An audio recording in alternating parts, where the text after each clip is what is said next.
Bueno, pois moi bo día a todos e a todas.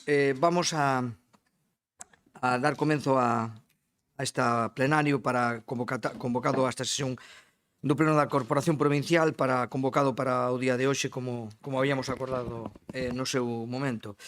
E conforme a orden do día establecido, pois que pasamos a desenvolver, vamos a comenzar por o punto primeiro, lóxicamente, que é a aprobación da acta da sesión anterior, correspondente ao día 27 de marzo de 26, que lle foi remitida a todos, e se non teñen ningunha obxección, pois dámola por aprobada como habitualmente. De acordo? Moi ben, queda aprobada. Vamos ao punto segundo, que é a creación e adhesión da Deputación Provincial de Ourense a unha agrupación europea de cooperación territorial, AECT, denominada Raia Seca Xerés Xurés. Ten a palabra para a exposición da mesma o deputado, o vicepresidente terceiro Plácido Álvarez. Moi ben, bo día, deputadas, deputados, perdón por a miña voz que entre os anos e os cambios climáticos se fan un pouco distinto. Pois digo, bo día, representantes dos medios de comunicación e demais persoas que nos asisten neste plenario, ben presencialmente ou por medios telemáticos.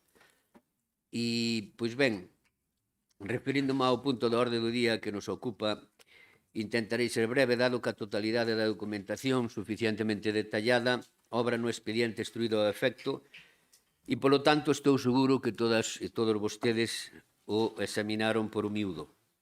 E dito isto, permítame que ao referirme á tramitación deste largo e extenso expediente recoñeza expresamente hoxe aquí o traballo de persoas que o fixeron posible, bastantes, pero de maneira especial teño que citar aquí, que me honrou traballar con eles bastantes horas, a Joao Esteves, presidente da Cámara Municipal de Arcos de Valdevez no seu día, e hoxe secretario de Estado de Medio Ambiente do Goberno portugués, Pablo Queiroz, primeiro secretario da Comunidade Intermunicipal do Alto Miño, estes pola parte portuguesa, e por esta Deputación Ángeles Cantón, xefa do Gabinete de Asesoría Xurídica desta casa, gran traballo dela, hai que recoñecelo, e por parte da Xunta de Galicia, José Lago, subdirector xeral de Relacións Exteriores ca Unión Europea, da Conselleira de Presidencia. Teño que dicir que pouca xente sabe de fondos europeos como el, e agradezco especialmente a súa gran colaboración e disponibilidade en todos os momentos do expediente e todavía nos que nos queda, que seguro que estará aí. Moitas gracias aos 4 pola parte que me toca dende a responsabilidade que me delegou no seu día o señor presidente desta Deputación. E centrándome no asunto, como ben recordarán, no pleno do 28 de marzo do ano pasado, a Deputación de Ourense aprobou inicialmente o convenio de cooperación territorial europea entre a Comunidade Intermunicipal de Alto Miño, a do Cábado e a do Támega Barroso, con esta Deputación Provincial, e tamén os estatutos da mesma con vistas a constituir, e cito a denominación exacta, a Agrupación Europea de Cooperación Territorial de Raia Seca e Xerés Xurés. Esta agrupación encádrase na Eurorrexión Galicia Norte de Portugal e será a cuarta xa que se constitúe e servirá para incrementar, eso espero, a cooperación co territorio luso. Tras o informe preceptivo do Estado español como portugués, ambos estados solicitaron a clarificación de algunhas cláusulas que constan no expediente e que poden consultalas cando estimen oportuno, e non os vou a cansar con elas. Son demasiado técnicas algunhas e xa digo, están no expediente a súa disposición. Os representantes do ente provincial, é dicir, desta casa, e das comunidades intermunicipais portugueses que citei, acadamos un novo acordo que incluye as exigencias de ambos estados e que se formalizarán nos documentos que deben ser aprobados tanto por esta Deputación como por as comunidades intermunicipais portuguesas como paso previo á autorización que debe otorgar tanto o Estado español como o portugués. Nese trámite estamos a día de hoxe.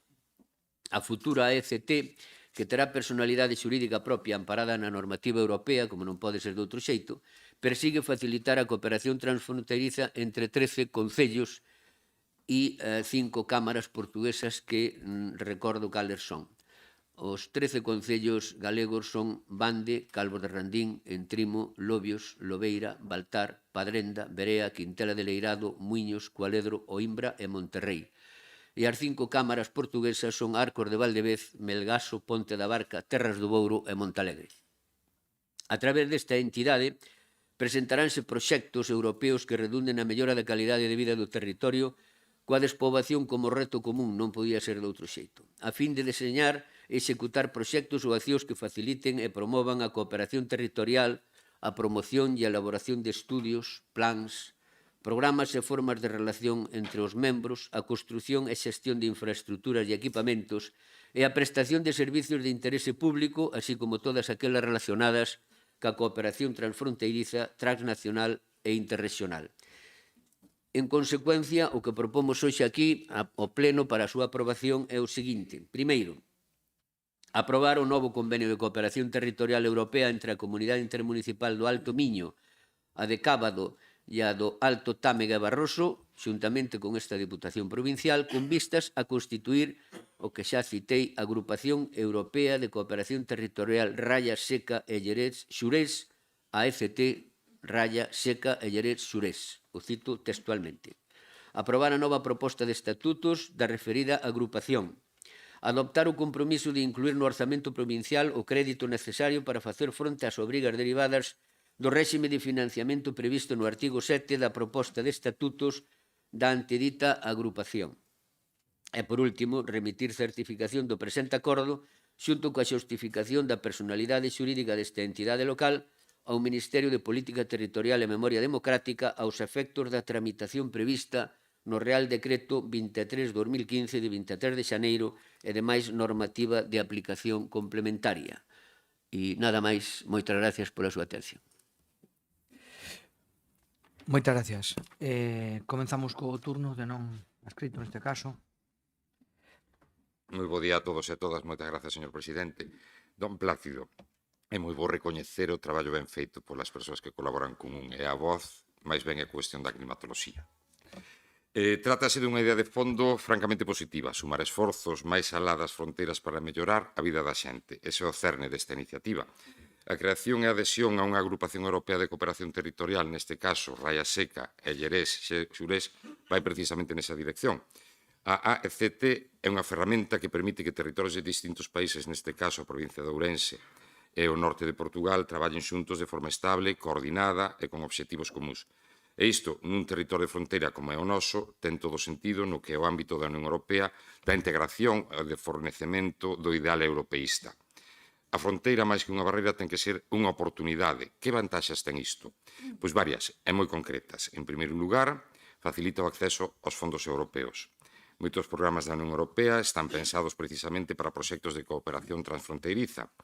Estar dentro dunha AECT permite optar a estes recursos con máis forza e en mellores condicións. En segundo lugar, permite coordinar mellor os servicios e iniciativas. Falamos de turismo, de medio ambiente, de mobilidade, de cultura, ámbitos no que compartir estrategias e recursos pode dar mellores resultados que actuar por separado.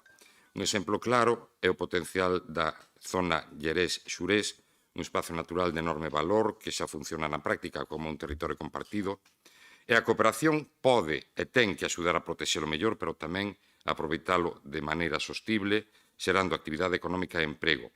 En terceiro lugar, esta agrupación reforza os lazos entre territorios que xa teñen moito común: historia, cultura, relacións humanas e económicas. Non se trata de crear algo novo, sino de dar forma e impulso a unha realidade que xa existe. E tamén é importante destacar que este tipo de iniciativas poden axudar a loitar contra problemas en común, como pode ser do despoboamento. Traballar xuntos pode facer máis atractiva esta zona para vivir, investir e emprender. Estamos, polo tanto, diante dunha ferramenta que permite sumar, coordinar e aproveitar mellor as oportunidades, unha forma de entender o territorio non como espazos separados, sino como unha área compartida con retos e tamén con moitas posibilidades. Moitas grazas. Moitas gracias. O seguinte turno, Democracia Non, BNG. Moi bo día a todas e a todos. Bueno, primeiro vaya por diante de que nós imos a apoiar, como xa fixamos no seu momento, esta iniciativa, non? Porque sí que ten, ou pode ser de aproveitamento interesante, vai depender fundamentalmente de nós, non? Que sexa así ou non.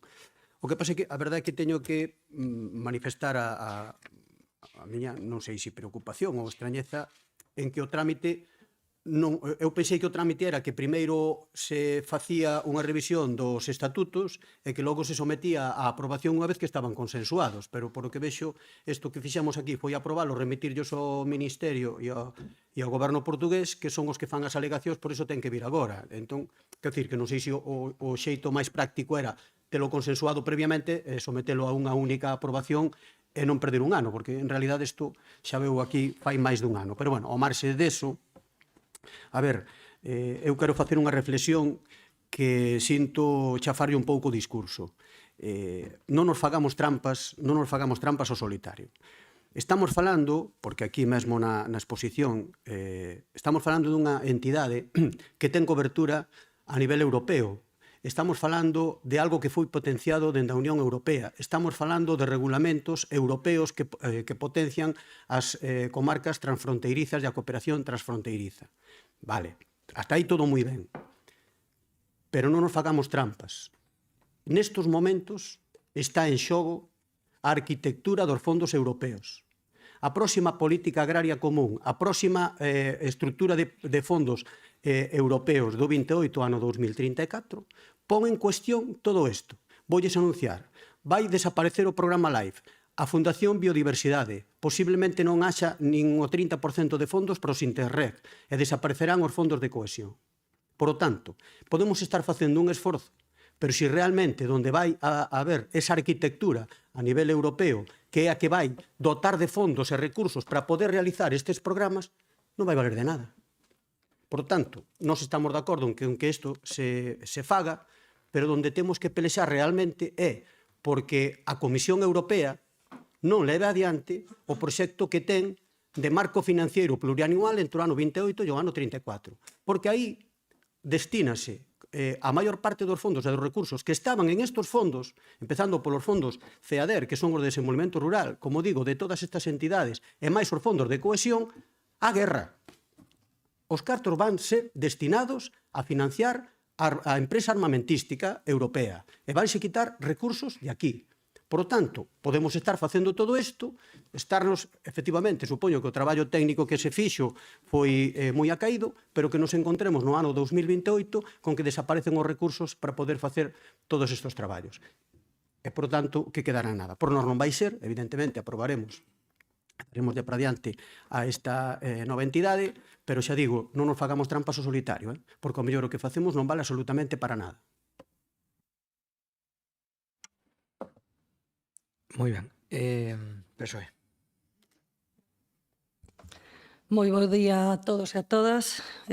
Grazas, presidente. Bueno, aquí, como ben di o compañeiro Plácido, estamos ante unha creación non dunha agrupación europea de cooperación territorial, pero que se configurou ver dunha normativa europea e que pretende facilitar os proxectos conxuntos. Ata aquí, pois nada que obxetar, e como ben di, hai que recoñecer o traballo das persoas cando o fan, non nos queda outra maneira, non? E aparte que creo que é unha cousa pois boa para que a xente se motive e siga traballando. Pero unha cousa que sí que hasta aquí non temos nada que obxetar, ao contrario, unha moi boa iniciativa, evidentemente, e bueno, que vaya por diante, que nos vamos a apoiar a moción, a iniciativa, vamos a proposta, non? Vamos a votar a favor. Pero creo que tamén eso non significa que non teñamos que facer un análise, porque entendemos que hai cuestións importantes que non se fixaron ben dende o inicio. En principio, unha principal e evidente que esta ECT nace deixando fora a concellos da nosa provincia, que son claramente raianos. Estamos falando da zona que se concentra na biosfera do Llerés-Xurés, como dixo Plácido, pero claro, se analizamos os estatutos, vemos que a participación inicial se articula alrededor dun número concreto dunhos municipios da provincia de Ourense, canalizados a través da Deputación. Isto significa que non todos os concellos da Raia tiveron a oportunidade de estar dende un principio. Eu, de feito, cando era alcaldesa, nalgúnha reunión que mantiven co presidente, así yo trasladei naquel momento que entendía que estamos falando de concellos como Vilar de Bos, Agudiña, Ríos, A Mezquita ou incluso Verín, pois, entre outros, que comparten unha realidade fronteiriza e que teñen relación directa con Portugal e, sen embargo, pois, quedan fora deste deseño inicial. E isto non é unha cuestión técnica, isto foi unha decisión política pura e dura. Entón, pois, entendemos que se puido mellor haber iniciado pois, desde outro punto ou desde outra maneira. Porque, claro, cando se define quen entre que non, pois estás enmarcando quen vai a ter esa capacidade de decisión e quen se vai a quedar fora. Os estatutos tamén establecen claramente como funciona, que hai unha Asamblea Xeral cun órgano de decisión, cun sistema baseado nun consenso, dicir, sen votos en contra. Isto implica que as decisións se toman entre quen están dentro e solo os que están dentro. Nadie opinará nada. Eso queda aí nese marco. E ademais establece unha aportación económica inicial, 30.000 que corresponde a esta deputación. E, bueno, é un sistema que está cun financiamento equilibrado, non? O 50% entre Portugal e Galicia, según recollen eses estatutos. E tamén que hai unha estrutura sólida, con recursos, con capacidade de actuación, pero tamén unha realidade, que non está dentro, pois non, o que dixen antes, non participa, nin pode decidir. Entón, bueno, creemos que é unha boa iniciativa como proxecto e por nós non vai a quedar que eso saia adiante, evidentemente, porque entendemos que a todos eses marcos, eses concellos, non, esas zonas os vai a beneficiar. Se se fan as cousas ben, creo que os vai a beneficiar moito, pero nace cunha debilidade para nós, para este grupo importante, non, que non se construiu pois dende un principio contando todo o territorio e que comparte esa realidade fronteiriza. Desde o punto do noso de vista, a cooperación territorial ten que ser inclusiva, especialmente cando falamos de territorios rurais dispersos e cunhas necesidades entre eles pois moi semellantes. Non ten sentido que uns concellos teñan acceso directo a esta ferramenta e outros pois nos quedemos ás portas a espera. Ata aquí. Moitas gracias. Moi ben. Segundo turno, Plácido Álvarez. Sí, moitas gracias, presidente.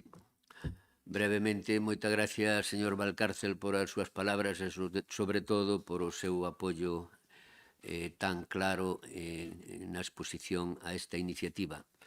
E, señor Puga, hombre, vostede sabe, como a min, o mellor, de que todos os trámites administrativos destes plans europeos e previa constitución destas entidades son excesivamente complexos e cando se depende do parabien, chamémoslle así, das administracións centrais, tanto do goberno central de España como do portugués, pois unhas veces nos dicen por teléfono que hai que facer unhas cousas, logo caen nas mãos de outros técnicos e hai que falar de outra maneira, e podo dicir que se fixeron múltiples xestións para axilizar o expediente, pero ao final, pois tanto o goberno portugués como o goberno español nos puxo unhos deberes que son os que fixemos e os que traemos aquí. Eso retrasou a AFT? Pois sí, pero bueno, non, como dicía meu avó, Dios no libre dun xa foi, e avancemos no expediente. E, hombre, vexo a usted moi apocalíptico de cara ao futuro. Hombre, a guerra non creo que dure moito, esperemos que dure menos do que pensamos. E bueno, pois a entidade como tal, eu creo que non nos estorbará en ningún momento para conseguir fondos europeos da maneira que sexa. Pero, bueno, seamos positivos e, como lle dicía en algunha ocasión ao seu compañero e voceiro do grupo, teñamos fe. E, señora Pérez Gamote, non sei se vostede ten razón ou non. En todo caso, este expediente tuvo unha tramitación. Eu que me encarguei de coordinalo non recibín ningunha proposta de ningún concello aos que vostede se referiu. Ningunha. E, bueno, pois no seu momento podeuse ter en conta ou non. En todo caso, seguramente o hubiéramos valorado, porque xa digo que a tramitación de todo isto foi conxuntamente cos compañeiros das cámaras portuguesas e destas comunidades intermunicipais e tiñamos que facelo en conxunto e non por separado. Este é algo que deu moitísimo traballo, aunque non o pensen, técnico e de moitísimas reunións, tanto en Portugal como aquí. E, bueno, eu sinto-me especialmente satisfeito de haber traballado con esta xente que lle citei, entre outras, que non podo citalos a todos, e creo que é unha boa iniciativa para estes concellos galegos e, por suposto, pos portugueses, porque están ao noso lado e hai unha relación íntima e de moitas cousas con eles, incluso histórica, de momentos difíciles na Guerra Civil, etc. Non vou a dicilo aquí, pero, como digo eu, merecemos seguir colaborando por todo o que a historia nos deu a eles e a nós, pero sobre todo a nós, e eu podo falar que son dun concello arraiano. Nada máis, moitas gracias. Perfecto. Si, o segundo turno, a ver, non? Moi brevemente. O normal e democrático é que quen este adentro é quen decida. Eso é o normal e democrático, señora Gamote. Claro. Eso é o que entendo eu por democracia, para comezar. E tamén penso que para formar parte dunha ECT o habitual é que haxa un marco non político, pero si xeográfico común, que é o que hai neste caso. Xeográfico e natural. É que mellor marco que unha área natural consolidada e con recoñecemento a nivel internacional. Moitas gracias.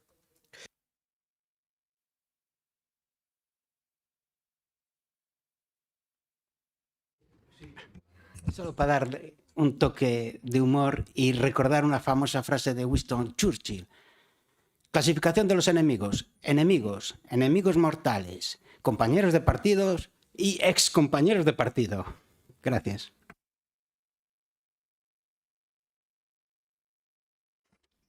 Seguimos. Señor Puga. Bueno, eu entendo que efectivamente supoño que se fixo ca maior axilidade posible, pero bueno, efectivamente o procedimento administrativo, sobre todo cando hai administracións diferentes, é complexo, bueno, se efectivamente perdemos un ano, que lle vamos a facer, non? E despois, con respecto a outra cosa, a ver, o galláfora apocalíptico, eu fun realista, é a realidade que, por desgracia, nos corresponde vivir en estos tempos, estos difíciles tempos. E o realismo significa que o que eu dixen ao respecto dos fondos europeos é o que está proposto, o que ten que tramitarse este ano e o que se ten que aprobar. E de aprobarse así, vámonos quedar sin recursos. Estos recursos de desenvolvemento rural e de cohesión, vámonos quedar sin eles. Despois vai depender, porque desaparecen os fondos, esos fondos de cohesión desaparecen, van todos a un fondo nacional que se chaman, que pasará aos distintos estados. E fagolle, fixe, non é apocalíptico, pero sí pitonísico. Voulle explicar o que eu penso que pode ocurrir. No momento en que esta arquitectura orzamentaria europea vai adiante tal cual está presentada pola Comisión Europea e pretenden levar adiante, si eso vai adiante, vai depender dos estados. E, por lo tanto, aí é onde fago a miña premonición. É posible que, neste caso, o goberno portugués este disposto a apostar e a incentivar este tipo de estructuras e a apostar por elas, e que sexa precisamente o Estado español, porque temos experiencias con outras cousas, como, por exemplo, o tren, de que non vai a apostar por isto. Por qué? Porque somos Galicia. Por lo tanto, nos podemos encontrar con unha situación na que ao final teñamos que acabar apoquinando aquí na Diputación Provincial coa parte que lle correspondería de financiar o Estado español.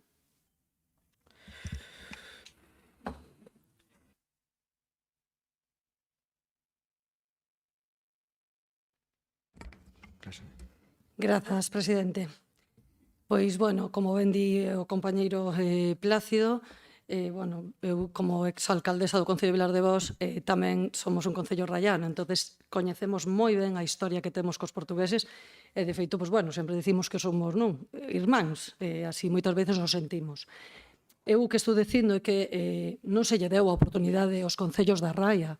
Isto foi unha proposta que fixo a Deputación, que está ben, que xa dixen que a iniciativa é boa e que para eses concellos todos cabrán e pois está ben, pero un pouco nos sentir é que hai concellos, como xa nomei antes, pois que quedamos fora. Entón, é verdade, como lle repítolle, eu naquele momento, cando era alcaldesa, me entero de que se estaba co tema da Raia, pois porque hai concellos como é Monterrey, Cualedro ou Imbra que entraron, pois eu tamén dixen por que Vilar de Vós non, que era o meu cometido naquele momento. Pero hoxe, falando xa a nivel provincial, creo que hai, pois eso, concellos da provincia que quedamos fora e creo que o mellor era unha boa proposta. Entón, entendo que vostedes que son os que diseñan, os que deciden, poideron propoñerlle a estes concellos tamén entrar. Nada, para contestarlle ao compañeiro do non adscrito, vexo que fai vostede moi ben o seu traballo de defensa, pero mire, eu o O que eu únicamente estou dicindo aquí, creo que non é nada que se salga un pouco do que estamos, dicindo e valorando a iniciativa e o traballo da xente, simplemente dicindo que podíamos haber estado máis concellos, que creo que aos serrallanos nos viría moi ben tamén todos estes fondos europeos que se pretenden conseguir. Simplemente nada máis. Moitas grazas. Bueno, pois moi ben. Alguna intervención máis? Non. Bueno, pois eu dillo dúas... Como? Perdón. Queres cerrar? Sí. No, perdón. Gracias, simplemente agradecerlle o apoio e, bueno, todos estes expedientes, como decía o señor Puga e eu antes, son especialmente complexos, sempre teñen, pois, atrancos e bueno, e algunha laguna, entonces, pois, aceptémolo así e seamos pitonisos, pero en positivo e non apocalíptico, señor Puga. Gracias. Moi ben, moitas gracias. Bueno, pois, efectivamente, eu enlazo con dúas cuestións. Primeiro, efectivamente, a opción é plantear un escenario que, como di o compañeiro Plácido, é apocalíptico, por tanto non facer nada, ou plantearnos un escenario positivo, proactivo, e, por tanto, facer cousas que creo que é o que temos que facer, sin persuicio de loitar, evidentemente, para que ese escenario apocalíptico non sea finalmente tal como foi. Eu creo que entre non facer esperando que todo se derrumbe e facer esperando que as cousas se arreglen e aproveitar as oportunidades que temos está claro. Señora Pergamote, vostede sabe, cando viu o título Pon raia seca, Xerés, Xurés. Eso quere dicir algo. Non pon raia seca. Pon raia seca, Xerés, Xurés. Usted non sabe que en Verín hai unha eurocidade, unha ECT, e non sabe que para facer outra eurocidade ten que haber a ECT ten que haber continuidade, e hai discontinuidade, non se pode continuar con esta porque hai Verín no medio e non se pode continuar ca outra.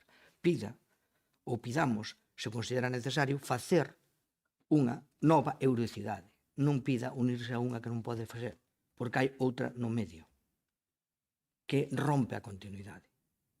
Vale? E, por tanto, e despois outra cuestión, se tanto interés tiña, isto se lle pudo ser aclarado, porque foi público, non se tramitou, trouxose aquí, se tanto interés tiña, vamos a ver, dígolle que para darle a eurocidade ten que coller territorios continuos. Métese a ECT de Verín, por tanto non pode ir virar de vos que está Verín no medio, non pode ir con esta. Vale? Entón, se se quere facer unha nova eurocidade nos municipios que van a continuación, pois faise. Teráse que facer ou unirse a de Verín ou continuarse tal. Pero non se diga esta que nesta non pode ser.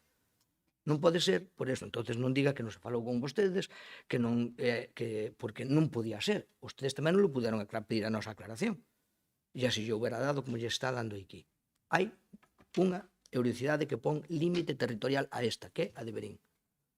E non se pode continuar. Entón, aí está a explicación.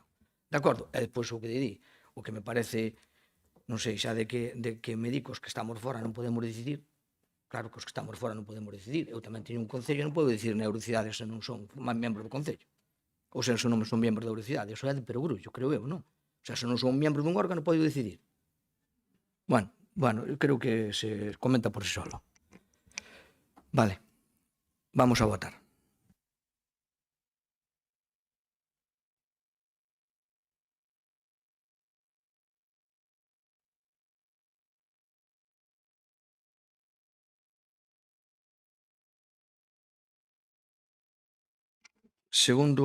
Vamos a ver, terceiro punto. Delegación á Diputación Provincial do exercicio de competencia de xestión de liquidación da recaudación voluntaria executiva e revisión de datos da tasa para abastecemento de auga nos núcleos de Sobradelo, a Medua e o Concello de Carballeda de Valdeorras. Mari Carmen González Quintela. Gracias, presidente. Bo día a todos. Trátase de añadir a unha delegación executiva que xa ten o Concello de Carballeda desde fai moitísimos anos nesta casa a xestión, competencias de xestión, liquidación, recaudación e revisión de actos de tasa para o abastecimento de auga nos núcleos de Sobradelo e Medua do Concello de Carballeda, añadir tamén a delegación en voluntaria. Todo elo para dar cumprimento á ordenanza fiscal reguladora da tasa pola prestación dos servicios de xestión, inspección e recaudación pola Diputación Provincial de Ourense aprobada definitivamente o 27 de marzo do 2025.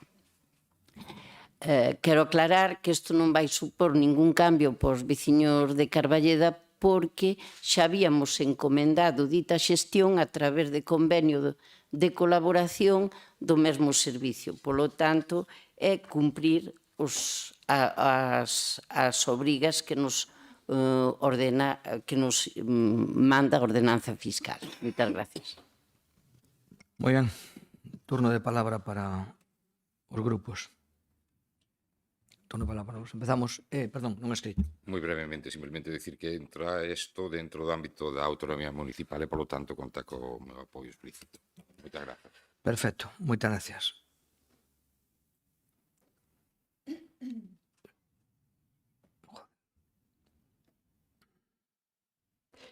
Siguiente. No. Bloque, non. PSOE. Sí. Moitas gracias, señor presidente. Bos días a todos e a todas, señoras e señores deputados. Ben, este Grupo Provincial Socialista respeta a autonomía municipal e non pode máis que ratificar a vontade da alcaldesa de Carballeda, en este caso do seu concello, así que apoiamos este punto. Gracias. Moi ben. Bueno, pues como creo que hai unanimidade, non poñemos a votación se alguén se nadie ten nada que decir. Votación a favor? Vale, queda aprobado por unanimidade.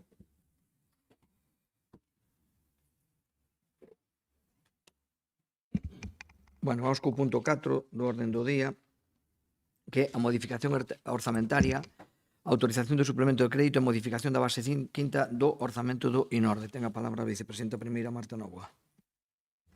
Moi bo día a todos e a todas. Moitas gracias, presidente. Bueno, pois traemos a este pleno a modificación orzamentaria do INORDE con cargo remanente de tesorería do propio organismo. Como sabrán, pois o orzamento do INORDE para este ano 2026 ascendía a un total de 2,4 millóns de euros e o que traemos a este pleno é unha modificación orzamentaria para suplementalo nun crédito dun total de 462.500 euros.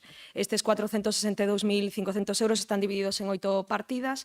Fundamentalmente pois van para a prestación de servicios do propio INORDE, para a reparación de edificios, para actualizacións de webs e aplicativos.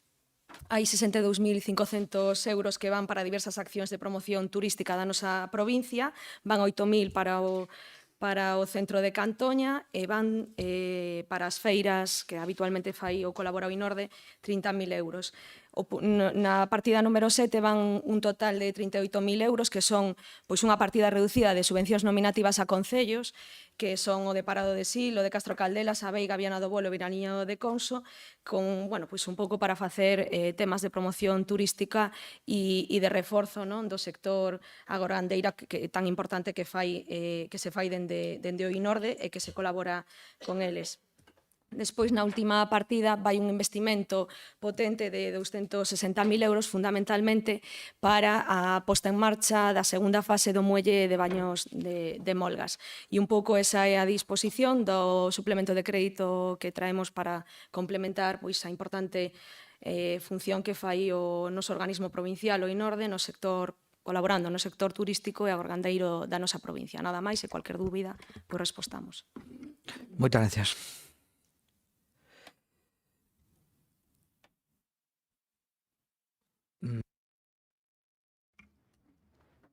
Pois ben, a modificación da base 5 dos orzamentos do INORDE é un cambio que ten que ver fundamentalmente co xeito de xestionar os recursos económicos deste organismo.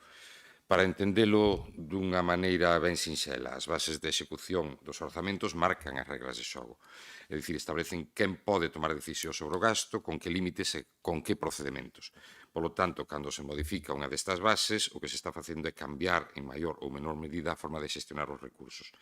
No caso da base 5, o que se busca é introducir cambios na distribución de competencias e na capacidade de autorizar gastos e movimentos económicos dentro do INORDE. Isto pode traducirse nunha maior axilidade na toma de decisións, evitando trámites máis longos, pero tamén supón unha reorganización de como se controla e supervisa ese gasto. Esta modificación tamén pode, e debe e ten que facilitar unha xestión máis rápida e operativa, algo importante nun organismo que traballa en ámbitos como o desenvolvemento económico e turismo ou a promoción do territorio, pero por outro lado tamén é fundamental garantir que esa axilidade vai acompañada de transparencia, control e rendición de contas, porque estamos a falar de fondos públicos e iso exixe sempre equilibrio entre eficacia e control. En resumo, esta modificación da base 5 supón un axuste nas normas internas de funcionamento do INORDE que pode mellorar, a súa capacidade de xestión no día a día e que asegura que se manteñan todas as garantías no uso dos recursos. En relación á modificación do orzamento, considero que, dado que existe este organismo, que hai que tratar de que sexa útil, eficaz e que responda aos retos e ás necesidades da provincia, polo que resulta necesaria a súa aprobación, e aquí hai un suplemento de crédito de 462.000 euros que vexo que afecta a concellos de diversa ideoloxía política, de diversas sensibilidades políticas, e, polo tanto, considero que hai unha distribución xusta e proporcional, e que, ademais, intenta beneficiar precisamente o que son novas tecnoloxías e retos que ten esta provincia por diante, que son sumamente importantes. Moitas grazas. Moitas gracias. Democracia. Muchas gracias, señor presidente. Solo para decir que nosotros la opinión del INORDE, la que tenemos, ya la hemos reiterado muchas veces. Vino aquí una moción para que se fundiera con la Diputación, se ganó por mayoría y no se hizo nada, entonces pues nada, nos vamos a abstener y allá ustedes con lo que hacen. Gracias. Moitas gracias. Bloque. Ben, bueno, a persona que nos representa no Consello Rector xa manifestou o seu apoio a esta modificación porque, efectivamente, a mesma opinión que ten Democracia Orensana do INORDE temola nós desde sempre tamén, con unha salvedade. Efectivamente, aquí aprobouse unha moción que pedía a disolución do INORDE, pero despois, as mocións sabemos que non son vinculantes, pero cando nos orzamentos do Bloque Nacionalista Galego trouxemos a posibilidade de retirar os fondos do INORDE para que pasaran a Diputación, aí sí que xa non pasou e, por lo tanto, non se pudo facer. Nós seguimos tendo a mesma opinión, pero unha vez que o INORDE funciona, pois, a ver, isto que está aquí podería facelo perfectamente a Diputación directamente, en lugar de facelo a través do INORDE, pero unha vez que está aí, pois parecenos normal que se faga do mellor xeito posible para que se poda favorecer o tecido socioeconómico de Ourense. Tiñamos dúbidas, bueno, máis que dúbidas, non sabíamos ben o contido do que era esta partida dos 260.000 euros, que unha vez aclarados, pois nada máis que mencionar, únicamente decir que nós, como somos así de coherente, volveremos no mes de novembro, de novo, con esa emenda pedindo que o INORDE pase a formar parte da Diputación. Moi ben. PSOE, non? Sí. Gracias, presidente. Moi bons días a todos e todas. Bueno, eu tamén teño un pouco a voz hoxe mal. A nosa oposición sobre o INORDE xa de todos e todas coñecida. Non obstante, mentras este organismo existe, as modificacións que se nos propoñen resultan necesarias porque se tratan, ademais, de gastos de funcionamento que ano tras ano se están reiterando. Polo cal, neste sentido, o noso posicionamento sin máis vai a ser abstención. Moitas grazas. Pois moitas gracias. Segundo turno de intervencións. Necesitas, e non? Sí, quere... Perdón, a ver, se me centro... Eras tú. Perdone, señora vicepresidenta. Quere usted segundo turno de intervención? Sí. Só vou decir que agradecer o apoio de todos os grupos que, aínda con abstención, pois finalmente isto poida salir adiante. Nada máis. Moitas gracias e disculpe. Sí. Perdón, antes si quere... Non? Sí, Democracia. Solo para contestarle al señor Puga. Tal vez, yo soy muy ignorante en casi todo, pero soy muy curioso, lo cual me ha permitido a veces ver ciertos matices. Y tal vez estemos interpretando o malinterpretando el concepto de vinculantes en cuestiones de mociones. Es una cosa que estoy mirando y que cuando esté más seguro te aviso. Gracias. Sí. Bloque, non. PSOE. Non, tampouco. Francamente, a mí tamén vai a marcha. Entonces, como me vai a marcha, tamén teño que contestar. A min é que vexo que cando falando INORDE, pois sí, nos recordan a todas as horas que se aprobou unha moción, efectivamente, que non cumplimos. Creo que a única moción, perdón, a única moción que aprobaron en contra que non cumplimos. creo. Bueno, non sei, non? Pero, home, non me falan no Ayuntamento de Ourense de mocións que lle levan feito e non cumplen. Non me fagan. Ou non me fagan no Goberno da Nación que ten 30 e pico proxectos de lei aprobados por o Congreso e presentados para a tramitación e que non lle dá tramitación a proxectos de lei. Están á cola desde hai meses, desde hai anos, e de asuntos importantísimos, a vivenda, a seguridade social, todos, e non se lle dá trámite, non se lle dá trámite. E entonces aquí falamos da emenda, e nós trouxemos un informe interno, que se pode ampliar e demais, pero que non acreditaba que había un cambio tan radical na situación. Así que creo que non é para regarse as vestiduras tanto con isto. Digo, é unha moción, e creo que o Concello non é precisamente onde máis mocións se respetan das que lle aproban en contra. Bueno, pois nada, vamos a votar logo. A favor? Vale. Abstención? No, abstención. A ver, hai que votaron a favor, agora non podemos dar abstención. Abstención. Perdón, a ver, vamos volver a votar, porque eu creo que hai algún lío. A ver, a favor. Moi ben. Abstención? Agora sí. En contra non hai ningún. Moi ben, queda aprobado. Vamos a ver. Bueno, punto 5... aprobación do regulamento regulador do sistema de carreira administrativa horizontal para os empregados e as empregadas públicas do INORDE. Marta Novoa. Pois como xa vimos na comisión correspondente, traemos a este pleno a aprobación da carreira profesional do organismo do INORDE, como tal nos mesmos termos que se fixo para o persoal da propia Deputación. E nada, pois trátase de distribuir unha serie de graos que melloren, bueno, pois que lle den unha oportunidade de ascenso, unha expectativa de progreso profesional aos traballadores do INORDE, conforme os principios de igualdade, mérito e capacidade, e que se distribuye en 4 grados, bueno, en 5, realmente hai un grado inicial e despois outros 4 grados.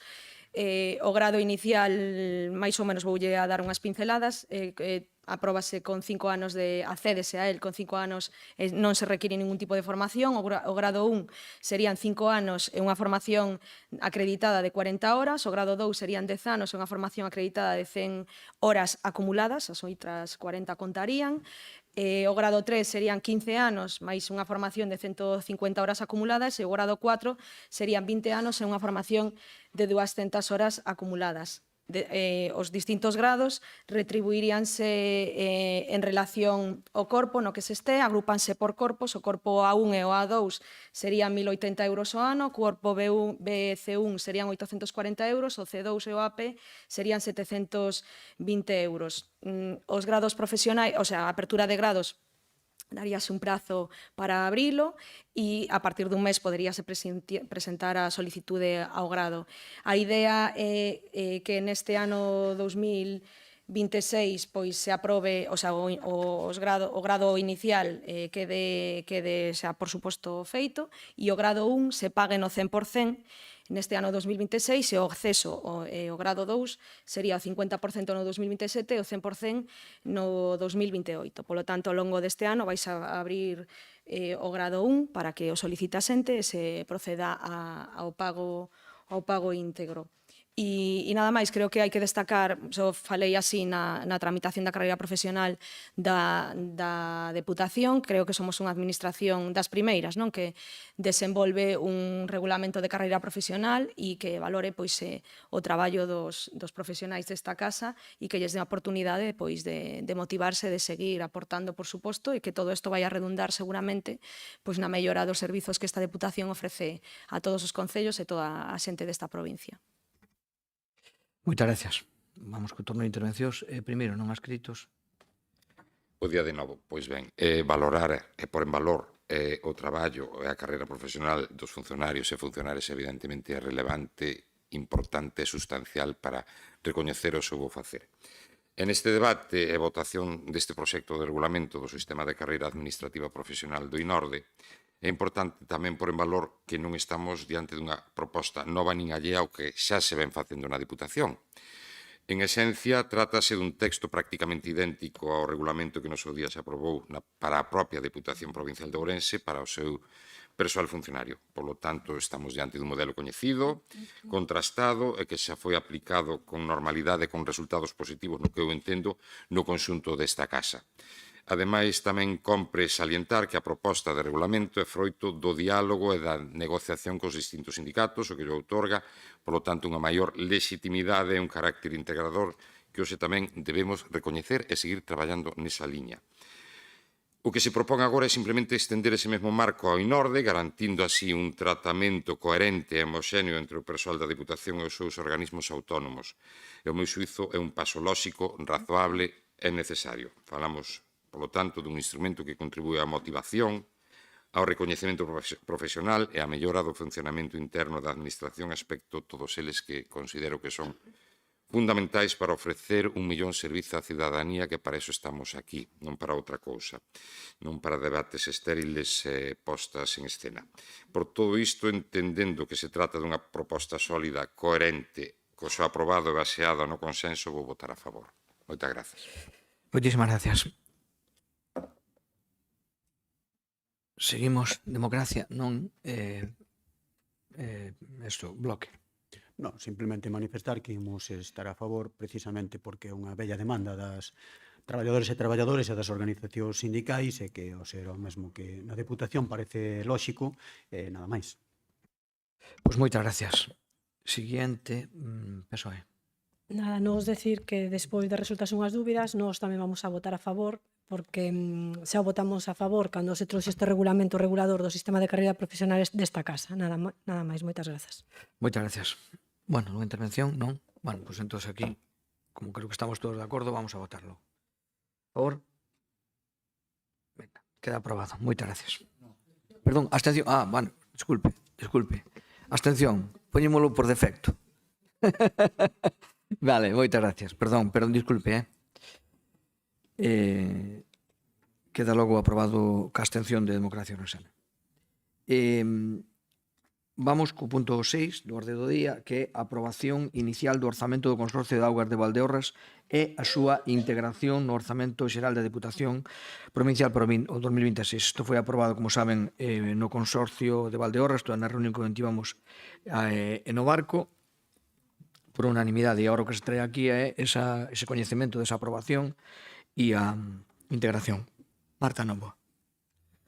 Nada, moi brevemente, como ben dixo o presidente, aprobouse na reunión que tuvo lugar do Consorcio de Augas de Valdeorras o día 15 de abril de 2026 e o orzamento do Consorcio de Augas de Valdeorras para este ano 2026 é de 1.850.000 euros, distribuído en gastos de persoal 449.410, en gastos de bens correntes e servicios, o capítulo 2, pois 1.400.289 e gastos financeiros 300 euros. Co cual, bueno, pois foi aprobado ali, nos aquí vamos a obviamente respectar o que se aproba no seno do propio consorcio e aí estaban ali representados todos os concellos, polo tanto, nada máis, se teñen cualquier dúbida, pois respostamos. Gracias, moitas gracias. Turno de intervencións non escritos, non. Democracia non. Bloque non. PSOE non. Perdón, Xerezada, sí. Gracias, señor presidente. Nada, non podemos máis que ratificar efectivamente a vontade dos alcaldes, como xa se aprobaron eses orzamentos na Asamblea Ordinaria do presente mes. Gustaríame tamén destacar a labor encomiable que o Consorcio de Augas desenvolve na comarca de Valdeorras, que presumiblemente medra anualmente tanto en orzamento como en funcións como en competencias, e agardamos que así siga sendo, porque agora mesmo é unha ferramenta indispensable para o desenvolvemento e o progreso dos territorios do rural. Gracias. Moitas gracias. Unha cousa máis? Non.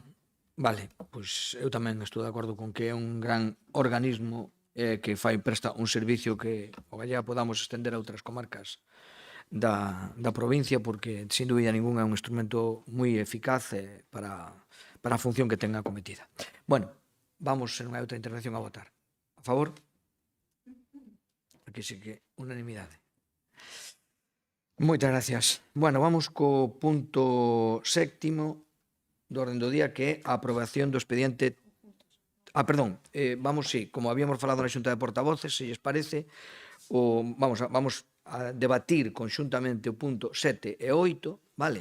Que son as dúas modificacións, a de entidades e a de concellos, e logo votámoslas evidentemente por separado, para que se algún grupo ten algunha posición diferente en algunha delas, vale? Así que vamos logo co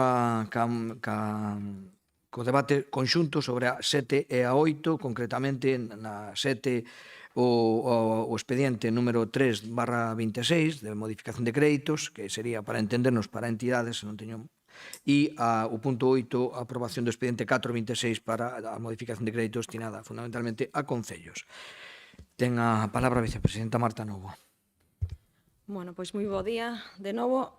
Como ben dixo o presidente, traemos a este plenario a modificación correspondente ao mes de abril, que ascende a un total de 20,3 millóns de euros e que está dividido nas dúas modificacións, como ben explicaba el, na correspondente a entidades, un total de 6,2 millóns, máis as mancomunidades 1 millón de euros, máis a dos concellos, que ascende a un total de 13,1 millón de euros. Eu voulles a desglosar un pouquiño pon en riba, un pouco como se desenvolve cada unha destas modificacións. As entidades son máis de 270 actividades destinadas a colectivos, a axudar a colectivos de moitísimos ámbitos, entre eles están o ámbito empresarial, o social, o medio rural, o medio ambiente, mobilidade sostible, a cultura, o deporte, eventos musicais, gastronómicos ou actividades de lecer. Todo eles respetando, por suposto, as peticións que fan todas as asociacións e entidades que se reúnen pois co presidente, cas distintas áreas que se gobernan que cada un dos deputados que teñen a súa responsabilidade, e son peticións, por suposto, que tratan de respostar e tratan de axudar a xente da nosa provincia que fai unha labor moi importante. Sobre todo, gustaríame destacar o ámbito social, que creo que é algo moi importante, que se fai un traballo excepcional dende esta casa. Tamén con esta modificación se acolle a primeira parte que vai destinada a entidades e a mancomunidades, 1 millón de euros para as 8 mancomunidades que temos, que son a de Monterrey, a de Ourense, a do Ribeiro, a de Carballiño e a de Consofrieiras, e tamén a mancomunidade turística de Terras do Avia. Aquí hai distintas partidas que son para destacar, por exemplo, a financiación do Pai de Verín, que conseguiron eses fondos FEDER, que son para ese proxecto importante do futuro verde do Alto Támega, que ascende, que afecta a 9 concellos e que se lle vai a dar dende aquí 500.000 euros. Tamén, destaca tamén a colaboración para temas de recollida de lixo e, algunhas outras peticións que fan as distintas mancomunidades. No que respecta ás entidades locais, eses 13,1 millóns de euros distribuídos en 300 actuacións municipais, aproximadamente 300 actuacións, que van dende a mellora dos servicios públicos básicos, como son o saneamento, abastecemento, a humanización de vías, o arranxo de camiños rurais, a eficiencia enerxética, actividades culturais, recreativas ou obras de reparación de infraestructuras. Entre elas están tamén a reparación de moitos dos camiños que se viron, rúas que se viron afectadas polas inundacións deste inverno.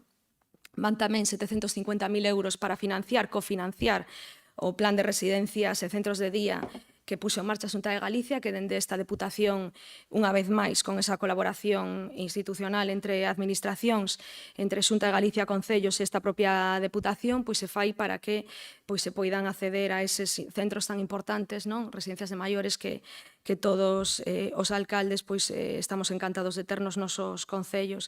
Van tamén 1,4 millóns de euros para infraestructuras deportivas, para campos de fútbol, polideportivos, algún pabellón, algunha pista, cubrición de algunha pista e demais. Van tamén os 250.000 euros para os conservatorios de música, 50.000 euros para cada un dos 5 concellos que teñen conservatorios de música na nosa provincia, que son Ribadavia, O Barco, Verín, Xinzo e Carballiño, e van tamén pois esa aportación tan importante para os GES, 40.000 euros para cada un dos GES, en total de 480.000 euros de aportación desta casa para axuda de financiación deses grupos de emerxencia supramunicipal que son tan importantes e que fan unha labor obviamente destacable e que dende esta casa se colabora como dende ningún lado. Van tamén un tema de emerxencias para Laza, que ascende a 100.000 euros, co cual, pois estes 13,1 millóns de euros destinados a axudar a autonomía financiera tan limitada dos concellos da nosa provincia que, con estas modificacións de crédito que levamos feito neste mandato, en total, voulles a dar algúns datos, dende o inicio de mandato levanse tramitado en axudas directas, modificacións de créditos destinadas a concellos un total de 47,5 millóns de euros. Solo falo de modificacións destinadas a concellos exactamente, que logo hai outras moitas modificacións orzamentarias que tamén van destinadas a obras en distintos concellos, como son infraestructuras da propia rede de carreteras desta casa, que tamén afecta a concellos, e outras obras en outras áreas, como medio ambiente e demais.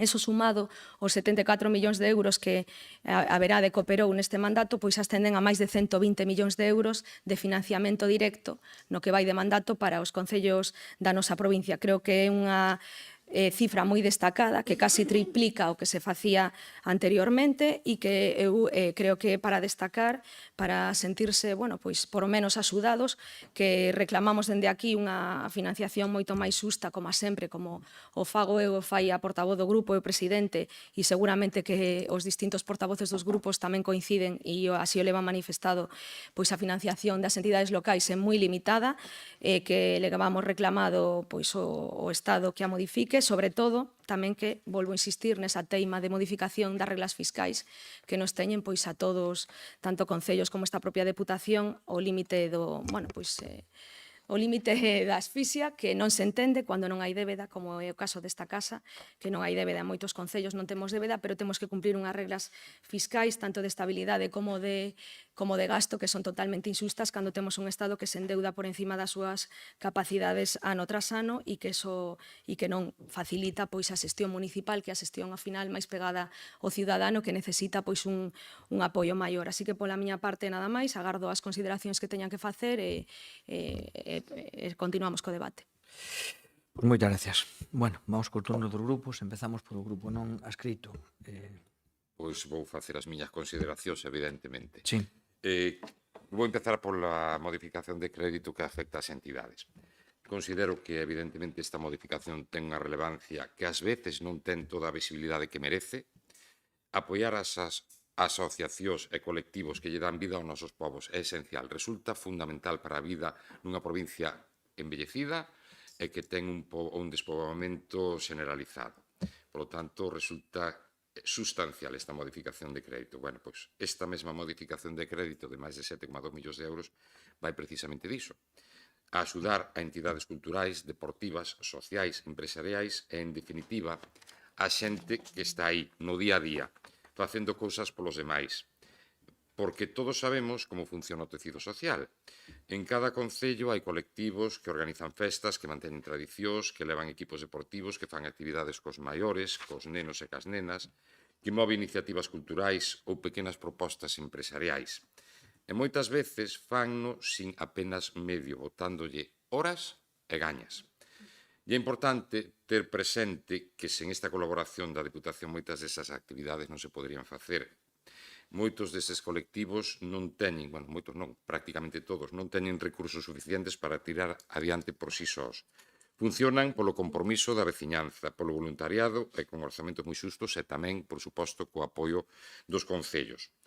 Por iso, estas achegas marcan a diferencia entre que unha actividade se faga ou non se faga.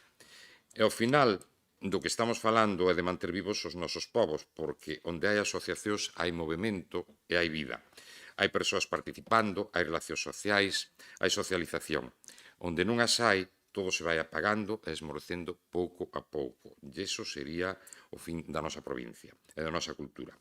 Isto nótase especialmente nos concellos máis pequenos, onde estas iniciativas son fundamentais para que haxa ambiente, para que a veciñanza se xunte, socialice e participe.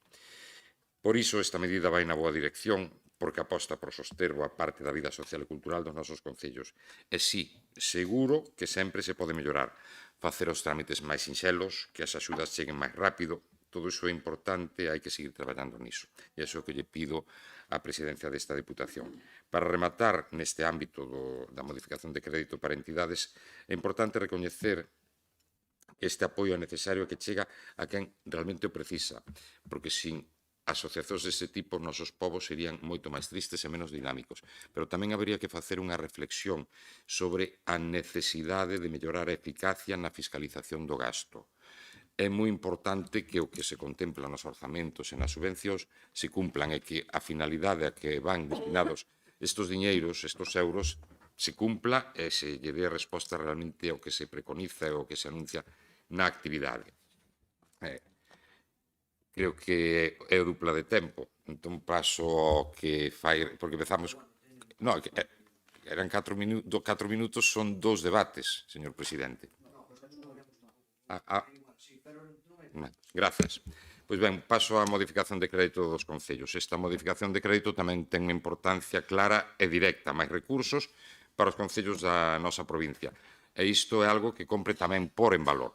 Porque falamos de administracións, como dixo a señora vicepresidenta, que son as máis próximas á cidadanía, á veciñanza, as que damos resposta no día a día ás necesidades reais da xente. E, sin embargo, tamén somos os que contamos con menos capacidade financiera. En este caso, ademais, hai un elemento que é importante destacar. Existía un compromiso co Partido Socialista de incrementar esta achega en 2 millóns de euros. E o que finalmente se presenta é unha modificación que eleva esa cifra ata os 5 millóns de euros. Por lo tanto, estamos diante dun esforzo maior do inicialmente previsto. E iso ten que ser recoñecido. Agora ben, este debate tamén nos leva a unha cuestión de fondo que vai máis alá desta proposta concreta, e que non é outra que o marco no que se moven as administracións locais, especialmente en relación coas regras de gasto. As regras de gasto teñen como obxectivo garantir a estabilidade orzamentaria, algo que é sumamente importante, é certo. Pero non é menos certo que en moitos casos estas limitacións dificultan que as administracións que están saneadas, como a Deputación ou como poden ser a maior parte dos concellos, e que teñen capacidade para investir máis e mellor. E aquí é onde quero facer unha reflexión que debemos facer todos os actores políticos, todos os actores públicos. Moitas veces son os propios concellos, con contas equilibradas e cunha xestión responsable, os que ven limitada a súa capacidade de actuar. E son os concellos os que acaban contribuindo ao cumprimento dos obxectivos da débeda estatal. É certo que a débeda estatal tense reducido estes últimos anos en relación ao Produto Interior Bruto, pero a base de quen? A base de que administracións? A conta de que administracións? Sin poder, polo tanto, as administracións de máis baixo nivel reinvestir eses recursos no seu propio territorio. E por iso, cando falamos de aportacións como esta, non estamos só falando de cifras. Estamos falando de dar máis marxe aos concellos para atender servizos, para facer investimentos e para mellorar a calidade de vida da veciñanza. E tamén estamos falando da importancia de cumprir cos compromisos pactados e adquiridos. A credibilidade das institucións baséase tamén en boa medida na palabra dada e no seu cumprimento. E cando ese compromiso non só se mantén, sino que se amplía, é algo que tamén ten que ser recoñecido. E iso, ese cumprimento está hoxe neste debate, hai que suscribilo. A palabra dada ten que pesar tamén no ámbito da política. Nos tempos que corren teñen aínda que pesar máis. En definitiva, esta modificación de crédito vai na liña de reforzar o papel dos concellos, de darlles máis capacidade e de responder a unha realidade que todos coñecemos, todos e todas coñecemos, que somos unha peza clave no funcionamento do noso territorio. E dito isto, tamén coido que hai marxe para afinar un chisquiño máis. E esa marxe está en como se reparten os fondos. Non todos os concellos son iguais. Hai diferenzas de poboación, de avellentamento, de dispersión, e todo iso hai que traballalo entre todos os grupos para seguir no camiño da equidade entre as diferentes administracións locais. pero hai que seguir transitando por ese camiño para que sexa máis equilibrado e máis equitativo. E por iso temos que traballar todos os grupos políticos nesa liña.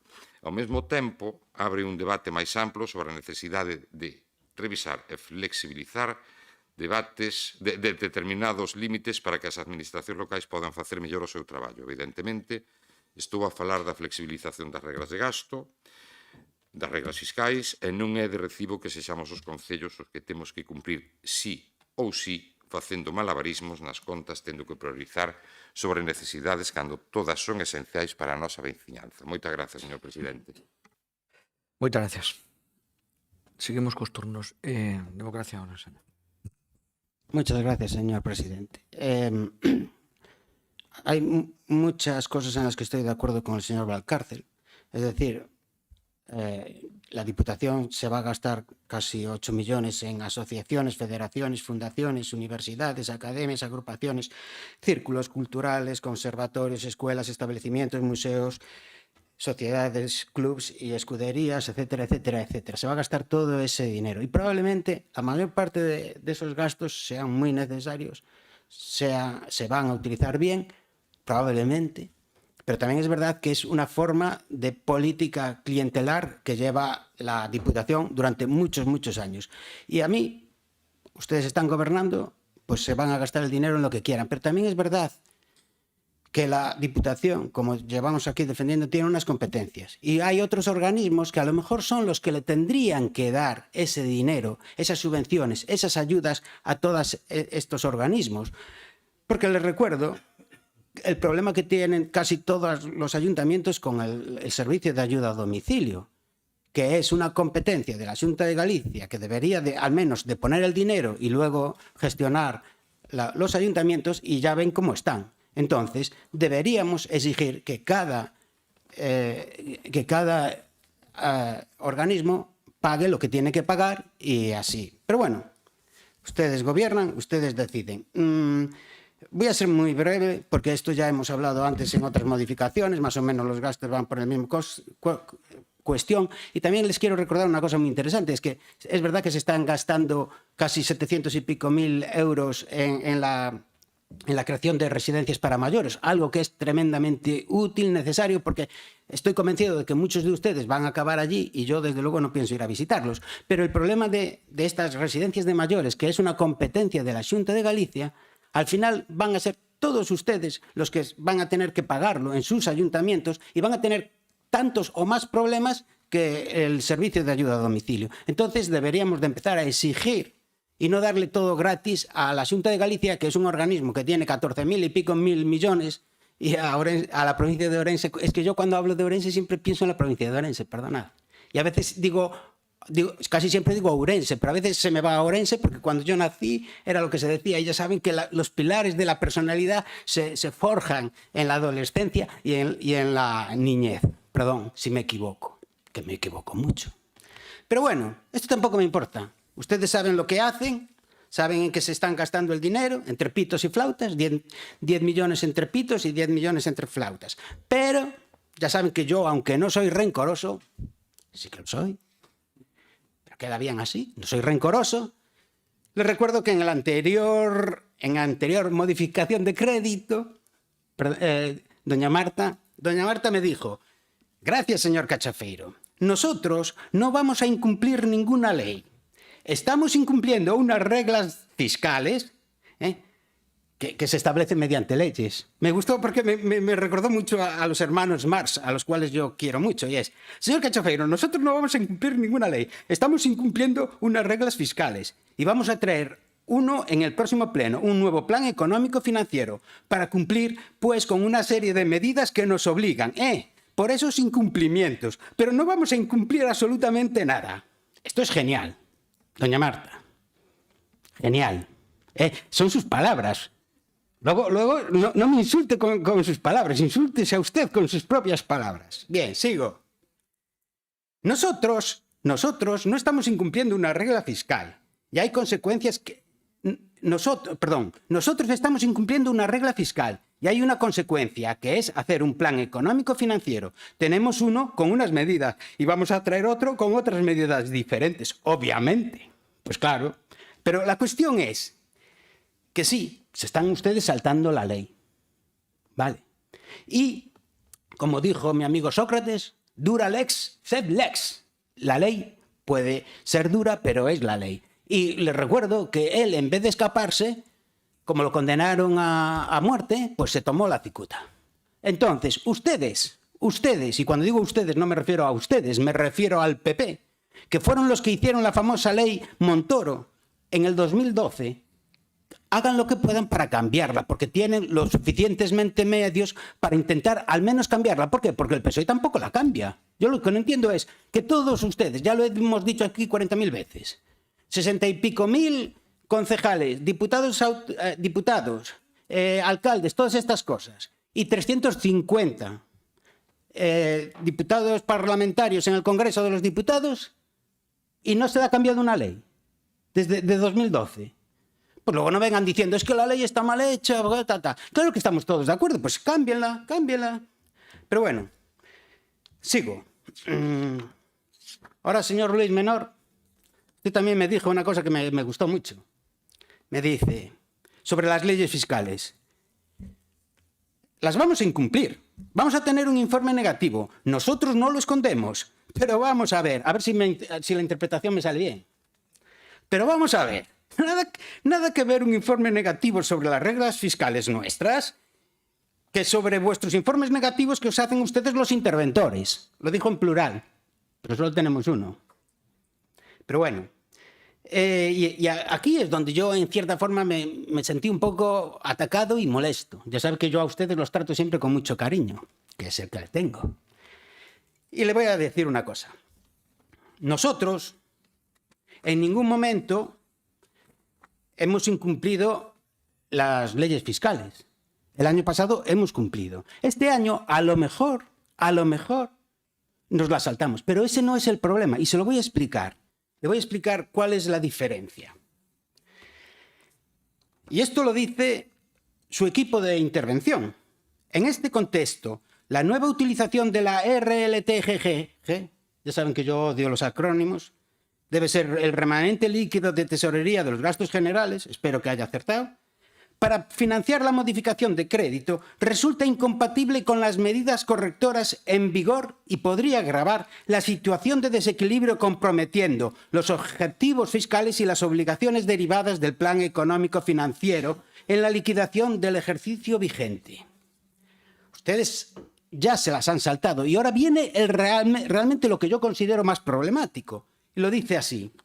En el supuesto incumplimiento reiterado, y reitero lo de reiterado para que quede bien reiterado, o persistente de las obligaciones de estabilidad presupuestaria, la regla de gasto o de las medidas contenidas en el plan económico financiero, podrán adoptarse medidas de ejecución forzosa y control reforzado por parte de la administración competente, lo que quiere decir que se puede intervenir.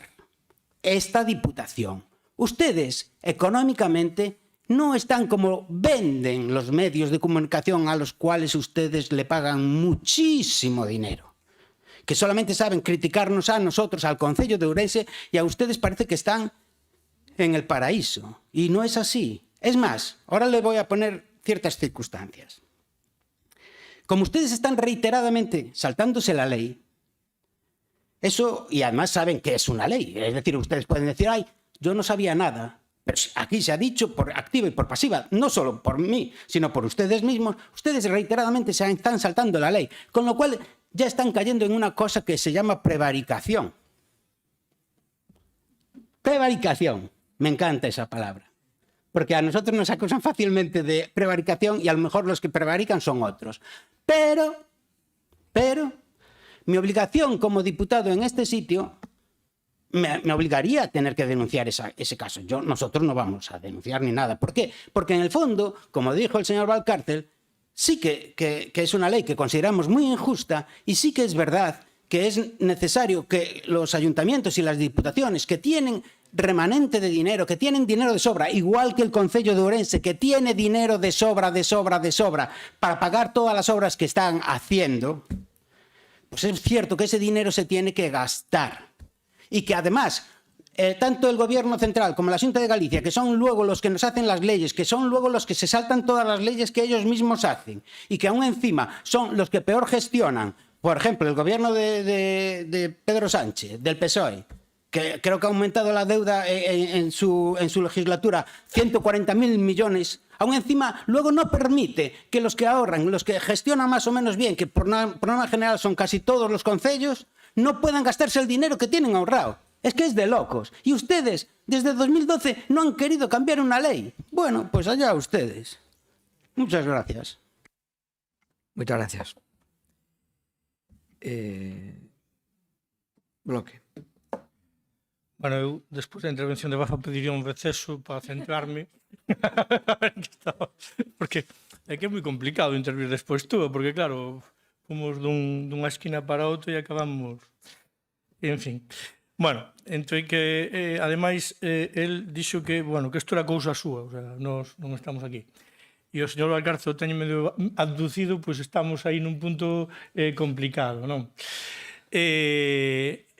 Aí vamos ao seguinte, a ver, eu creo que temos mellorado, é certo, conste que isto tamén ten que ver con que a propia vicepresidenta fixo unha emenda o goberno do PP hasta este sinto, porque o dixo, non? O sea, eso manifestou no vostede, que isto estaba moito peor do que está na historia. Bueno, o reparto non era o que debía de haber, ou polo menos que ahora se está facendo moito mellor. Se está facendo moito mellor agora, será porque antes non se facía moi ben. Normalmente esas cousas son así. Indo aos dous temas que nos traen como modificación de créditos, que, por certo, ao final, entre estas modificacións, mas as que trouxemos a pleno pasado, vamos por riba do 30% do orzamento aprobado. É verdade que é unha cantidade máis que significativa no que temos nesta Diputación a nivel orzamentario, non? Eu concordo, é dicir, fanse máis de 270 accións, subvencionase máis de 250 asociacións, entidades, etc. E seguramente se me din, cal sacaría vostede? E eu diría, pois non o sei, non o sei. Seguramente a maior parte delas son absolutamente necesarias e en moitos casos incluso se quedan curtas, lóxicamente, porque os orzamentos son os que son. Pero aí sí que insisto en algo, e sei que poden decir, bueno, é repetitivo, e en eso sí que eu creo que de alguna forma tamén o señor Valcarce quería tirar por aí no tema de unha maior transparencia e uns criterios máis obxectivos no reparto. É dicir, que eu creo que se fomos quen de que se sacara aquí un plan cooperou para concellos, non sei por que non damos camiñado cara aí en un plan cooperou cara a entidades e asociacións. Porque, ao final, bueno, aquí van subvencións desde 1.000 humildes euros para algunha asociación ata máis de 180.000 para outras, sin que exista, polo menos, unha fórmula que nos indique cal é o camiño para obter estas subvencións, porque estou seguro de que quedaron asociacións fora, lóxicamente, non? E entón, lóxico, por outra parte, porque todo o mundo pide e é inviable chegar a todos. Pero, claro, creo que sí que aí deberíamos de ir cara que polo menos unha parte foran por concurrencia competitiva. E se me permite, na parte da asociación, solamente unha pequena chanza, e é que aparece ata a Fundación do Real Madrid. Non sei que lles parecerá aos do Barça, pero aparece por aí unha subvención para a Fundación do Real Madrid. E despois temos a outra parte que é das mancomunidades, e eu con algún alcalde hasta o teño falado de se non sería obxecto de crear unha mancomunidade, porque ao final acaba sendo, en algúns casos, unha financiación bis.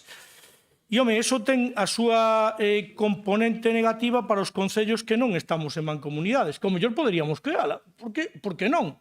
Entón, claro, eu creo que aí tamén hai que medir, non? Porque hai cousas que sí, que lóxicamente, se se dá axudas aos CRES que dependen de concellos, teñense que dar axudas aos que dependen de mancomunidades. Pero despois, xa digo que ás veces pode haber unha duplicidade nas axudas de cara a algúns concellos porque van tamén financiadas vía mancomunidade.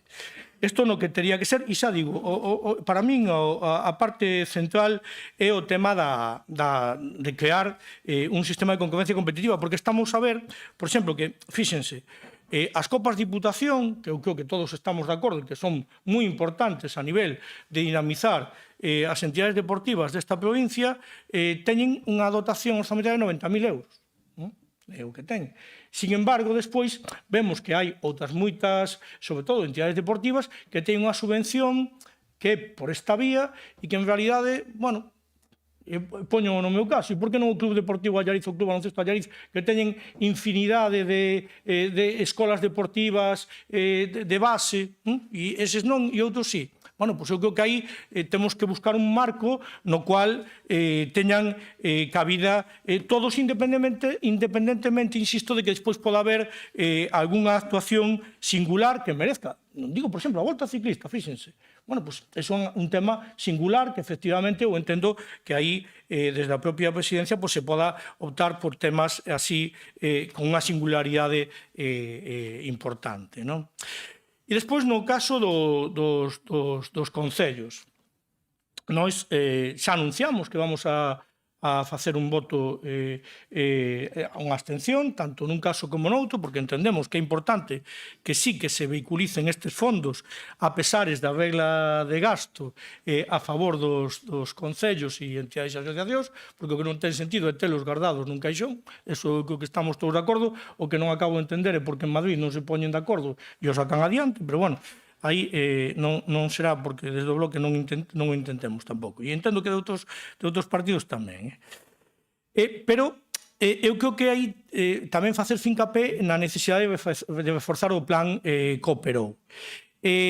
Porque está claro, unha vez temos estes datos, vostede mesma decía que, bueno, non, neste caso foi o compañero Valcarce, que se comprometían a 2 millóns e ao final nos vamos a moitos máis, é certo. Non nos vamos vía Cooperou, o cual tampouco deixa de ser significativo, xa dixen nas comisións, non? Porque claro, se comprometemos 2 millóns no Cooperou xa quedan de alguna forma comprometidos. E eu o que visualizo, ao final, con estes datos, dentro do Bloque Nacionalista Galego, o que visualizamos é que aqueles 25 millóns que nós propuñamos nos distintos debates orzamentarios son posibles. E aí non é por nada, compañeiro Rafa, pero creo que a responsabilidade é de todos. Porque cando levamos ese debate aos orzamentos, os que nos quedamos solos somos os do Bloque. Aí é cando nos dicen os do non, no resto creo que non nos poden dicir moito que somos os do non, porque máis ou menos non.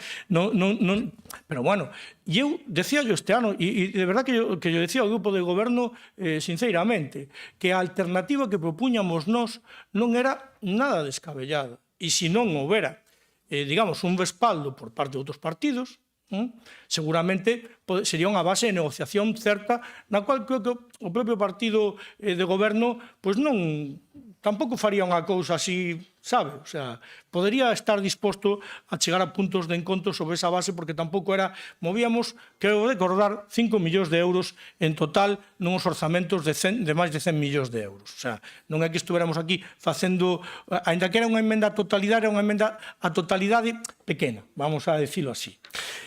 A partir de aí, eu creo que eses 25 millóns de euros que propomos para o Plan Cooperou son xustos e necesarios e se manifestaban a través desa emenda que propoñíamos no seu momento aos orzamentos desta Diputación Provincial. Pero que creo que, xa digo, que eran un punto de encontro posible. E, ademais, reforzábamos esa asignación dun xeito claro e transparente cara, sobre todo, ás entidades locais.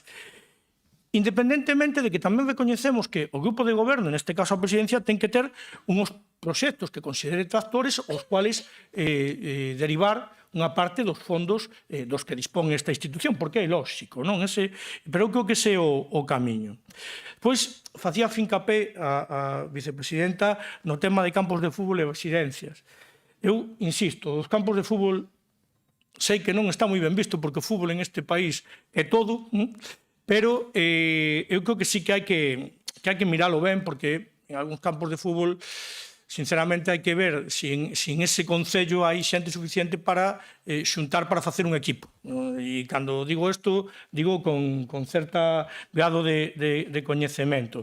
E despois o tema de residencias é que aí concordamos, o sea, decímolo e, ademais, seguramente a voceira, doña Marta, me botará bronca unha vez máis dicíndome que sí, que as residencias son fundamentais, e eu non lle discuto que sexan fundamentais, e, ademais, nunha poboación envellecida como temos nesta provincia, evidentemente, os alcaldes e as alcaldesas vense abocados a intentar ter ese servizo que lle manda a cidadanía. Pero eso non ten que ver con que ese servizo sexa necesario, con que sexan os concellos que teñen que afrontar ese servizo. Eu decía outro día, consideramos desde o Bloque Nacionalista Galego que está ben que se fan as residencias, o que entendemos é que as debería facer a Xunta e, en último caso, ser os concellos e a Diputación os que colaboráramos, poñendo chan, poñendo incluso unha parte económica, pero non descargar o que é a responsabilidade da xestión e do mantemento desas residencias nos concellos, que ao final é moi complicado porque son concellos moi pequenos. E en calquera caso, ademais, é que a responsabilidade é o que a nivel estatutario está clara que colga da propia Xunta de Galicia. Neste caso, a Xunta o que fai é un agasallo, xa digo, que hai alcaldes do bloque que acolleron residencias. É indubitable. E que recibiron axuda desta Diputación Provincial. É indubitable. Sí. Si eu digo totalmente. Pero unha cousa é iso, e é que, claro, o alcalde vai á Xunta, dalle un caramelo envenenado en forma de unha axuda importante para facer esa residencia. A Diputación aporta e o Concello final tira para adiante, porque é verdade que é unha necesidade básica en moitos dos concellos desta provincia. Pero eso non ten que ver con como se vehiculiza esa necesidade básica. Eu creo que, desde logo, aí o sistema está errado e os nosos alcaldes teño yo dito en distintas ocasións, non o dubiden. Bueno, a partir de aí, neste caso, estas axudas, eu creo que todos somos capaces de identificar que neste caso concreto, nesta modificación que se vai sacar adiante hoxe, carga... Vaya abreviando porque pasamos aí un rato. Eu non quero cortar, pero son flexibles, pero levamos varios minutos. Nada, remato enseguida. Nada, cargan cara dereita, non fai falta facer moitos cálculos. Seguramente os compañeros do Partido Socialista nos sacarán agora unha relación por concellos, eso non é necesario. Pero eu creo que sí que é necesario que fagamos ese marco no cual, tendo claro o que operou, a partir de aí sí que haxa esa flexibilidade por parte da Presidencia. Pero neste caso eu creo que damos un paso cara atrás no que é o marco que viñamos traendo ata agora. Evidentemente é unha opinión que temos desde o Bloque Nacionalista Galego que, por suposto, vostedes poden non estar de acordo. Nada máis, agardo para a seguinte volta. Gracias. Moitas gracias.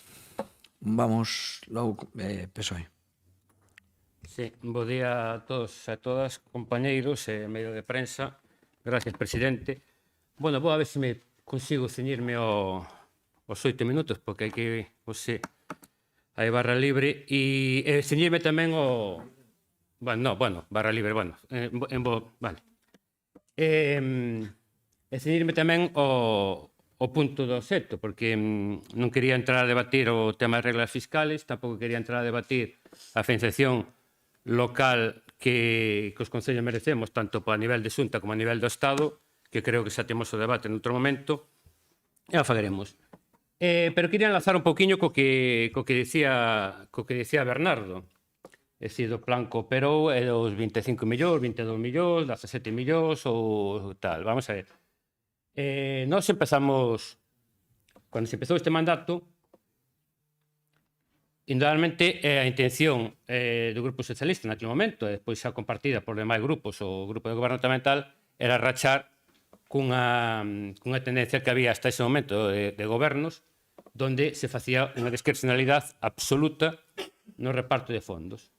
Nos sentamos, falamos, negociamos, e o Partido Socialista en todo momento non puso non puso deberes maiores, simplemente puso, digamos, un reparto equitativo en plan cooperou de mínimos, dando esa flexibilidade, entendendo esa flexibilidade que nos pedía o grupo do goberno, neste caso o presidente, para ir acadando ao longo do mandato unha cantidad que supusese o 22% dos fondos do orzamento da Diputación en fondos do plan que cooperou para repartir equitativamente os concellos. E nesa senda estamos, ou estábamos hasta ahora, nas distintas modificacións, nos distintos orzamentos. E seguimos crendo en eso, porque cando nos chegamos neste mandato, se estaban en números de reparto que asemellan, digamos, esta modificación agora. Se falaba de habitantes, se falaba de concellos, e donde a discriminación era absoluta. Vale. Pois eses criterios que nos marcamos no seu momento de poboación, de superficie, de envellecemento, de núcleos, abarcaba a todo o conxunto dos concellos, e donde antes todos os concellos viñamos recibindo un máis menos 70.000 euros, sesa un concello de 1.000 habitantes ou un concello de 15.000 habitantes, pois eso se foi corrixindo de maneira adecuada. Isto non pasa neste momento, cando hasta ahora nos dábamos nos orzamentos e nas modificacións un equilibrio máis ou menos dun 55-45% entre o goberno de distinto color político, neste caso se vai a un desequilibrio dun 65%, é onde os gobernos locales do Partido Socialista non acadan ni siquiera o 20% dese reparto cando teñen unha población cercana ao 40% ou está gobernando unha población cercana ao 40%.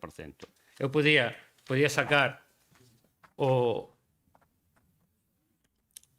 a tabla comparativa por habitante, donde concellos gobernados por o Partido Popular se levan unha media dun 103 euros por habitante e concellos gobernados por o Partido Socialista se levan apenas 35 euros por habitante.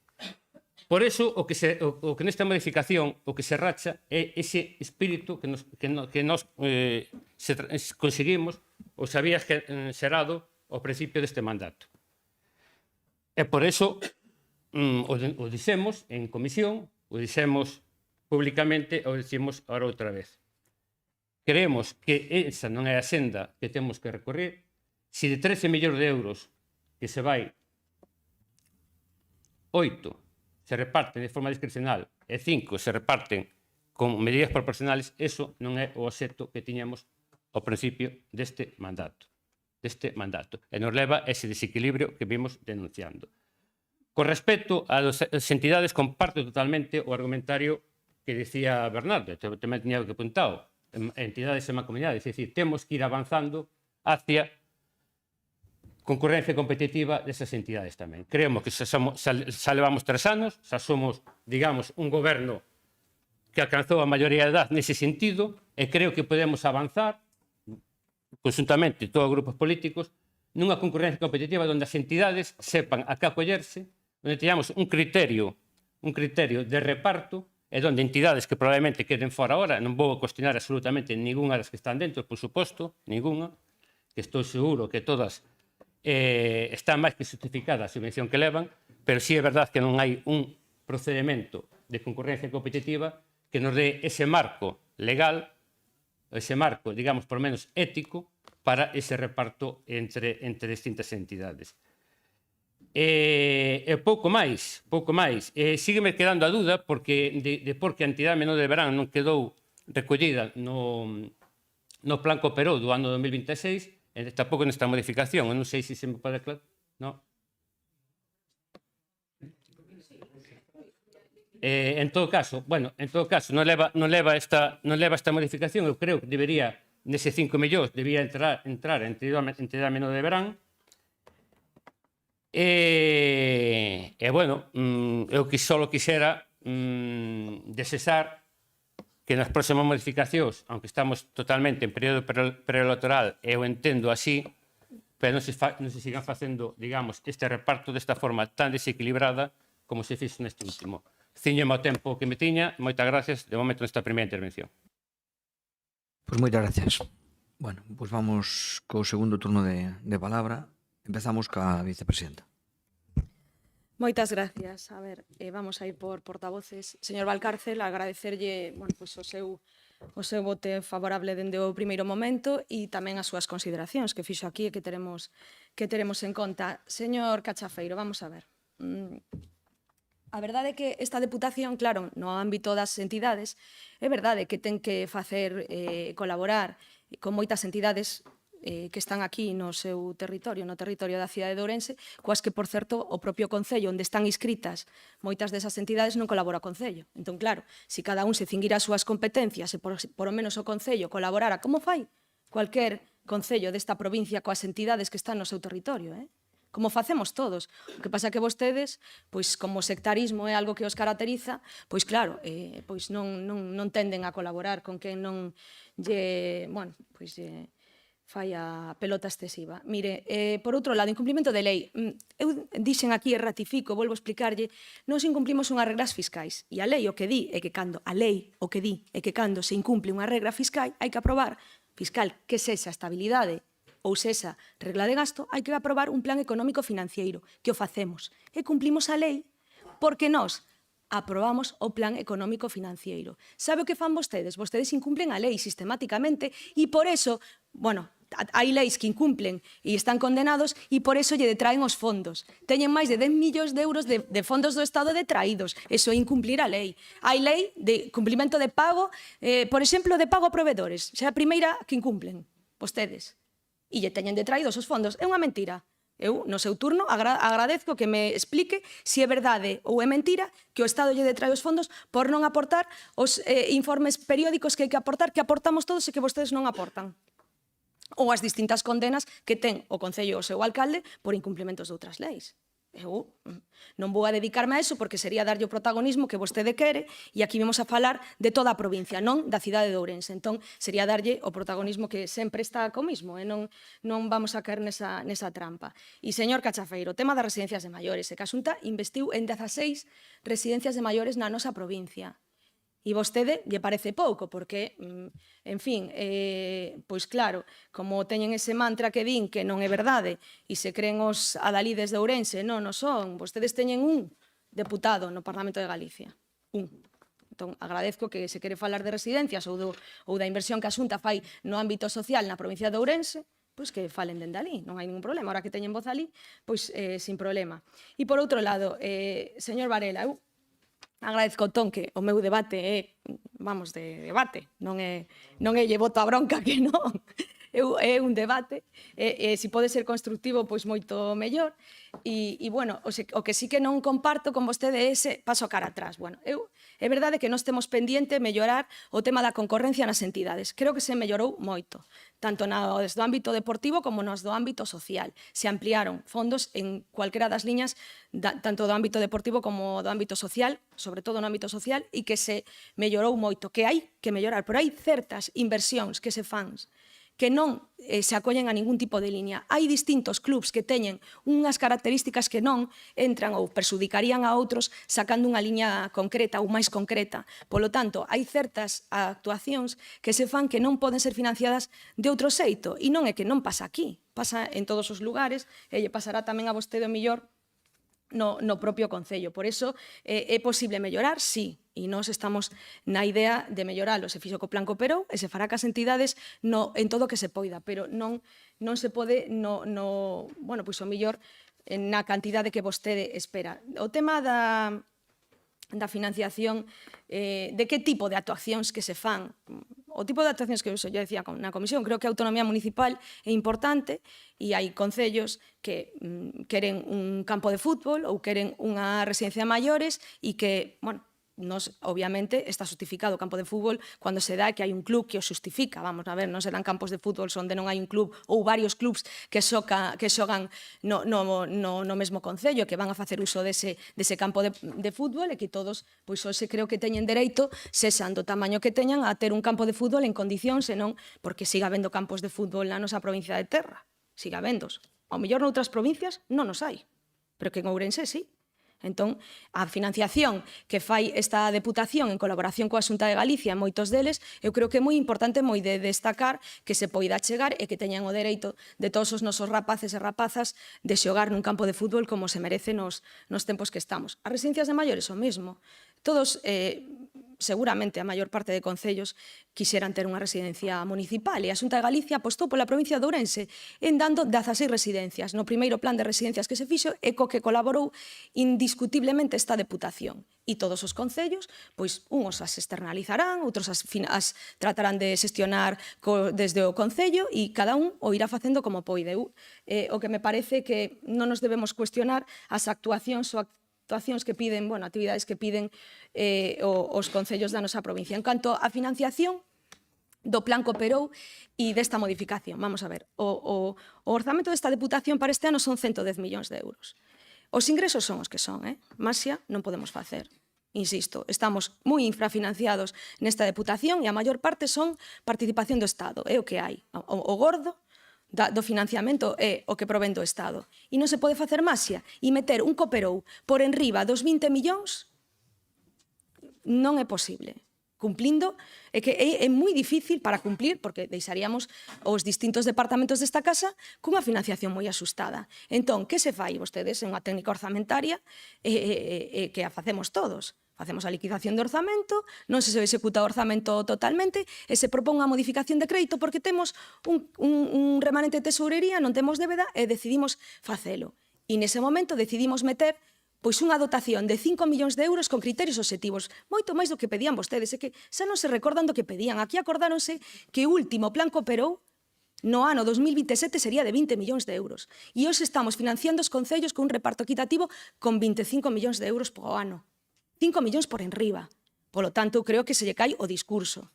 E o problema que hai aquí é que se lle cai o discurso. Entón, teñen que vir con algo, amedrentando ou dicindo, Dios mío, que fan? Oigan, un reparto obxectivo de 5 millóns de euros nesta modificación, eu creo que, pois é máis que para valorar. En cuanto ao tema de números concretos que sacou o señor Vila e que llevou a detallar, vamos a ver. O Partido Popular goberna 54 concellos de 91. O Partido Socialista goberna agora mesmo, despois de perder algún, 22 concellos.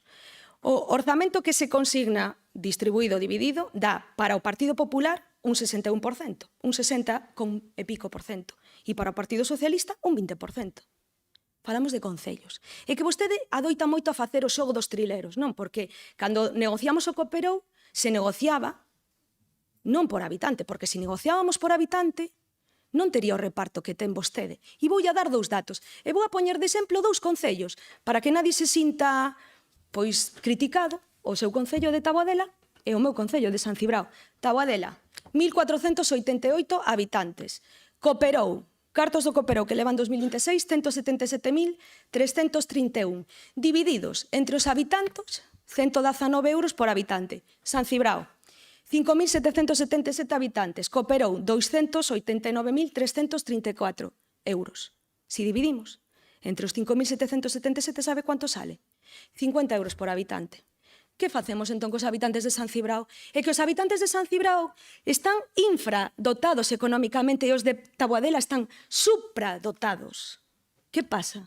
Que facemos, entón? O que facemos, pois é un principio de solidariedade, porque cando negociamos o Cooperou se decidiu non negociar por habitante, porque senón San Cibrao tería que cuadriplicar a Taboadela, sería moi injusto, señores e señoras deputados. E iso quedou claro. E hai unha parte fixa na xestión do Cooperou, nos criterios do Cooperou está clariño aí, entre os concellos de menos de 5.000 habitantes e os de máis de 5.000, que o seu e o meu, hai 10.000 euros de diferencia na parte fixa. E na parte variable non se dota, se lle dá máis importancia á parte dos habitantes, porque senón saldrían moi perxudicados. Non.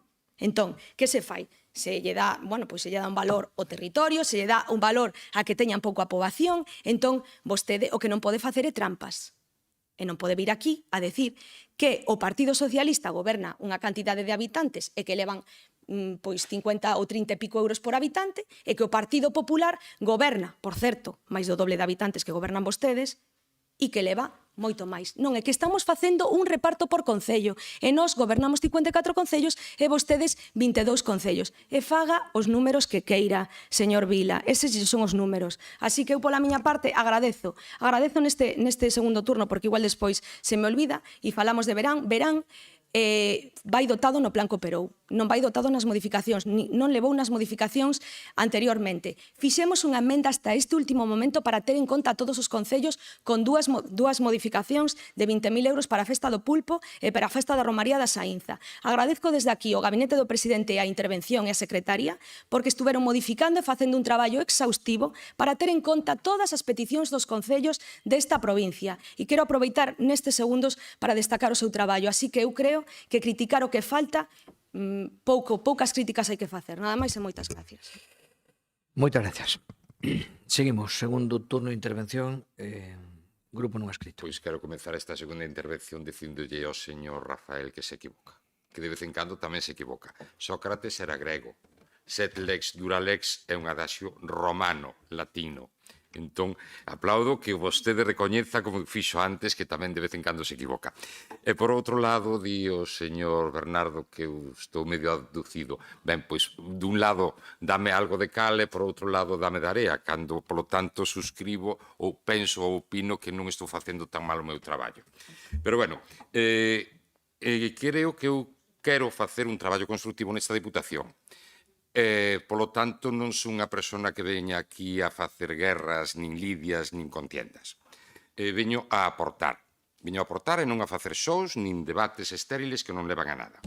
Polo tanto, reitero que é moi necesario mellorar a eficacia do gasto, que verificando que o diñeiro que se destina a unha actividade teña esa finalidade concreta. Polo tanto, suscribo que don Rafael suscriba a miña opinión. Ben, esta modificación quero reseñar e resaltar que é coñecida por todos e todas as diputadas desde primeiros deste ano. Desde primeiros deste ano. Todos e todas. Polo tanto, creo que todos os grupos políticos teñen coñecemento dela. Pois ben, creo que hai que traballar. Iso é o que hai que facer. En primeiro lugar, hai que traballar. Polo tanto, cando desde a Administración Provincial se recollen todas as inquedanzas, propostas, solicitudes que fan os alcaldes e alcaldesas directamente ao señor presidente da Diputación, os diputados provinciais, creo que alguén ten que dedicarse a traballar. E o primeiro que ten que facer, entre outras cousas, é convocar os seus alcaldes e alcaldesas. Cousa que non se fixo ata este luns pasado. Entón, vir a chorar despois é un pouco complicado para satisfacer as necesidades deses alcaldes e alcaldesas. Porque eu teño constancia de que hai moitos alcaldes e alcaldesas de certo partido, que non vou a mencionar, que non recibiron ni unha soa chamada do seu responsable provincial e voceiro provincial. E iso é moi triste. Iso é moi triste. Moi triste. E así o insisto, e o remarco.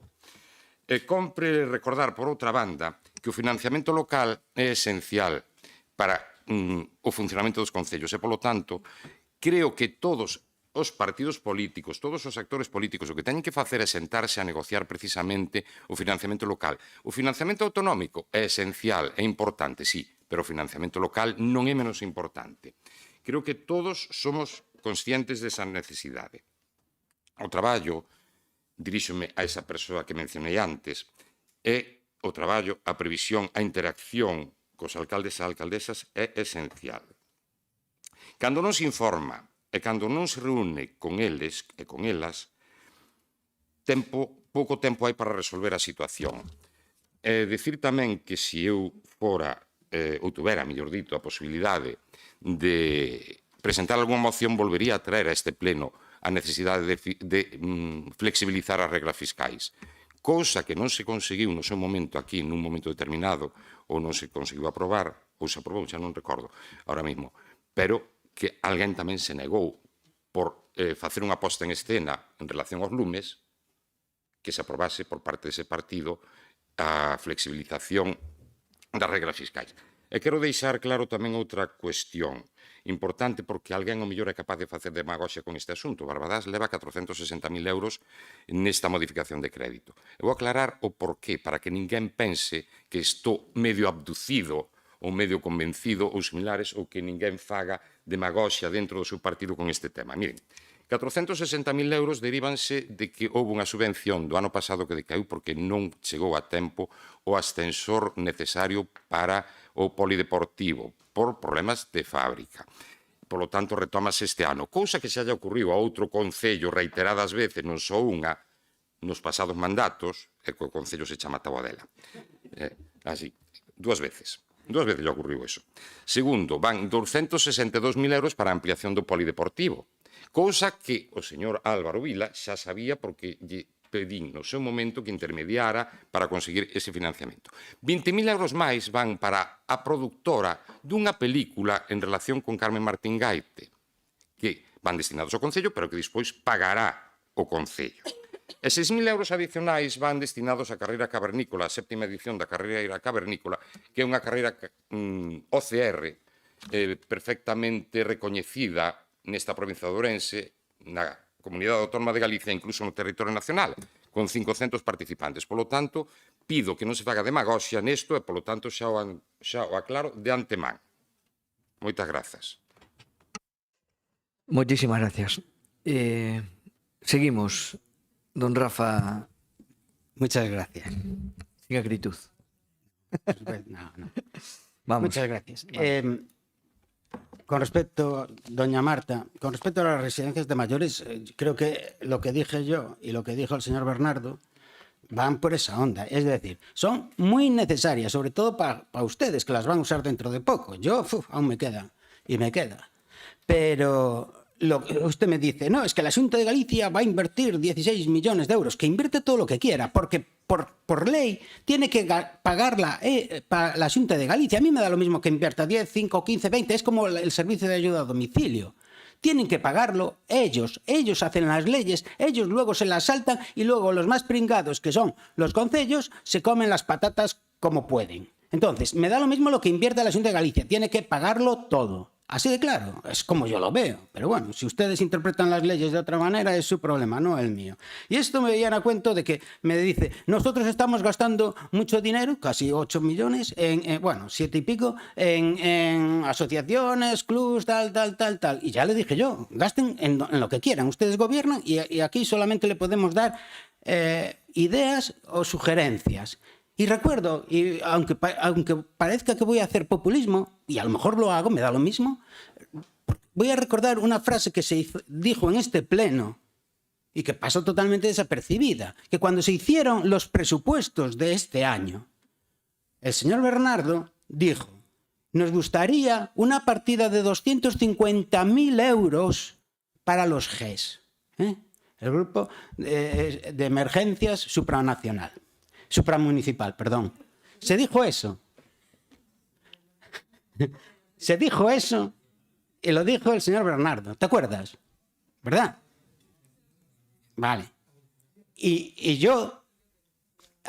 doña Marta dijo, es que no hay dinero para todo. Nos gustaría hacer muchísimas cosas, como dijo ahora mismo, nos gustaría hacer muchísimas cosas, pero no hay dinero para todo. Y cuando me tocó mi turno, el turno de Democracia Orensana, yo comenté, pues me parece muy buena idea la del señor Bernardo, y si no tienen dinero, sí que podríamos hacer lo que yo llamo prioridades. ¿Cuáles son las prioridades de todos los orensanos de la provincia de Orense?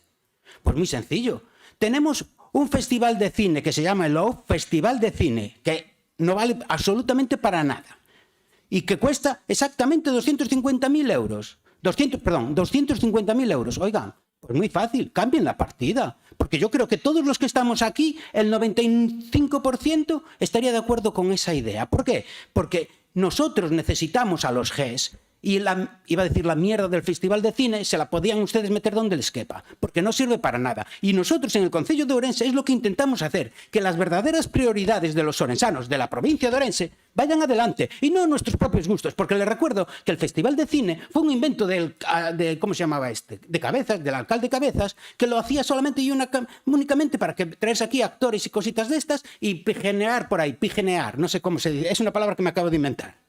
Y entonces empiecen a gastar el dinero en las cosas que son realmente importantes y no los tiren por ahí. Aparte de eso, no sé si aún me queda algo, voy a utilizarlos.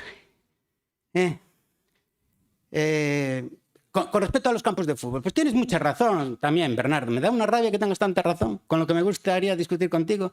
Los campos de fútbol, claro que son necesarios. Antes jugábamos en cualquier... por ahí... cosa que había en el monte, cogíamos una pelota y jugábamos todos. Son necesarios, claro que son necesarios, prácticamente todo es necesario. Pero me recuerda a una metáfora que contó no sé quién, ni siquiera me acuerdo, cuando entramos en el mercado común, porque cuando se entró en el mercado común no se llamaba Unión Europea, se llamaba mercado común. Y dijo, cuando nos dieron muchísimo dinero, ¿para qué? Para igualarnos. Como país teníamos que igualarnos con Europa y empezaron a darnos dinero. Y dijo, esto es lo mismo que si nos invitan a entrar en la Fórmula 1. Oye, os vamos a dar mucho dinero para que hagáis un coche competitivo y luego podáis participar con nosotros. ¿Y qué hicimos? Pues en vez de hacer un coche participativo o competitivo, nos gastamos un montón de dinero en el mejor garaje del mundo y luego competíamos con un 600, que fue lo que pasó. Entonces, hay que saber gastar el dinero en cosas realmente importantes y en infraestructuras importantes. Muchas gracias. Moitas gracias.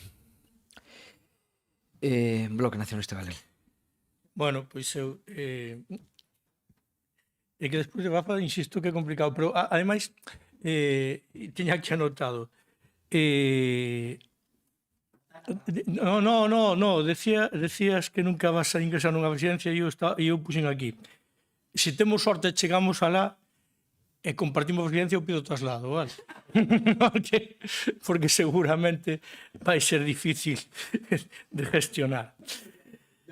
Sí, efectivamente. A partir de aí, agradezoche que coincidas conmigo en moitas das apreciacións que se fan.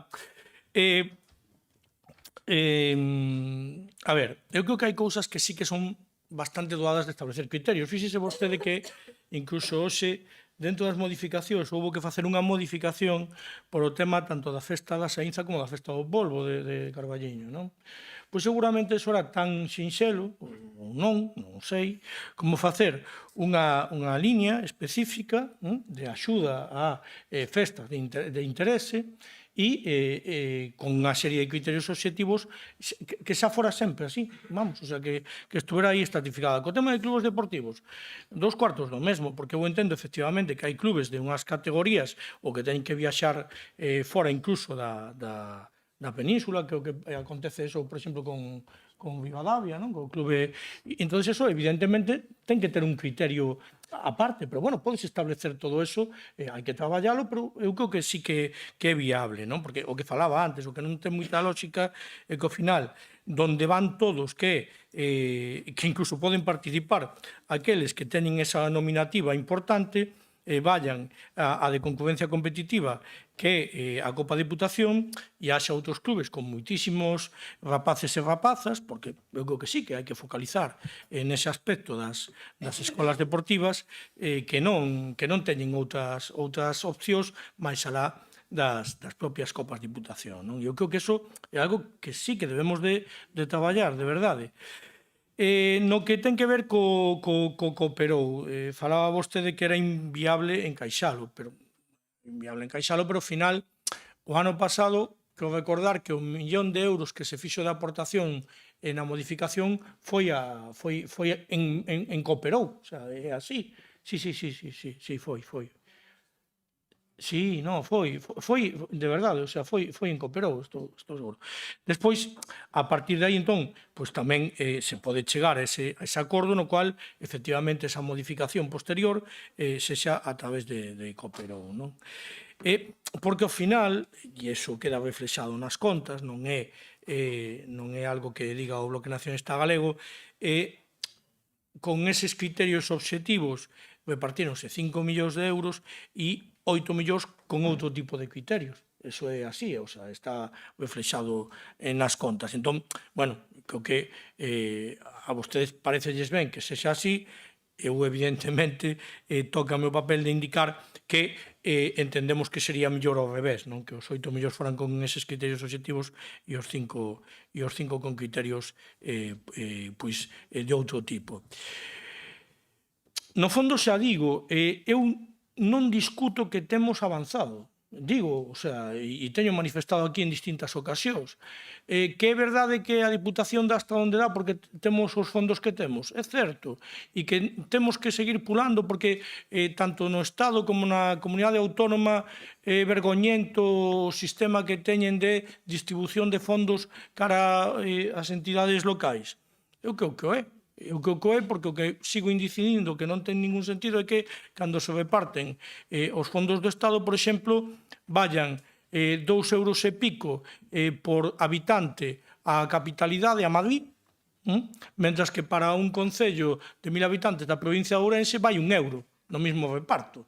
E explícalle ti aos veciños do teu concello que, claro, que teñen menos necesidade que os de Madrid, non? Mire, eu, claro, cando custo, ademais, en moitos casos, ali encenden unha farola e aluman ya 1000, e aquí temos 10 farolas para alumar ya un, non? Entón, claro, ese criterio é así, e despois, que a Xunta, pois, acontense outro tanto, porque, sobre todo, no Fondo de Cooperación Local, leva conselado desde 2008, e, bueno, pois, todos sabemos o que dá de sí, que non dá prácticamente para nada.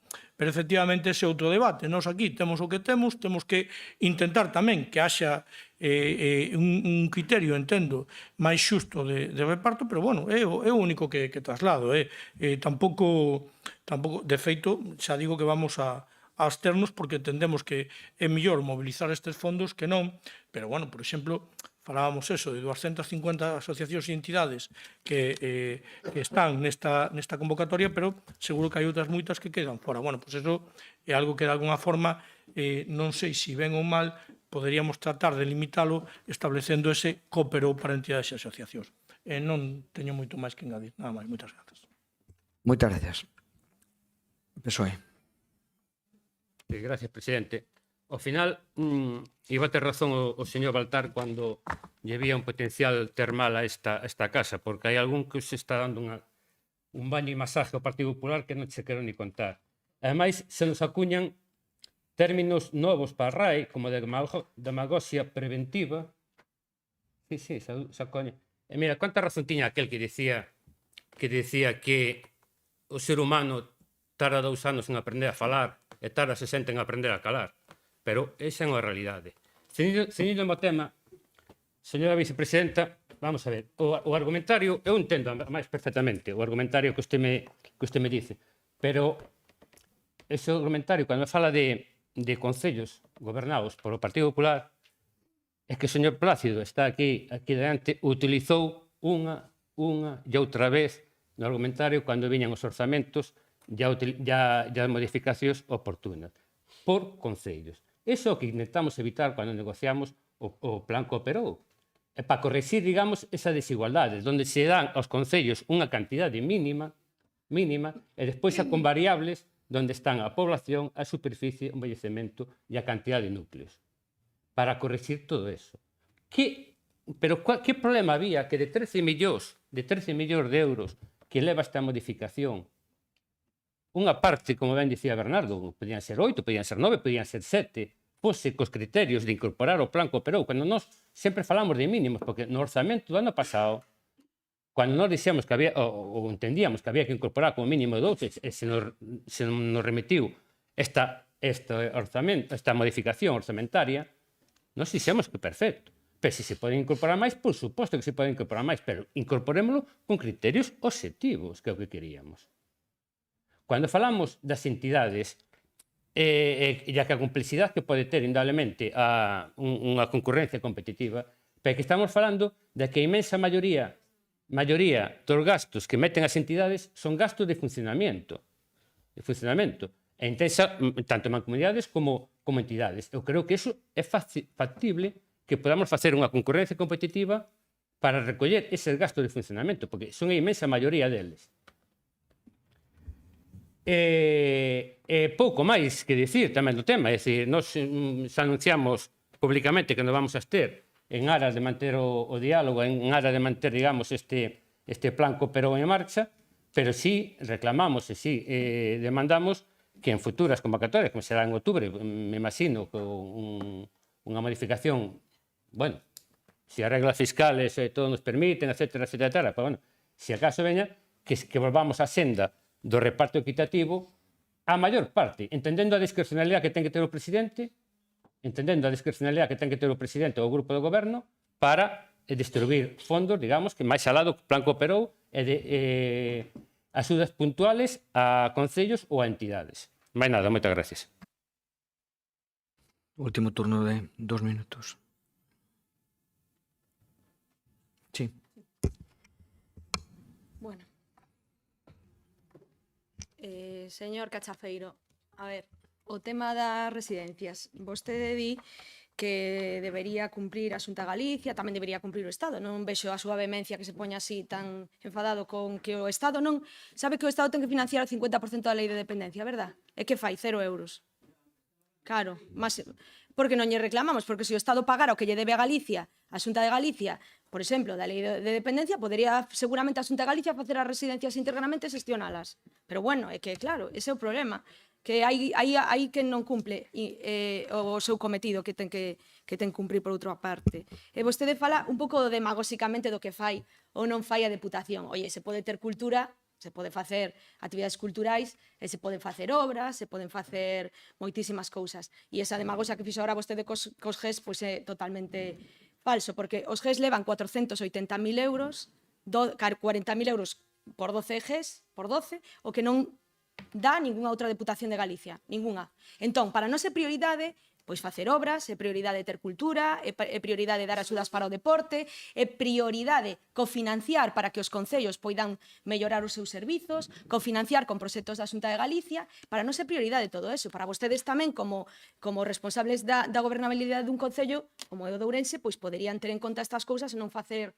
Eu non me meto, verdade, que no que solo fan vostedes, non, pois porque non son como va vostede. Unha demagoxia que ven a dicir aquí, pois poderían facer algo polo comercio que non peche, por ter un termalismo, por ter, bueno, moitas cousas dese tipo.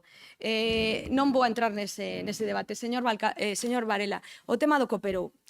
A única vez que se dividiu o cooperou en dúas foi a primeira vez, o primeiro ano, que deixamos unha parte para o inicio do orzamento e despois se deixaron 3 millóns para despois. Eso todo resultou ser un fracaso, porque había que justificar o cooperou antes do 30 de novembro e era un problema para os concellos poder justificalo. Vale, entón, por eso se optou pola vía da modificación de crédito. Non se fixo ano pasado, solo se fixo o primeiro ano. Vale, esta vía da modificación de crédito permite justificar os cartos ata o ano que ven. Entón, é moito máis operativo que o cooperou, que o teníamos que ter justificado antes do 30 de novembro. Esa é a justificación principal. E despois, o que lle decíamos, con criterios obxectivos, se reparten este ano casi 25 millóns de euros, pero que dentro deses 8 millóns de euros que van, que vostedes din que non son con criterios obxectivos, aí van moitas cousas, como por exemplo os GES, os conservatorios de música, infraestructuras deportivas ou as propias residencias que van para concellos de todas as cores políticas. Entón, conten eso tamén. Entón, quanto é para vostede, señor Vila, o que pode a discrecionalidade do presidente? Dígao, quanto é a discrecionalidade do presidente? Eu xa lle puxen un exemplo. Vostede non quere entender, fai o xogo do trilerismo político. O cooperou, no cooperou, a alta poboación perxudica. Vale? Está clarísimo. Sí, hombre, sí. Pero por que vostede, Taboadela, 110 euros por habitante, 117 euros, San Cibrao, 35? Por qué? Por qué? Por que os veciños de Taboadela teñen que ser financiados con 110 euros e os de San Cibrao con 35? Por qué? Porque somos solidarios, porque senón os concellos grandes levaríamos o cuádruple cos pequenos e os pequenos quedarían moi infrafinanciados. E, por exemplo, hai concellos pequenos de población, pero moi grandes en extensión. Por exemplo, a Veiga. A Veiga leva prácticamente o mesmo cooperou que San Cibrao. Por qué?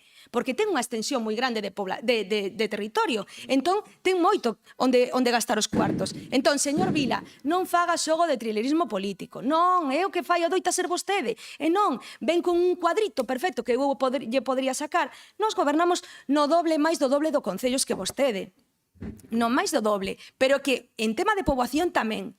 E non é só eso, é que a poboación se decidiu non premiar porque senón os concellos máis pequenos, como o seu, que non é tan pequeno, pero os hai moito máis pequenos, quedarían moi mal dotados. Eu aproveito xa para pechar, insistir, dar as gracias ao traballo feito por este gabinete, por a intervención e por secretaría, por atender a todas as peticións de todos os concellos ata o último día, por mobilizar esta Deputación e por os criterios que se están adoitando, que son diferentes. Eu non digo si mellor ou peor, son diferentes, o que se facía antes, diferentes, e unha boa parte foi acordado aquí, se van a mobilizar este ano 2026 158 millóns de euros, que van a redundar seguramente na mellora de vida de todos os ourensáns. E para eso estamos aquí, para facilitar a vida, para mellorar os servizos e, sobre todo, para dar resposta a todos eses que nos elixiron para gobernar o seu concello ou, neste caso, a Deputación. Nada máis e moitas gracias.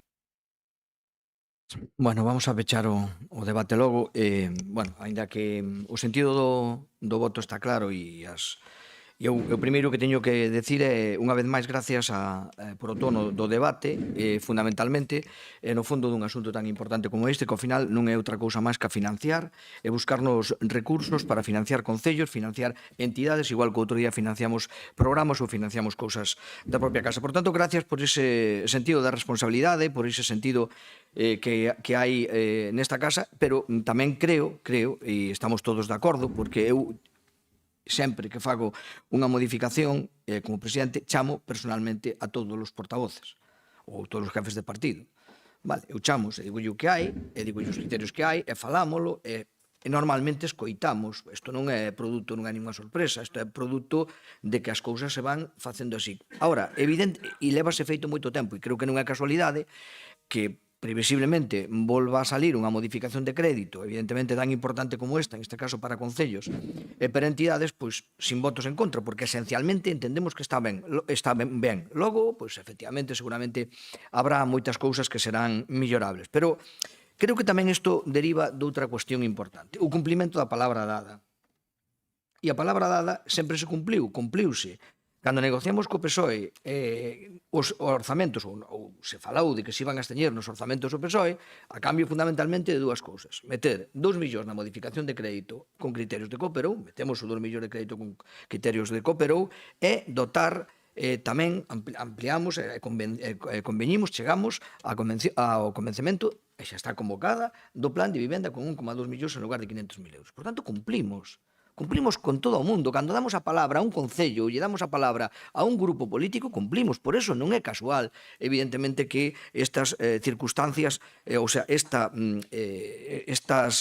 decisións se adopten neste clima. Eu creo que é moi importante, pero que non solamente cumplimos moito máis, porque, efectivamente, podíamos ter a tendencia un ano das eleccións de decir, oye, eu cumplo a palabra dada, poño os 2 millóns de euros de Cooperou, cumplimos máis, porque seguimos cumplindo cos conservatorios, seguimos cumplindo cos GES, a única Diputación de Galicia que lle dá aos GES aos concellos máis diñeiro do que corresponde coa súa financiación, e non é pouco, non pedía, decía don Rafa decía que era oye, por que non sacamos 250.000 euros? Non lle demos 250, damoslle 480.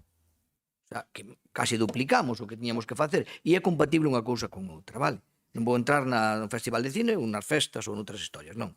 Vamos a dicir que os GES pedían 14, o sea, é a única Diputación, logo falaremos de emerxencias, é a única Diputación que dá diñeiro máis alá da obriga legal do convenio aos GES.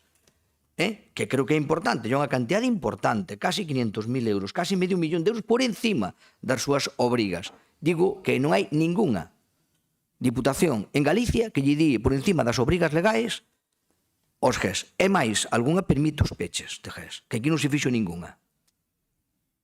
Eso é importante porque, como temos xente aquí de diante, e todos queremos facer méritos, pois é importante dicirlo. Non obstante, hai logo unha moción que debatiremos ampliamente. Pero volvo ao que planteamos. Cumplimos a palabra dada. Demos 2 millóns con financiación, ou sea, cos criterios do Cooperou. Xa tense dito moitas veces, a min dame igual, eu meto os 2 millóns no orzamento, pero é que non collen inicialmente. Non collen inicialmente, porque entonces deixo sin ninguna partida, sin ningún recurso outras partidas, pero comprometémonos, e aí están os 2 millóns cos criterios do Cooperou, por tanto, garantizados, e encima, como decía a vicepresidenta, con maior facilidade de justificación, porque en lugar de termos que justificar a 30 de noviembre, podemos justificar vía nominativa o mesmo diñeiro hasta todo o ano que ven. Co cual é moito mellor. Pero que ademais despois metemos o criterio que temos utilizado máis veces. 30, 40, 50, un criterio un pouco en función da población, e iso arroxa unha cantidade non de 5 millóns 440.000, casi 5 millóns e medio vale, casi 5 millóns e medio, pero que ademais deso, por lo tanto, se non sumamos 19 millóns que lle demos inicialmente con criterios obxectivos, se non sumamos 5.440, estamos en 24.440 con criterios obxectivos. Pero é que despois deses outros que quedan, xo explicou perfectamente a vicepresidenta, pero eu creo que é conveniente que volvamos a reiteralo. Non facemos un uso discrecional, porque o que pide unha residencia de maiores, máis ou menos, se a piden todos os colores, cando a piden e acreditan, nos financiámola cos mesmos criterios. Aí van os conservatorios, aí van os GES, aí van hasta as casas de maiores tamén, as que teñen 3 concellos que nos piden esas casas de maiores para cofinanciar. É dicir, hai un montón, nises 8 millóns, todas investimentos deportivos, hai un montón de diñeiro que non é discrecional. Que se un concello do PSOE pide, e hai algún exemplo, pide unha residencia, nesta modificación, vai a residencia, Calvos de Randín. Pon a residencia, Calvos de Randín, efectivamente leva para a residencia. Igual que outros levan para Vilamartín, para un campo de fútbol. De que estamos falando? Como que me di que eu prácticamente os outros 8 millóns reparto como me dá gana, según me levanto por a mañá? E os outros foron en función do que pediron os concellos. E, por lo tanto, creo que debe quedar claro que a cantidad reglada e a cantidad que, se non está reglada, é comprometida, fai que o reparto sexa moito maior. Lóxicamente, quedan programas, quedan actuacións, quedan cofinanciacións que chegan concellos de todos os tipos. Sabemos como esta provincia chegan, que lle acaban de dar unha subvención e que se non lle dar 50.000 euros non pode aproveitar a subvención. Todo eso se recolle. E a discrecionalidade é mínima. Eu insisto, o gallá, todas as administracións traballaran co rigor e ca xusticia que está traballando a Diputación de Ourense a hora de repartir os fondos. O gallá, eu daríame con canto nos dentes. O gallá, xa sei que lles vai molestar, pero eu teño que citalo, porque ustedes me citan outra cousa. O gallá, a Confederación tuvera un plan cooperou. O que fora, 40.000 euros, 50.000 euros para cada concello. O que fora. Pero se eu tuvera todos os anos 50.000 euros da Confederación, e mira que ten millóns de inversión a Confederación, oi, a mí xa me valdría, porque o mellor eran 200 ou 250 nunha legislatura que me valdría moi ben, que me virían moi ben para esas obras. Non teño un duro. Nin un duro. Entonces, non me falen de repartos equitativos. E remato con algunhas cifras que creo que temos que dar. Creo que o gran éxito desta legislatura, además do criterio, ou deste mandato, perdón, deste mandato, correcto, deste mandato, é os que levamos dedicado a concellos. E claro que arriesgamos, efectivamente, a alternativa que me decía don Rafa era, no, están incumplindo, van prevaricar. Non, mire, a señora interventora non me advirte de prevaricación. A vostedes nun pleno se os advertiron, Sí. Cando o seu alcalde se o advertiron, a non nos advirten de prevaricación. Dinos que incumplimos as reglas. Pero ten unha solución, como dixe a vicepresidenta. A solución é un plan económico financiero. Un plan económico financiero. E é o que vamos a traer e é o que vamos a presentar. E a alternativa cal é? Ter todos estes millóns quietos e os concellos non poder facer absolutamente nada? Non, pois non, incumplirimos as reglas, esperemos que as cambien, non somos os primeiros que as cambian, pero eu creo que remato con algunha cuestión. Cando me falan de que os concellos que máis levan son os do PP, pois non, evidentemente non son os do PP. Os concellos que máis levan nesta legislatura son os concellos que máis teñen que levar, que son os máis poblados. É dicir, Carballiño, Verín, O Barco, lóxicamente, e non son do PP, curiosamente son, neste caso, do PSOE. E son os que máis levan, e están os datos obxectivos aí. É certo que, como tamén decía a vicepresidenta, se aplicáramos un criterio territorial, ou sea, perdón, poblacional, exclusivamente como usted demandaba nesta modificación, Dios mío. Entonces non tiñan que levar 3 ou 4, tiñan que levar 14 ou 15 millóns de euros. E non o faguemos, pero tampouco é xusto que, efectivamente, un concello de 15.000 habitantes pois leve menos con de 1.000. Ou leva a mitad máis, ou leva o doble. Ainda que leva o doble ou leva o triple, multiplico por 15 en población. E non hai ningún concello que multiplique por 15 o máis pequeno. Ningún. E en población, sí, hai moitísimos que multiplican por 15 a concellos pequenos, e non hai nadie que multiplique por 15. Podíalle dar moitas cifras, podíalle dar cifras de, como acabo de indicar aí, os concellos que máis levan, podía lle dar cifras de incremento en donde casi todos multiplican por 3, por 4, por 7 a cantidade que levan, pero que eso se remite moi sencillamente. Mire, no que son entre Cooperou e nominativas a concellos, neste mandato levamos movilizados 136.528.128 euros. 136 millóns. No anterior, por esta vía, 43.212.000. Estamos falando de casi 100 millóns máis. 93.315.000. Este é o éxito desta casa. Isto é o éxito desta casa. Todo o mundo ten máis diñeiro. Iso é realmente o éxito desta casa e o criterio desta modificación. Por lo tanto, eu remato como empecé, podíase entrar en moitas máis cuestións, pero non vamos a facer ninguna outra cuestión. Señor Bernardo, eu tamén entendo que ademais usted é un home de diálogo e un home que di as cousas sempre claras e con fundamento. Poderás estar un de acordo ou non estar de acordo, pero desde logo é con criterio bastante coherente, non? Efectivamente, podemos facer un plan de Cooperou para algunhas cousas. Efectivamente, podemos ir, pero xa hai tamén liñas competitivas, liñas de concurrencia competitiva. No deporte, casi duplicamos tanto as colectivas como as individuales, as del club como as individuales. Nos sociales, multiplicamos, non me acordo se hasta creo que por 4. É dicir, as concurrencias competitivas. Non lle sacamos as concurrencias competitivas, aumentámolas todas moitísimo. O que pasa é que quedan cousas fora. Que nos quedan por afinar moitas cousas? Por suposto que sí. Pero creo que entre todos podemos decir que temos máis diñeiro, está, creo que, ben repartido, de acordo, e atendemos as necesidades desta provincia. E froito deso, e remato outra vez dándolles as gracias por permitir salir adiante unha modificación que vai a beneficiar a concellos, neste caso, que vai a beneficiar a entidades, que vai a permitir que se desarrollen os programas que necesita esta provincia ou que necesitan eses concellos e esas entidades, en definitiva, que nos vai a facer máis grandes como provincia. Moitas gracias. Bueno, pues dito isto, vamos a votar. A favor, bueno, perdón, vamos, sí. Sí, vamos a ver si efectivamente. Sí que vamos a votar separadamente, por si alguén ten. Punto 7, aprobación que sería para entendernos de entidades. Punto 7, a favor? Vale. Os demais, abstención? Abstención. Vale. Moi ben. A segundo punto, a número 8, que sería de... Como? Bueno, aquí hai que votar a emenda primeiro do de Reiriz e de Carballiño. Vale. Votarás a favor?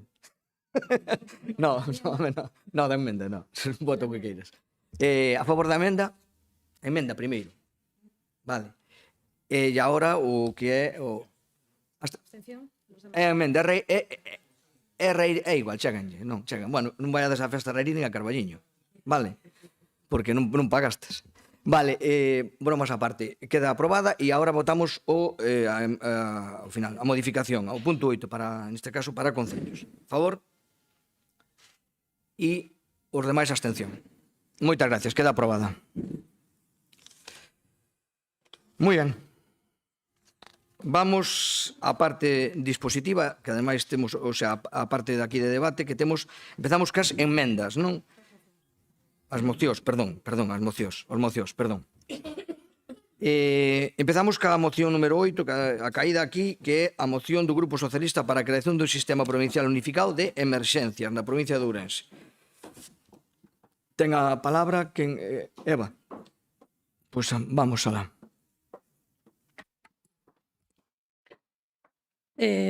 Outra vez bo día, darlle o bo día aos profesionais das emerxencias aquí na provincia, benvidos. E, bueno, hoxe quero comenzar dicindo que o Grupo Provincial Socialista o único que pretende con esta moción é darlle voz aos profesionais das emerxencias, que imos partir de que son os que entenden de como están a funcionar. E quería que eso fora por de diante. Bueno, hoxe traemos a este pleno esa moción, como digo, do Grupo Socialista, que non vai dunha ideoloxía, que nin tan sequera de confrontarnos, senón que entendo que é algo moito máis básico, que é da seguridade da cidadanía, da dignidade dos profesionais e a igualdade entre os territorios.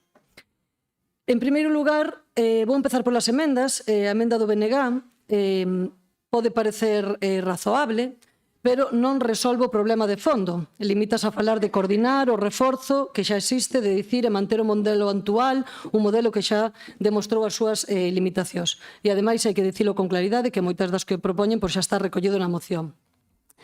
Sí que é verdade que houve unha pequena confusión, ou non sei se é querer desvirtuar un pouco o sentido da moción do Partido Socialista. Nesas comisións se falan de que non se entende moi ben como está esta moción. Se é que fala de bombeiros forestais do... Non, mire, non. Creo que a moción claramente está clara. Pode ser mellorable, por suposto. Pode ter algunha eiva, tamén. Pero creo que claramente a moción e o sentir da moción está clariño, moi clariño. O que pasa é que creo que non teñen o mellor argumentos suficientes para defender o modelo actual. Tamén, por outra banda, o que dice, volvendo á emenda do BNG, pois non introduce ningún cambio real, non é aceptar esta emenda, sería rebaixar a ambición da proposta, convertela, ao final, nunha declaración de efectos prácticos que, ao final, nos vai a seguir estando no punto no que nos atopamos hoxe. Non fai falta que eu lles diga nada, simplemente, se escoitamos o ruído de fondo que temos hoxe aí, claramente nos estamos dando conta de que temos un problema, e é un problema bastante grande. Nas emerxencias non chega con mellorar o que hai. Non chega. Claramente vimos que o temos que transformar se queremos ter esa seguridade que necesitamos e precisamos todos os ourensáns e ourensanas. Despois, a segunda emenda, a emenda do Partido Popular, aquí o problema, creo que, ainda é maior, porque desnaturaliza completamente o sentido da nosa moción. Substitúe unha proposta de reforma provincial, estamos na provincia de Ourense, e creo que o que está dicindo a nosa moción abrangue os bombeiros comarcais e os GES, o Grupo de Emerxencia Supramunicipal, entendendo que dependen dos concellos. Entón, entendendo que as competencias e estes bombeiros comarcais que dependen dese consorcio provincial, se estamos en Ourense, dependerán única e exclusivamente da Deputación. Non dicindo que a Xunta de Galicia tamén teña a súa parte no ámbito e no cómputo general do que son as emerxencias de Galicia. Pero estamos falando do problema que ten a provincia de Ourense. Entón, aquí o que nos damos conta é que substitúe unha proposta de reforma provincial clara, eu creo que clara, con tres accións que non comprometen nada. Con manter, con estudiar, con trasladar, ao final eso non nos saca do problema que temos agora mesmo nesta provincia. E mantén actualizado un mapa xa existente que non vai a resolver ese problema. Estudiar unha bolsa, ao final non vai a cambiar unha relación dos GES, non cambia a realidade. E trasladar o debate á Xunta, como lle dixen, pareceme a min que é evitar asumir as responsabilidades que creo que temos todos e todas os que estamos hoxe aquí. E creo que temos que traballar para, teñen unha oportunidade hoxe de que isto se poida cambiar e mellorar. Non se cree, o que pretendemos é, que se cree, elaborar un plan integral de emerxencias, que é o punto número 1 das propostas da provincia de Ourense, que establezca un modelo operativo basado nun mano único de coordinación e que abranga todos os servicios de emerxencias os que garanta a actuación conxunta. Se usted lee a exposición de motivos, claramente lle nomeo os 4 parques comarcais de bombeiros. E lle falo dos GES, de que naceron, evidentemente, que é un sistema que creemos que está fragmentado, e que os GES xurdiron, como unha resposta a unha necesidade real que había naquel momento. E vostede, como foi director de emerxencias, eu entendo que sabe moitísimo máis que podo saber eu, que non sei nada, pero só sei o que os profesionales dun servicio nos trasladan e nos din, e claramente vimos o ano pasado que ao final temos que facer algo máis. Os lumes están nos povos. O monte, por suposto. E claro que vostede fala dos bombeiros forestais. Por suposto, hasta creo que merecían tamén outra moción os bombeiros forestais cas eivas que teñen. Pero neste momento falamos dos que claramente dependen desta Deputación. Entón, o que non podemos é desviar, non podemos desviar o tema. Entón, se queremos analizar con rigor esta realidade, debemos comezar por os bombeiros, porque os bombeiros non lle están a pedir máis cartos. E os bombeiros non se llevan a unha folga porque lle é o estado habitual. Home, entendo que non. A xente cando vai a unha folga será porque previamente tivo uns acordos que non se están a cumplir. Ou así nos lo trasladan. Entonces, entendemos que o único que queren é que se lles cumpran co que eles xa tiñan acordado. Pois non se lle están a garantir uns servicios mínimos ahora mesmo na folga, non hai 3, non se está a cumplir, hai un. Eso é gravísimo, eso é gravísimo. Vamos, baixo o meu entender. Non se cumpriron os acordos das subas salariais do 2,5 que se cumpriron no resto de Galicia. E usted ten moita costume de dicir que miremos para outro lado. Eu voulle falar da Deputación de Lugo. Creo que hoy usted o pleno o sabrá mellor que a min o que ali se dixo. E gustoume moito o que dixo a presidenta Carmela. Estamos fartos de escutar as competencias. Temos un problema, estamos na Deputación de Ourense e temos que intentar entre todos darlle unha solución. E despois o que lle decía, non lle están a pedir máis cartos, estánlle a pedir o que xa o deles, o que teñen.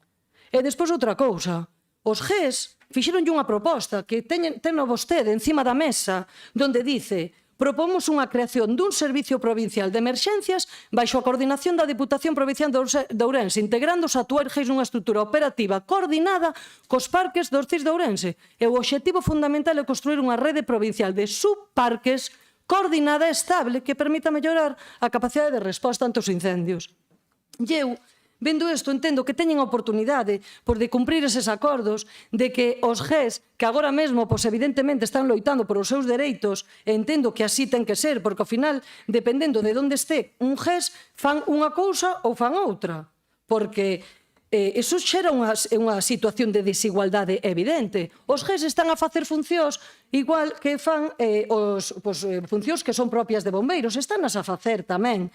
Entón, nós entendemos que isto, non todos os territorios teñen o mesmo nivel de protección. Os GES, dependendo de se están nun concello ou noutro, fan unhas cousas ou outras. Pero, entonces, que sistema de emerxencias é o que conta a provincia de Ourense? É que non o temos, non está coordinado. Entendemos que sería algo que creemos que terá as súas complicacións para integralo. Non digo que non, pero é que se non nos pomos a facelo e nos limitamos solo a que xa os surrogamos, a que xa os fixamos públicos. Mire, non, os traballadores non teñen a culpa de que ustedes crearan un problema de inicio e agora mesmo ese problema siga aí. Entón, eso creo que un pouco o que temos que facer é analizar.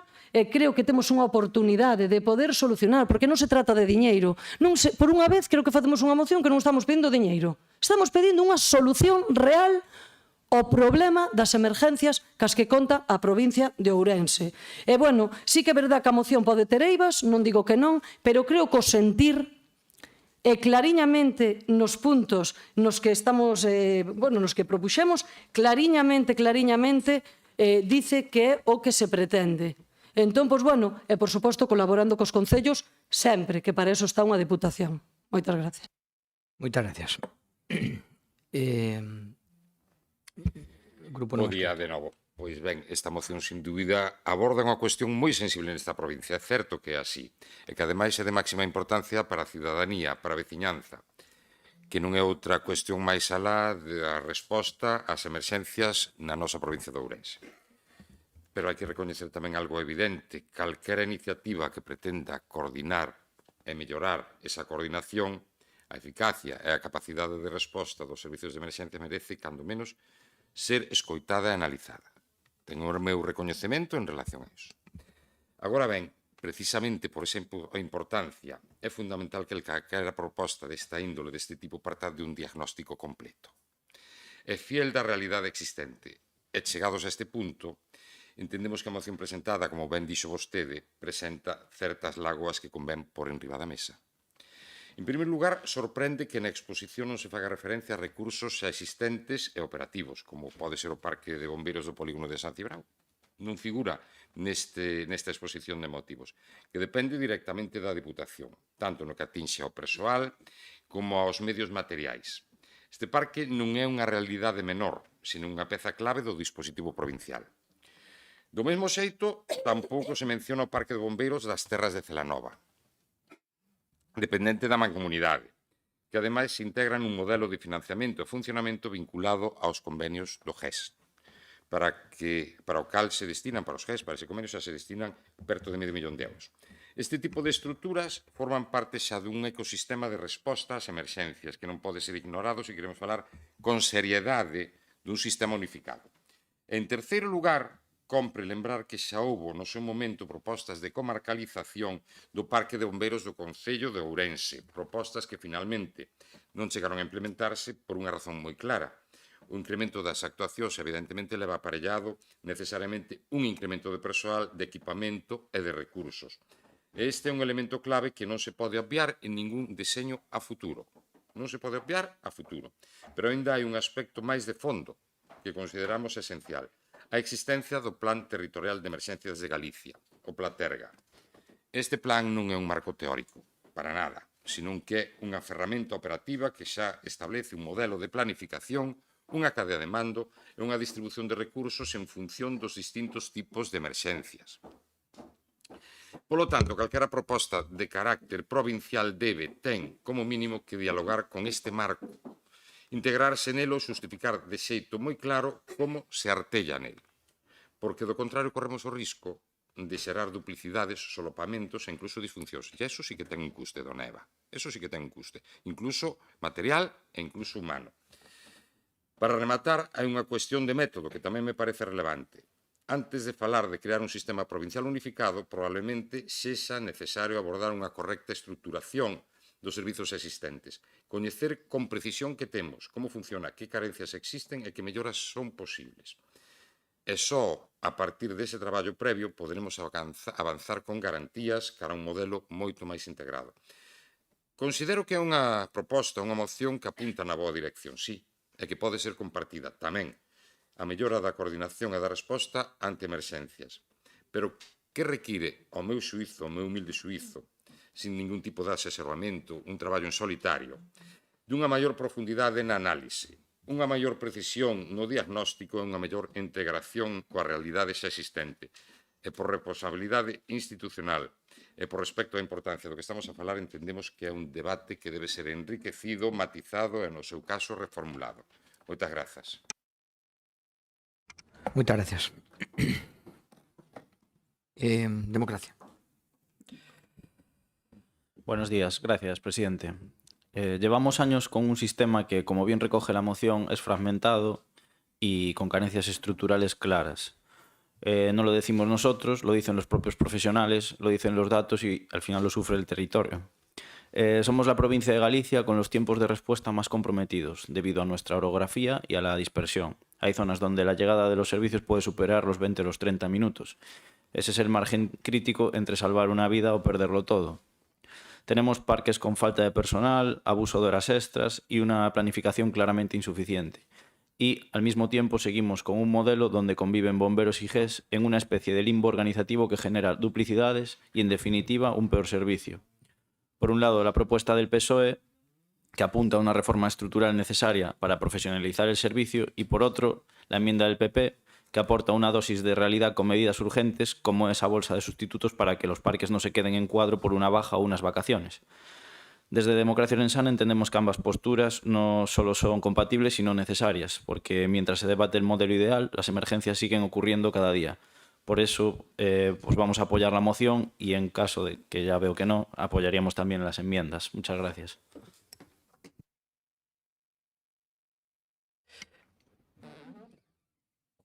Bloque. Sí, sen dúbida este é un tema complexo, con moitas aristas. Por eso consultamos con xente do propio sector e vou basear a intervención en xente que efectivamente está no día a día. Hai cousas que están claras sobre a exposición, non? Incidindo nela. O déficit de persoal é unha realidade, tanto nos parques do consorcio como nos propios GES. Non hai máis que ver o número de horas extras que se están a cometer por parte dos profesionais. Os investimentos en medios materiais, infraestructuras e equipamentos resultaron claramente limitados e hai fondos que non se están usando de UNESPA. Bueno, saben a petición que levo feito de fai tempo, por exemplo, para dotar con un bulo parque comarcal de Xinzo. E hai que incidir en que eses fondos de UNESPA teñen que ser empregados directamente non en persoal, sino en gastos de millora do servizo a través de distintos elementos ou maquinaria.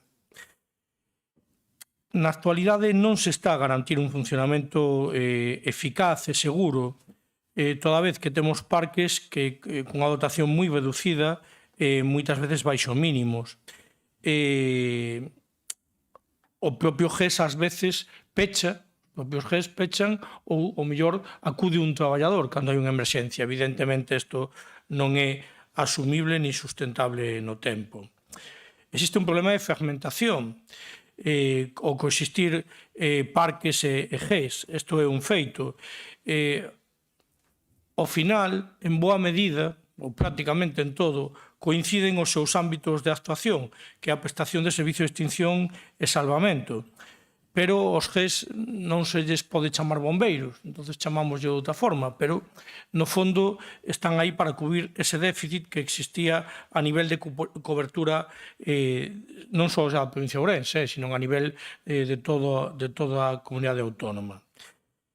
Na moción falase dun modelo operativo baseado nun mando único.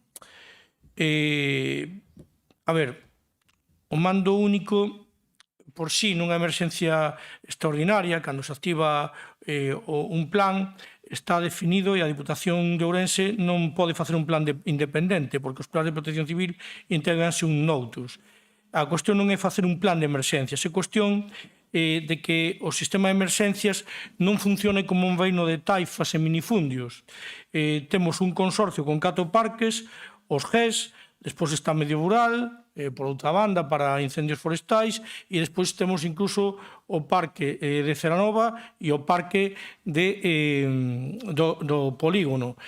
Por certo, o parque do polígono, desde o principio, xa non entendín que se quedara un GES en Pereiro e ao mesmo tempo houbera o parque no polígono. Na última intervención había 2 bombeiros do polígono e un GES do Pereiro. Con esa proximidade, eu creo que xa de base non ten absolutamente ningún sentido. E despois, ainda por arriba, temos as agrupacións de protección civil. É dicir, o problema xa non é nas emerxencias extraordinarias, é que moitas veces as propias emerxencias ordinarias non están ben atendidas nin ben coordinadas. E isto, evidentemente, deriva en un problema. E despois temos, no caso dos GES, ademais, esa precariedade no persoal. Nos bombeiros, máis ou menos, solventouse non tanto na cantidade de personal que se precisa, non? Ao mesmo tempo, os estatutos do Consorcio Provincial dicen que atendemos a toda a provincia, pero despois isto é papel mollado, porque sabemos que a primeira intervención en moitos casos son os GES que xa resolven en por sí o problema, ou se non é cando acude o parque se non foron capaces de resolvelo eles cos medios que tiñan en primeira instancia. E despois, a nivel de coordinación, ten que haber unha reestructuración, porque, a ver, xa non estamos ben estructurados interiormente, xa non quero decirlles cando temos que intervir en zonas que están próximas a outras provincias, o cual non ten absolutamente ningún sentido, porque sí que hai fórmulas de coordinación incluso con Portugal, polo menos no que atinxe a lumes forestais, e despois resulta que non temos un sistema de coordinación interno. En realidade, máis que un plan integral de emerxencias, o que se precisa é un plan director do servizo de emerxencias, que parecen o mesmo, pero son cousas distintas, e isto permitiría unificar, estructurar e ordenar os recursos dispoñibles. Os plans de emerxencias están feitos e son similares en todos lados, porque a planificación do sistema de protección civil está regulada. O que ten que haber unha estructura única e dentro desa estructura xa haberá unha cadea de mando definida. Na propia Diputación Provincial temos un coordinador de emerxencias da Diputación e ao mesmo tempo temos un xerente dos parques de bombeiros e parece, bueno, do que se ve non responden ao mesmo, incluso ás veces hai problemas de competencias entre estas dúas figuras, non? Por parte dos propios bombeiros que non recoñecen o mando dun deles. Entón, o que non pode ser é que un grupo operativo para apagar incendios e rescatar persoas este subdividido en, vou dicilo así, chiringuitos varios. Non ten sentido. Ten que haber un sistema que este claramente definido. Sobre as propostas que nos achega o Partido Socialista, o que decía, máis que ese plan, o que precisamos é crear esa estructura única para a atención á emerxencia, unha organización que dende logo pode ter esa cabida provincial, pero que tamén ten que ter esa cabida autonómica, porque que ao final, xa digo que moitas veces as emergencias van máis alá do que supón a propia estrutura provincial, e despois a coordinación, cando se produce unha emerxencia máis grave, pois ten que ser, por suposto, incluso supraprovincial. Eu creo que aí ten que ter un papel a Xunta de Galiza claro. Aquí o problema radica en que temos grupos de intervencións fragmentados, descoordinados, en moitos casos precarizados, que dependen de concellos nos cuales cada concello ten un uso diferente do seu GES, con maior ou menor atención, con maior ou menor capacidade de formación, con menos ou máis medios e ás veces incluso sin servizos. E isto non pode ser, porque además chamase supramunicipais, pero despois en realidade dependen do alcalde ou alcaldesa, que como non ten outros recursos, polo que falábamos antes de que sempre estamos escasos de recursos, acaban facendo cousas que non serían propias dun grupo de emerxencias, non? A ver, eu eso podo falar en primeira persoa. Tiña un grupo municipal de intervención rápida e recoñezo que o funcionamento era bastante deficitario. Por eso tamén, cando se empezou a falar de GES, nós, no noso caso en Allariz, quedámonos fora. E moi tranquilos, porque non era unha responsabilidade que entendéramos que correspondía a un concello acabar indo a outro concello a facerlle este tipo de servizos, non? Non pode haber un sistema baseado en convenios trianuales coa FEGAM, porque ao final que hai, efectivamente, non na provincia de Ourense, pero hai sitios onde os propios GES desaparecen momentáneamente hasta que se asina o seguinte convenio. Non ten cabida nun sistema de emerxencias do século XXI este sistema. Sí que pode ser a fórmula xurídica do consorcio, sí, pero xa digo, que aí a Xunta tamén ten que ter un papel importante máis alá das propias deputacións. Hai un déficit estructural nas plantillas, eso está claro. No momento en que, no caso dos bombeiros, deixan de facer horas extras, xa se nos cae o número de efectivos, non? Nin pode ser que dunha forma estructural se podan meter no cuadrante 144 horas extras, porque despois as emerxencias xa requiren horas extras en por sí, non? Entón, eu entendo que os GES haberá que integralos efectivamente a algún xeito no consorcio. Non é sinxero, porque tamén hai que ver de onde veñen, e eu, nese sentido, son crítico que tamén hai que exixirlle ao persoal unha formación e unhas capacidades, porque estamos falando de emerxencias, non estamos falando de calquer cousa. Pero o que non ten sentido é manter isto que un quero e non podo, non? Estamos aí nun sistema de quero e non podo que non pode continuar. E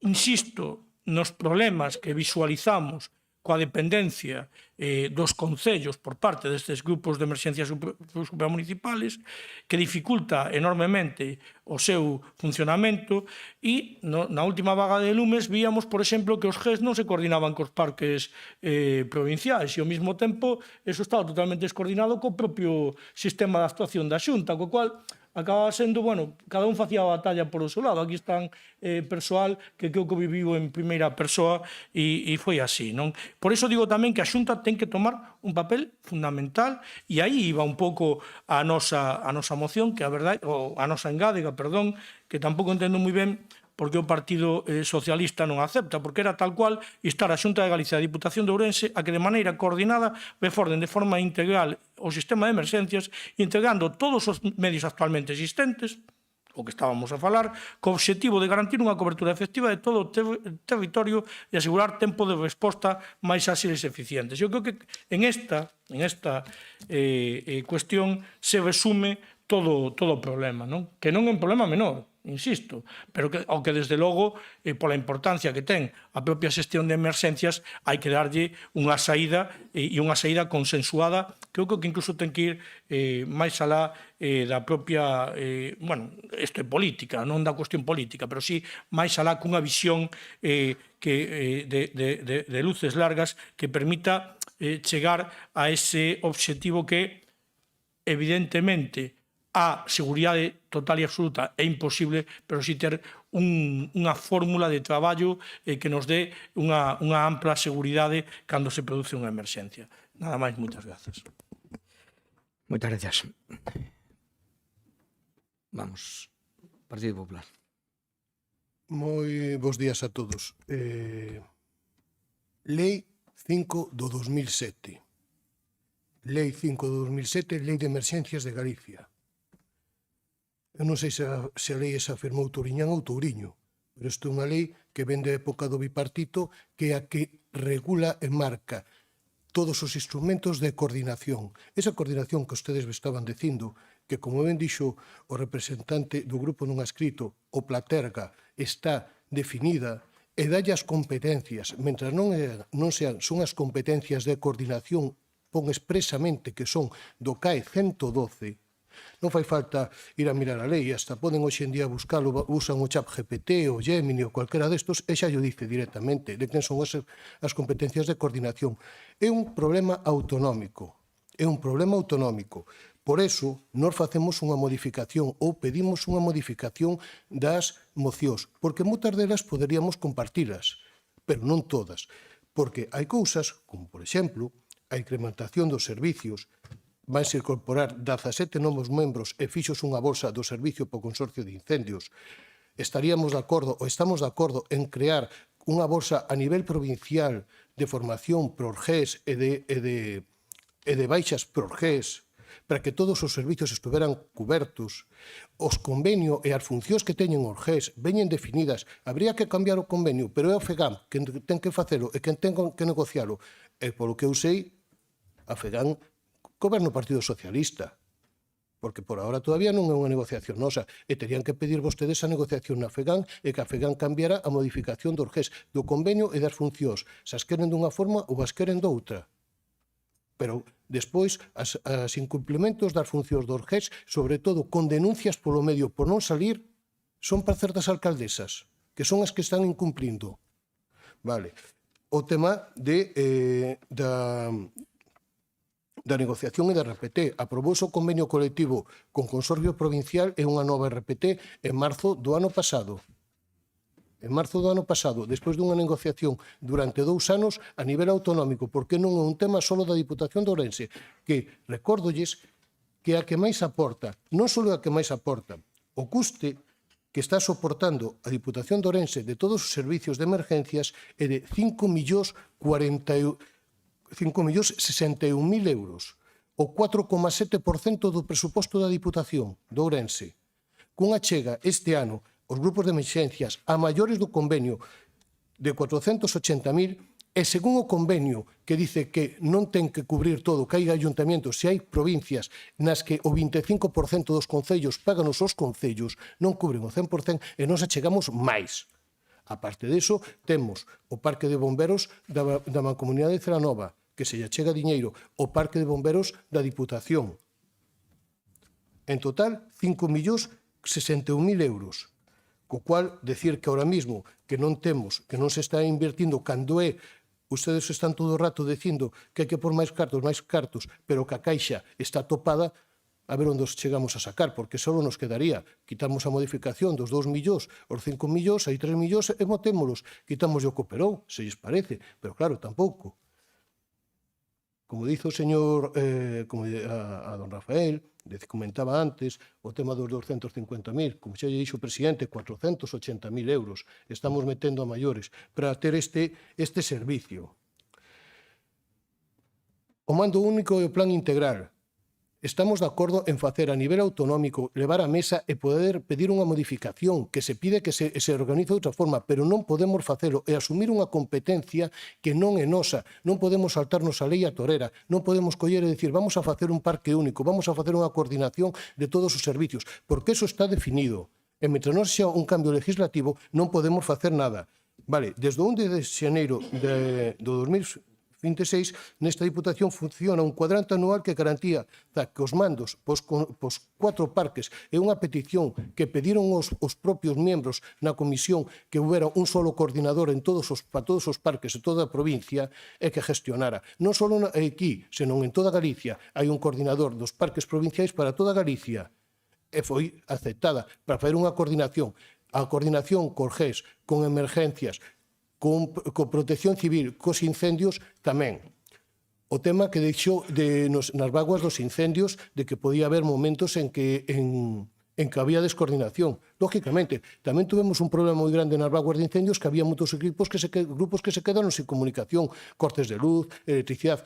Outro tema nos que estamos traballando esta Diputación intentando dotar a todos os parques e varios dos parques GES de un sistema independiente de enerxías para que podan ter comunicación e podan ter coordinación, porque había moitos grupos que chegaban e non tiñan coordinación. Non tiñan coordinación porque non tiñan comunicación. Non había comunicación porque non tiñan onde cargar nin as baterías. Vale. Despois, falta de medios, nós estaríamos de acordo na maioría das exigencias. Por iso, nós fixemos unha chega que eran 3 puntos que creo que son realistas, como é manter actualizado o mapa de urxencias, urxencias e emerxencias xa existente, creado por esta Diputación no base Platerga para que a coordinación e extinción por parte da Xunta é quen ten as competencias e o máis eficaz posible. O único Diputación de Galicia co ten, e co fixo. O único que ten é que dá cobertura a casi isocronas. Millor ou peor, pero témolo feito. É millorable? Sí. Desde logo que todo é millorable. Pero témolo feito. Entonces, hai que milloralo, pero non hai crealo, porque xa está feito. O traballo ben feito de atrás. Estudiar ou crear unha bolsa de bombeiros non, unha bolsa de imitación dos bombeiros, da que se fai pos bombeiros para cubrir os plazas do GES. Unha bolsa para que dé solución, porque hoxe en día o curso que teñen que facer os GES é un curso moi caro, é un curso que teñen que facer na estrada que tarda moito tempo en poder realizarse, e que esa plaza de GES, todos os demais grupos de emergencias da provincia, os 12 que hai, recordar que nós temos 12 grupos de GES, máis 7 parques de bombeiros de distinta índole, cando unha provincia similar a nosa, como é Lugo, só ten 6 grupos de GES e 7 parques de bombeiros, cunha extensión maior e as mesmas características xeográficas, ou peores, porque tamén teñen os Ancares. Entonces, sería, e despois, trasladar a mesa de traballo da Comisión de Emerxencias da Xunta, que é o órgano que regula todos os parques, ao estudio das melloras laborais solicitadas, tanto polo membro dos GES como polos propios bombeiros, na busca dunha solución conxunta entre os propios implicados e as distintas administracións, todas, porque aquí están tamén todos os concellos, e asumir a Diputación, os GES, como vostedes piden na súa moción, non podería ser, porque os GES teñen todos sentencias, ou casi todos son unhas sentencias de eficiencia. Cos concellos teñen sentencias, son personal laboral ou indefinido, dependendo das condicións, pero é cos concellos, non é para poder subrogar. Habería que estudiar a forma a nivel autonómico, vale, pero nós estamos de acordo en pedilo. Por iso lle decíamos, e facíamos unha engádega, facíamos unha sustitución para poder facela. Vale? Moitas gracias, que se me acabou o tempo. Despois seguimos. Moitas gracias. Vamos ao segundo turno para os grupos. Grupo, sí, PSOE. Grazas, presidente. Bueno, eu, escoitando o compañeiro, estamos ante as mellores emerxencias de todo Galicia ou de España, me atrevo a decir. Mire, é que ten un problema, xa yo dixen algunha vez, que temos que Costelleu debater. Non me escoita o que digo. E se non me escoita, mal vamos, non podemos debatir nada, usted non me escoita. Eu dixen que para unha vez que vimos cunha moción que non lle pedimos cartos á Diputación, te veña a decir, non, pedimos planificación, pedimos coordinación, pedimos que co que xa temos, que está funcionando, pero que non está a funcionar ben.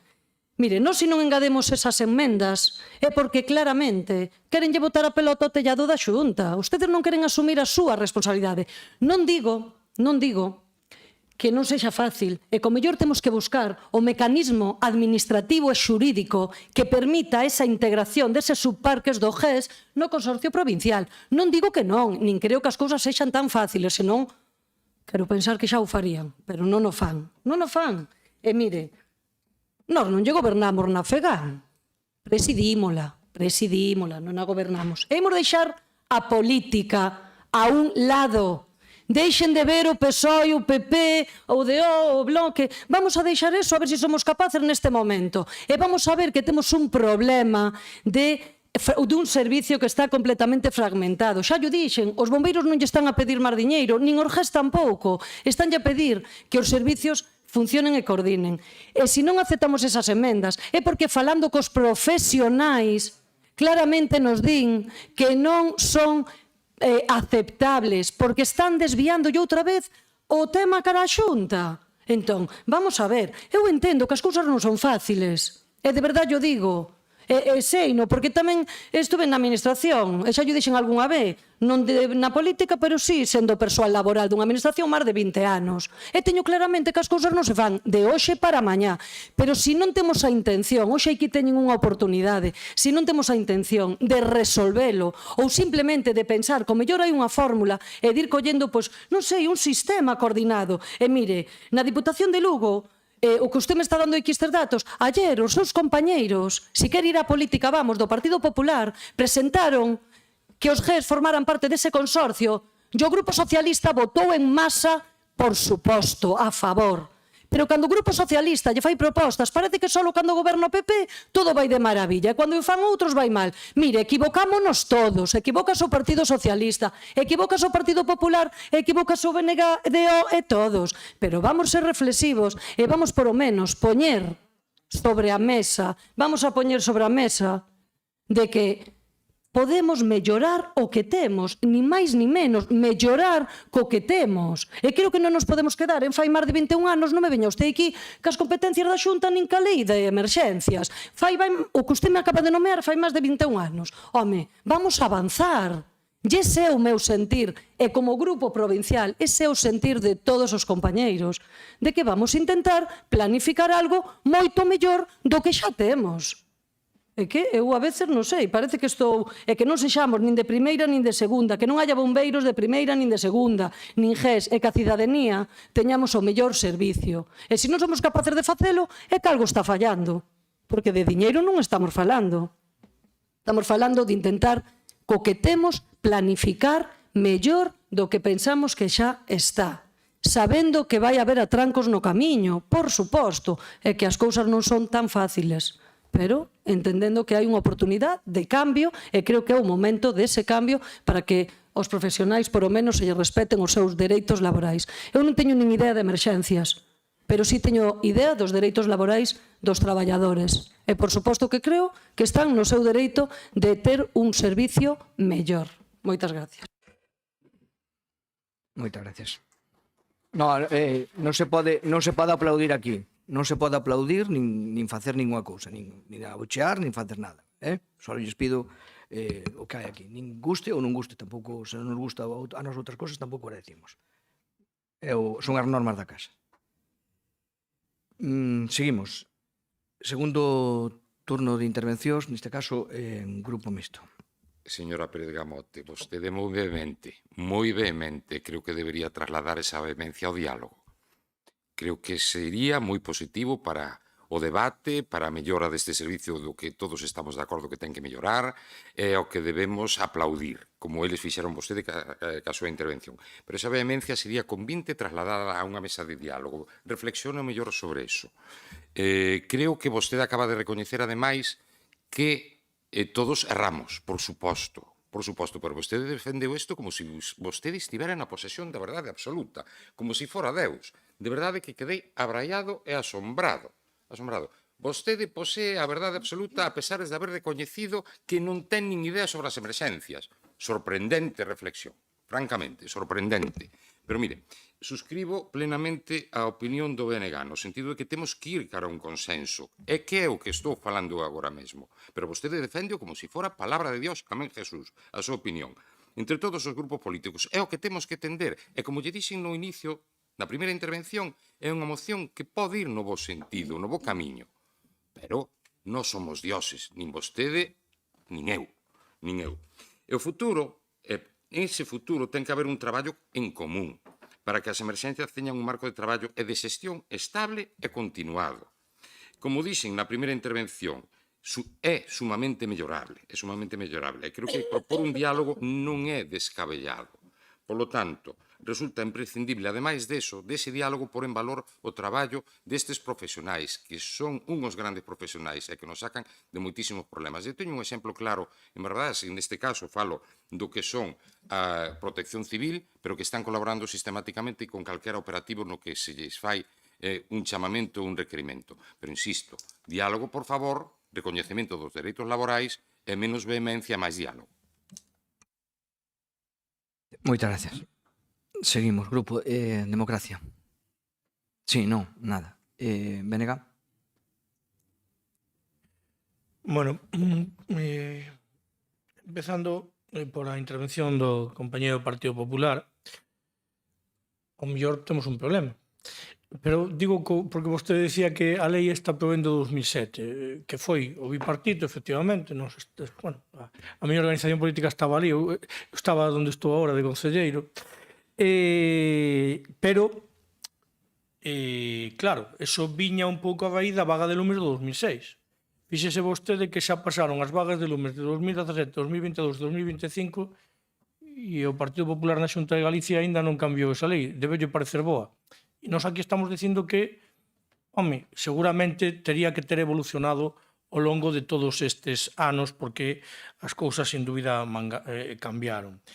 Xese que, así, de alguna conversa con xente dos GES, estamos a falar do tema de coordinación de ter un teto.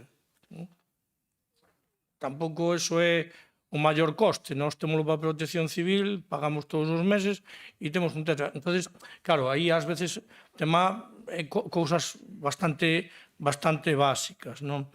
E eu estou de acordo, 5 millóns de euros que van desta Diputación, sin duda é unha inversión en emerxencias, máis deso, seguro, pero é que eu creo que, e aí non concordo co Partido Socialista. Claro que temos que meter en esta vereda a Xunta de Galicia. Eu teño meridianamente claro. É que incluso non ten sentido que sexa a Diputación de Ourense, un Reino de Taifas, a Diputación de Coruña outro, a Diputación de Pontevedra e a Diputación de Lugo, e cada unha que vaya mañando como queira. Non, eu creo que a coordinación das emerxencias en Galicia ten que ser por parte da Xunta de Galicia. E é máis, digo, a que ten que poñer a maior parte dos fondos, porque si tamén isto é unha cuestión de fondos, non nos engañemos, é a Xunta de Galicia. Porque senón non vamos a ser quen, o sea, facendo os pasos solitarios, non vamos a ser quen de sacar isto adiante. Claro que hai unha parte importante que son os fondos, porque estas cousas avanzase con fondos, hai unha parte fundamental que é a coordinación, por suposto, a integración dos servizos, porque decía antes, que isto non sexa un reino de taifas onde un alcalde ou alcaldesa decide que o seu GES hoxe vai facer, pois non sei, un desbroce ou poñer ladrillos nunha piscina. Non pode ser. Non pode ser. E iso ten que ser mediante un dispositivo de mando superior. Porque senón, eu xa o digo, vivino como gestor do Grumir entón o problema é mea culpa, o sea, non estou botando nada en riba aos outros. Eu vivino en primeira persoa e como non tes, ao final acabas facendo cousas que ao mesmo tempo e non tiña que ter guardia pola noite. Vale? Pero iso é así. Entón, aquí temos que superar o marco que temos ahora mismo e para eso precisamos da Xunta. E para que poña pasta tamén, claro que sí, por suposto que sí.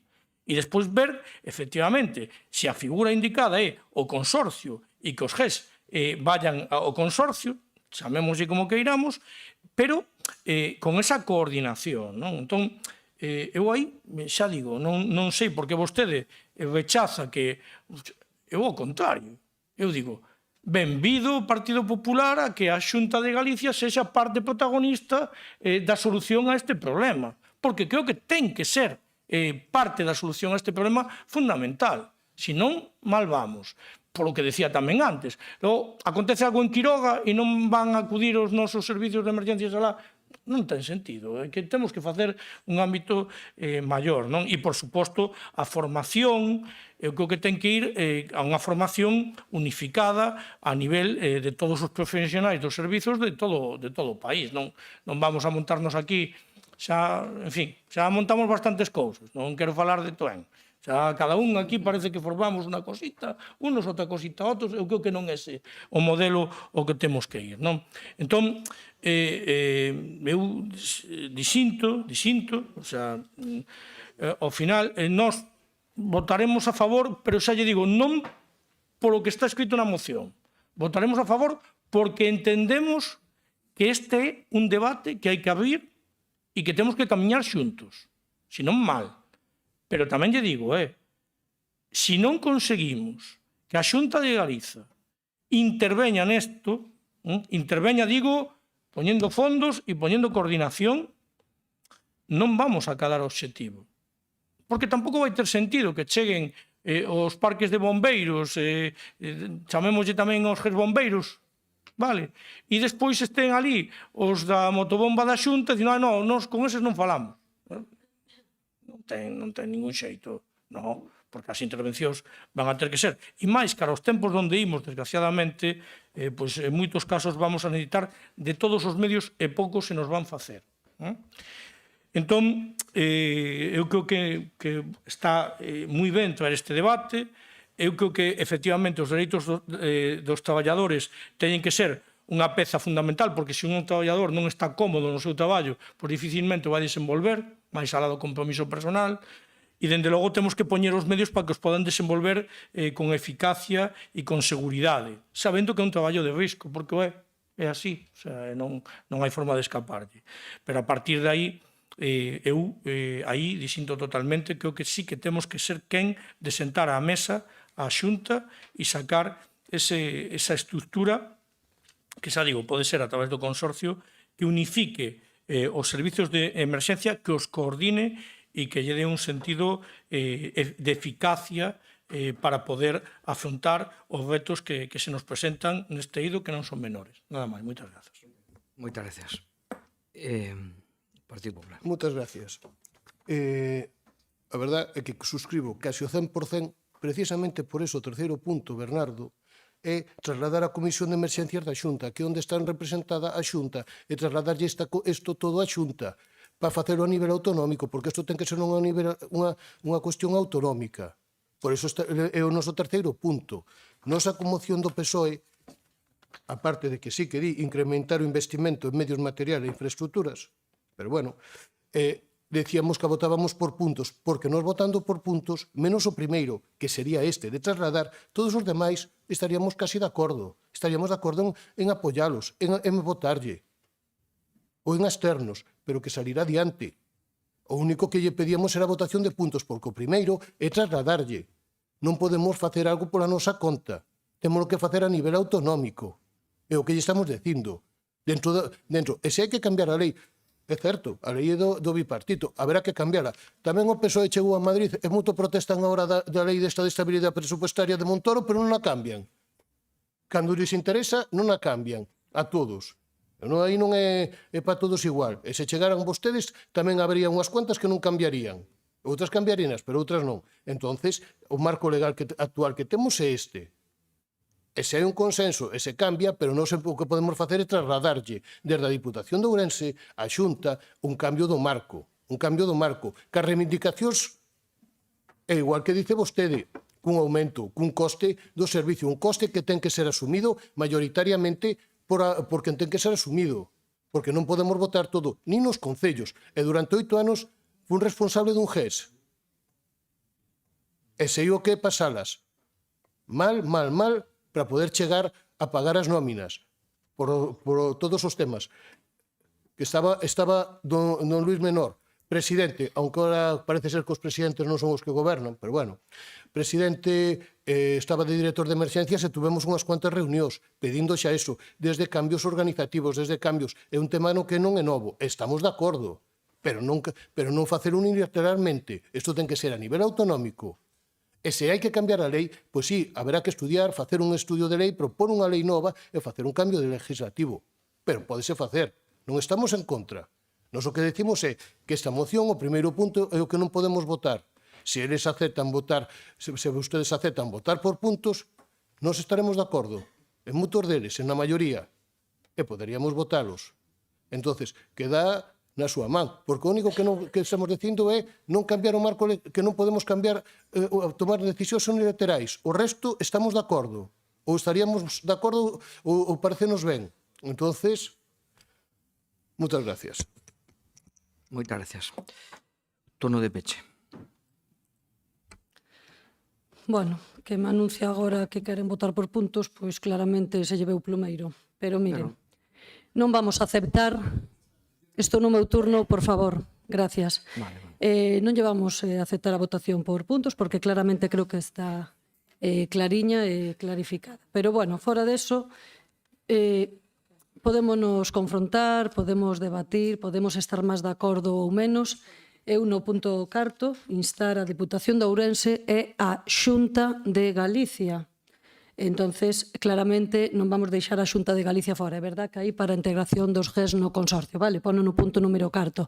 Evidentemente, creemos que sí, claro que a Xunta de Galicia vai ter competencias, por suposto, claro que a Xunta de Galicia non pode quedar aislado desto, pero é mellor ir de menos a máis. E é mellor, primeiro, organizar a nosa casa, e cando teñamos a nosa casa, modo simbólico de falar, arranxada, pois entonces podemos empezarnos a integrar nun sistema de emerxencias. Como ben di, pois seguramente estou de acordo co que di o Bernardo, agradecerlle aos grupos que apoien esta moción. Bueno, en nome dos profesionais, máis que nada das emerxencias, non?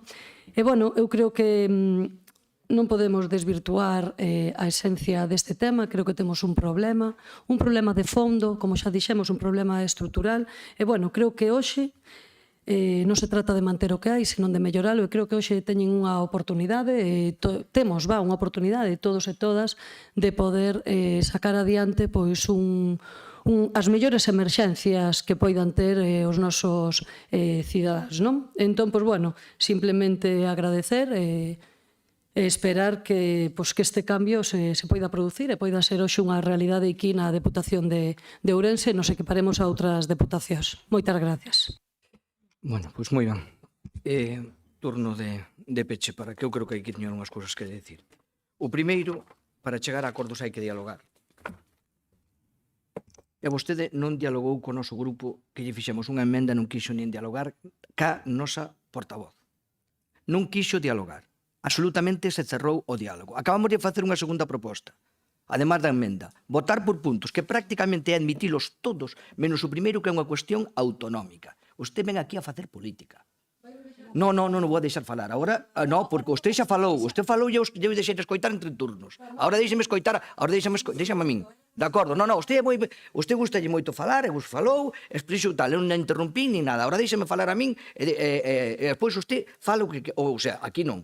Aquí acabas o debate. Está claro. Aquí non, porque usted tuvo os 3 turnos correspondientes.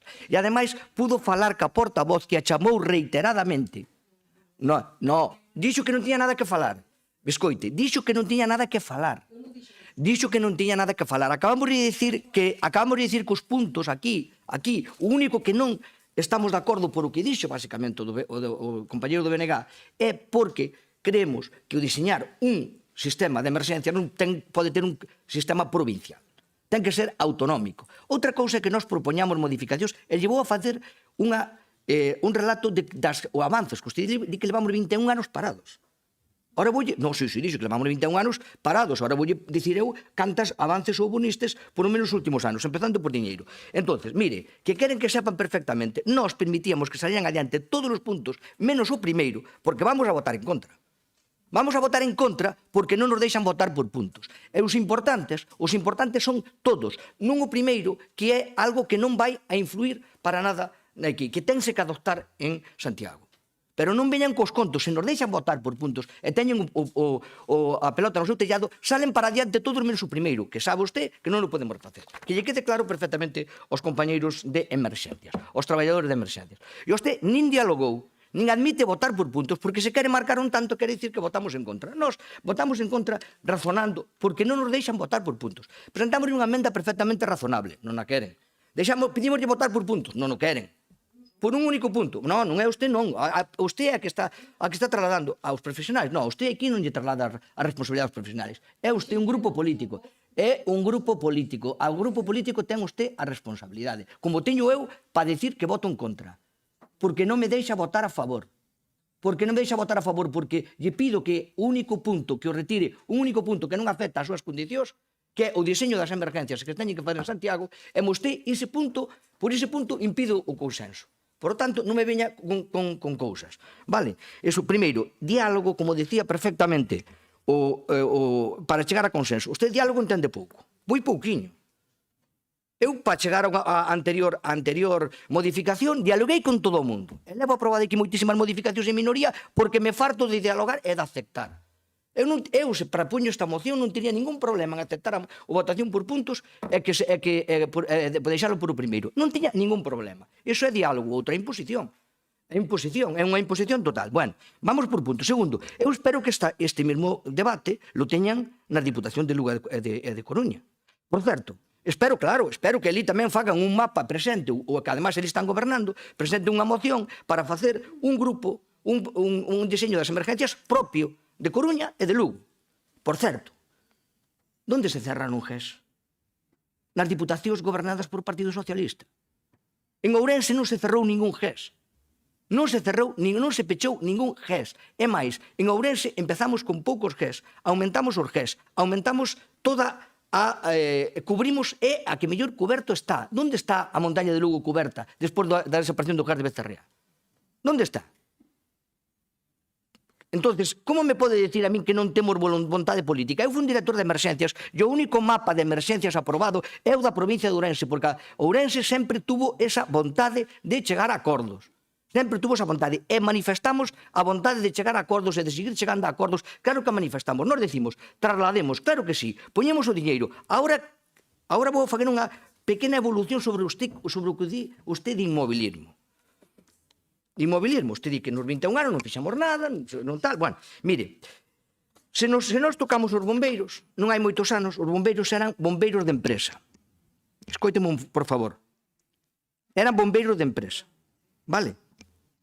A súa intención era totalmente ser bombeiros públicos. Pasaron a públicos. Eran bombeiros de empresa. E fixeron selección de bombeiros de empresa. Pasaron a públicos. Indefinidos. Estabilizáronos.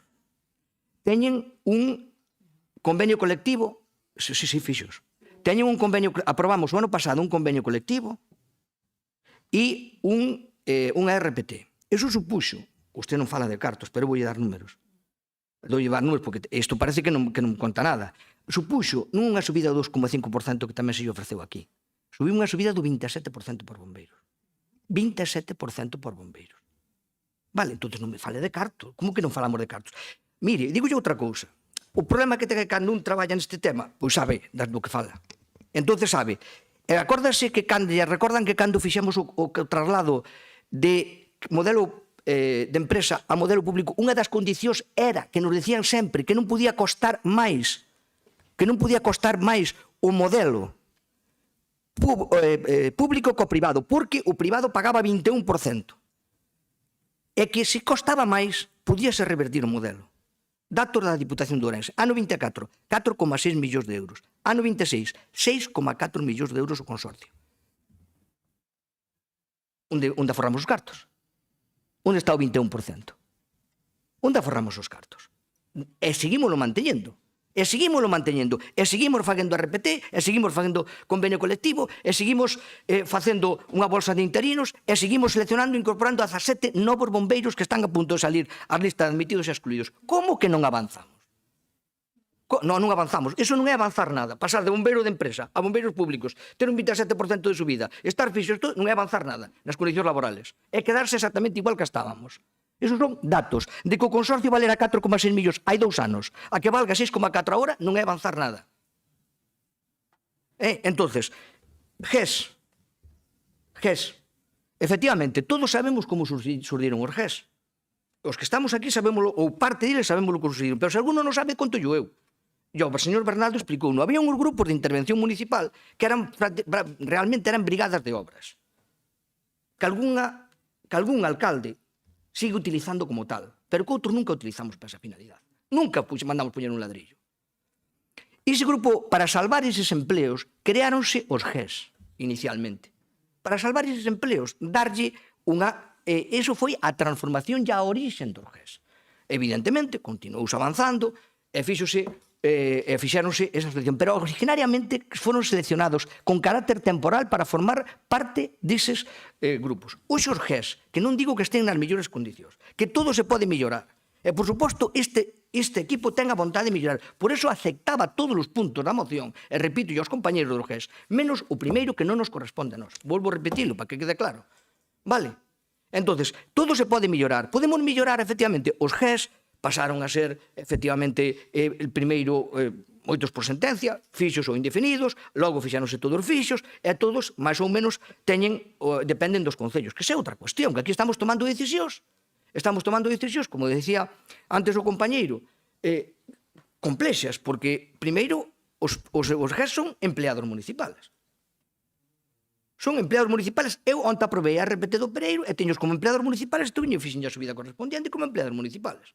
E pago eu a subida. Pago eu a subida ao Concello. Entonces, eu algo terei que dicir tamén sobre os GES.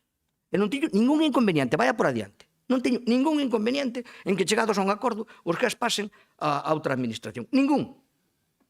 Pero algo teremos que fazer os que estamos poñendo os cartos. Porque ao mellor teño inconveniente se me quitan os GES despois de haber invertido un montón de diñeiro e pagado un montón de diñeiro do meu Concello. Ao mellor teño algo que decir e me levan para outro lado. Ou non? Bueno, pois entonces, claro que temos, os GES están en que hai alcaldes que fan un mal uso dos GES, que se denuncie. Que se denuncie, por suposto. Que se denuncie. A maior parte dos alcaldes fan un bo uso dos GES. Fan o uso que está establecido dos GES. Que hai algún que fai un mal uso dos GES, que se denuncie.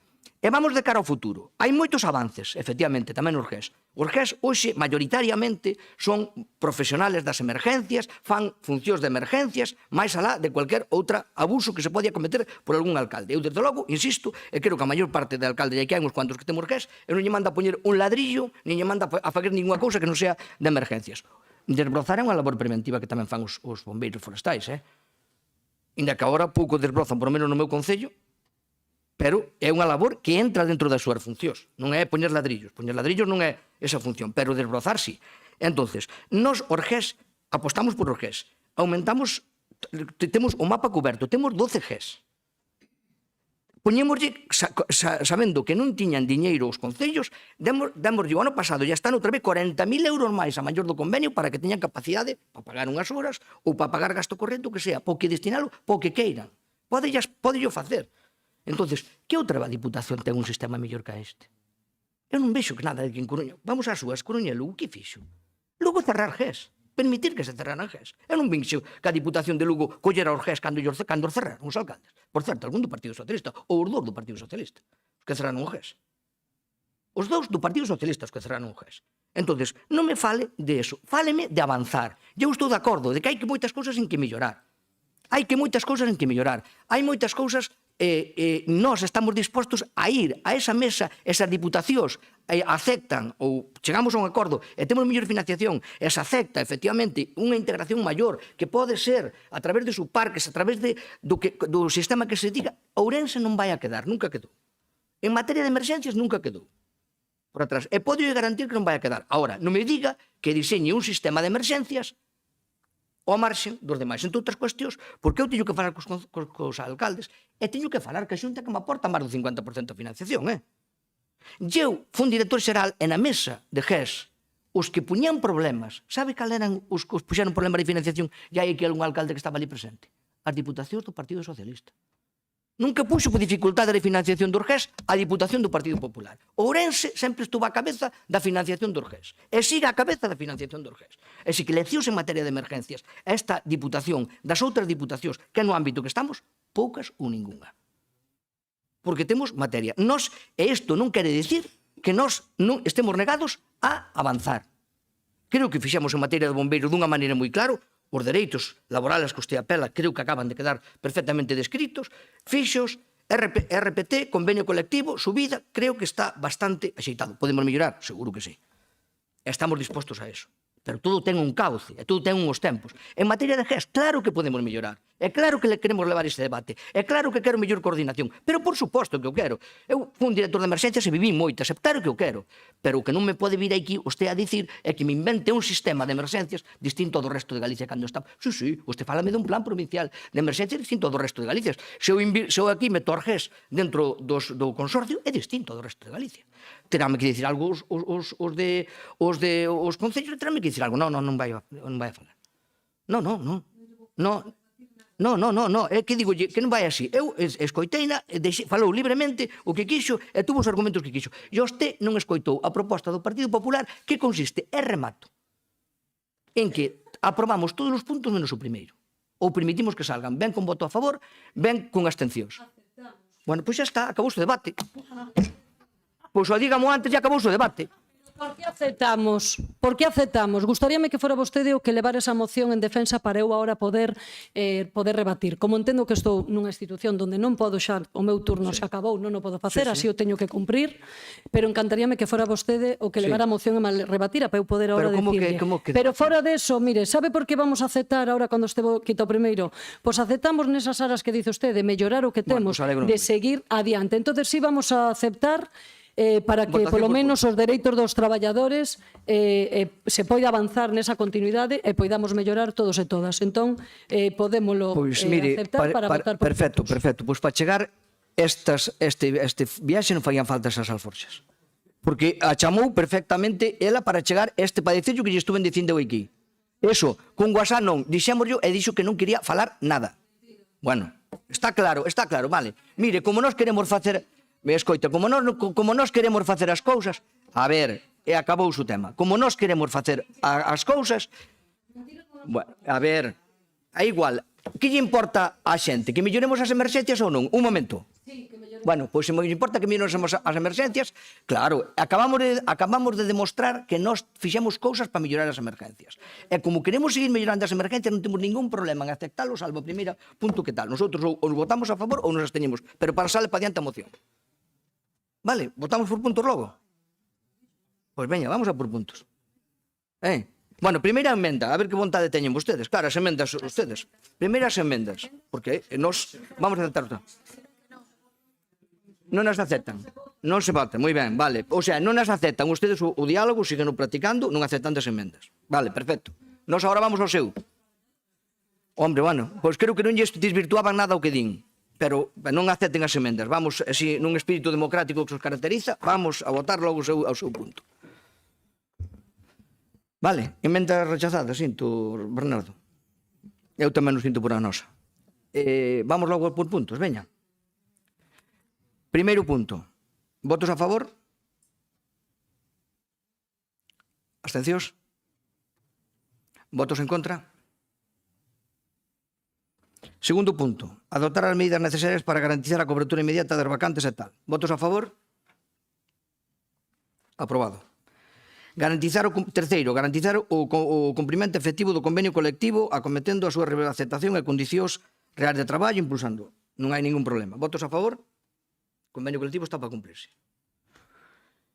Cuarta, instar a Deputación de Ourense e a Xunta de Galicia a integración plena do GES no Consorcio Provincial de Bombeiros, co obxectivo de poñer fin. Nós aquí xa dixemos que esta é a cuestión da lá. Entón, non esta, absteñémonos.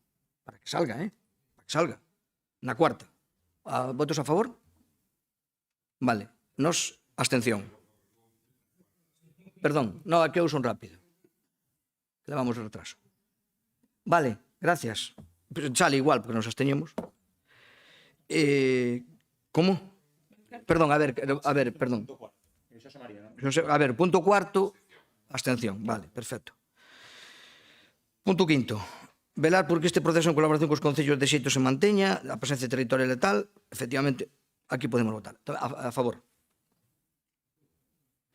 E a última é tomar as medidas acaídas para reducir a carga administrativa e funcional dos concellos. Nos aquí non entendemos moi ben isto, entonces vámonos a absteñer para que salga. Votos a favor? E nos absteñémonos. Aí faltan dúas.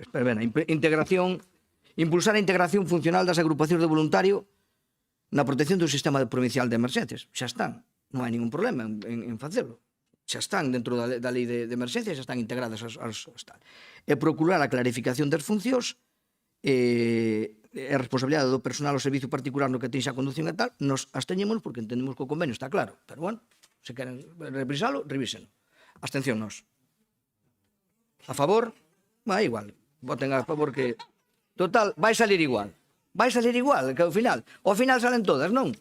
Salen todas menos a primeira. Pois xa está. Isto non faría falta tanto lío. Bueno, vamos a seguir con un punto un pouco máis relajado. Gracias a todos.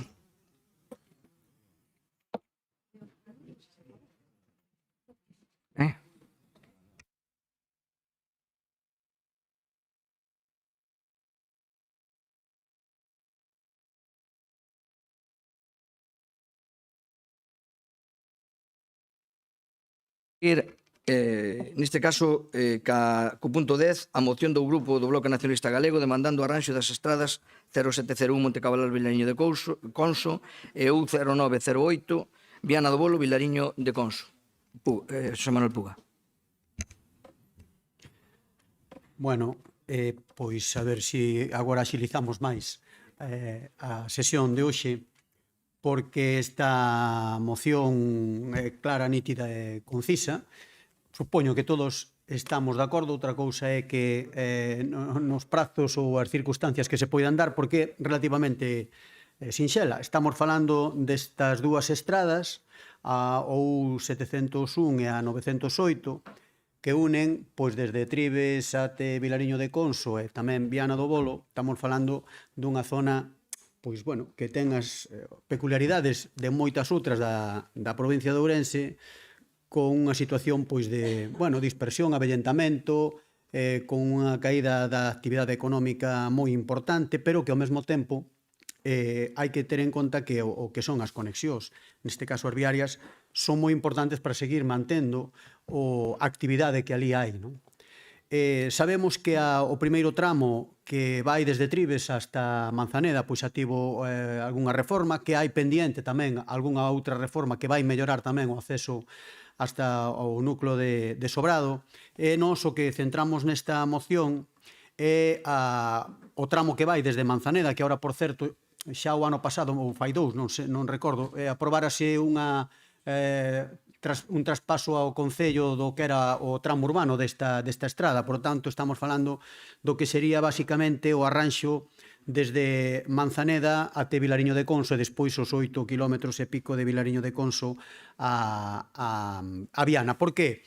Porque é unha comarca cunha peculiaridade, cunha idiosincrasia, con unha interacción que eu creo que todos coincidimos en que é necesario mellorar esa estrada. Non é que o digamos e o plantexemos ahora aquí, isto xa ten vido máis veces, supoño que todos os alcaldes e alcaldesas que por ali teñen pasado o teñen plantexado. De feito, desde fai máis de 30 anos, pois ten acometido algunha que outra reforma, incluso para tratar de cambiar o trazado, pero o curioso é que, aínda que o trazado foi modificado, non así a capa de rodadura.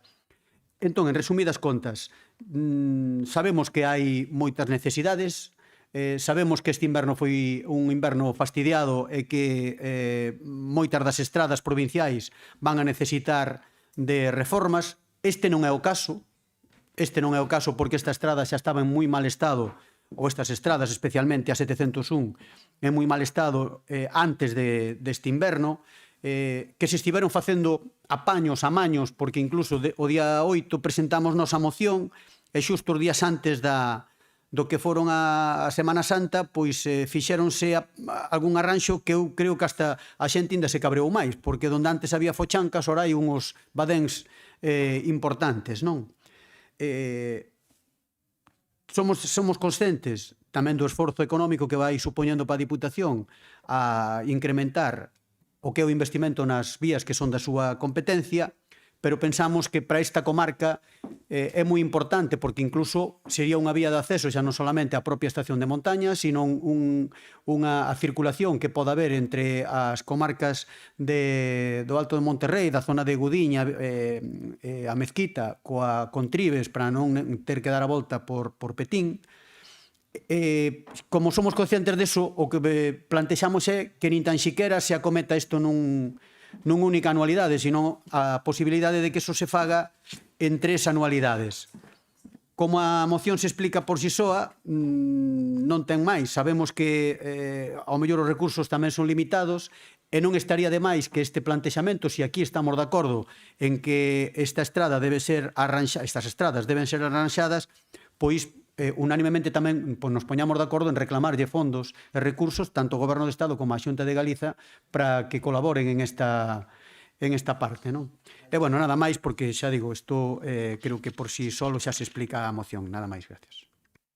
Pois moitas gracias. Efectivamente, creo que xa se explica, creo que un pouco de debate hai aquí. Así que vamos a ir por grupos, empezando por Xosé Carlos. Ben, este é un problema que a veciñanza coñece perfectamente porque sofre no día a día co estado das estradas na provincia. e a que sufrimos tamén os nosos propios concellos. As estradas son esenciais para a mobilidade, para a economía, para fomentar a interacción, para a socialización incluso. É unha realidade que vemos no día a día de todas as nosas zonas rurais. E como ben dixo o señor Puga, é certo que todo este ano se complicou a situación debido ás inclemencias meteorolóxicas e que isto agravouse. Isto fai que, evidentemente, non afecte tan só a mobilidade en sí, sino que tamén afecta a seguridade. Esta moción é certa que ocorre así e que, ademais, é necesario tamén actuar en outras vías. Creo que a Diputación ten unha responsabilidade importante no mantemento das vías, pero tamén os cartos, como dixemos antes, todos nós, creo que casi todos os grupos políticos son limitados, os cartiños son limitados. E cando falamos de traballar sobre estas vías, igual que sobre outras, temos que traballar de forma que podamos mellorar a súa situación.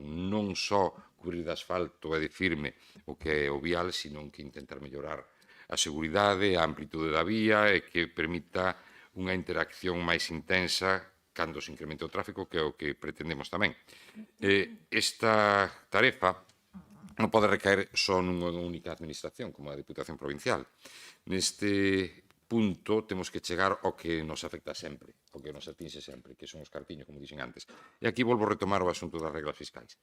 O diñeiro non chega para todo, evidentemente vou a votar a favor da moción, como non podía ser de outro xeito, pero o que é certo é que temos, e insisto a todos os grupos políticos, en que temos que reabrir de novo o debate sobre as reglas fiscais.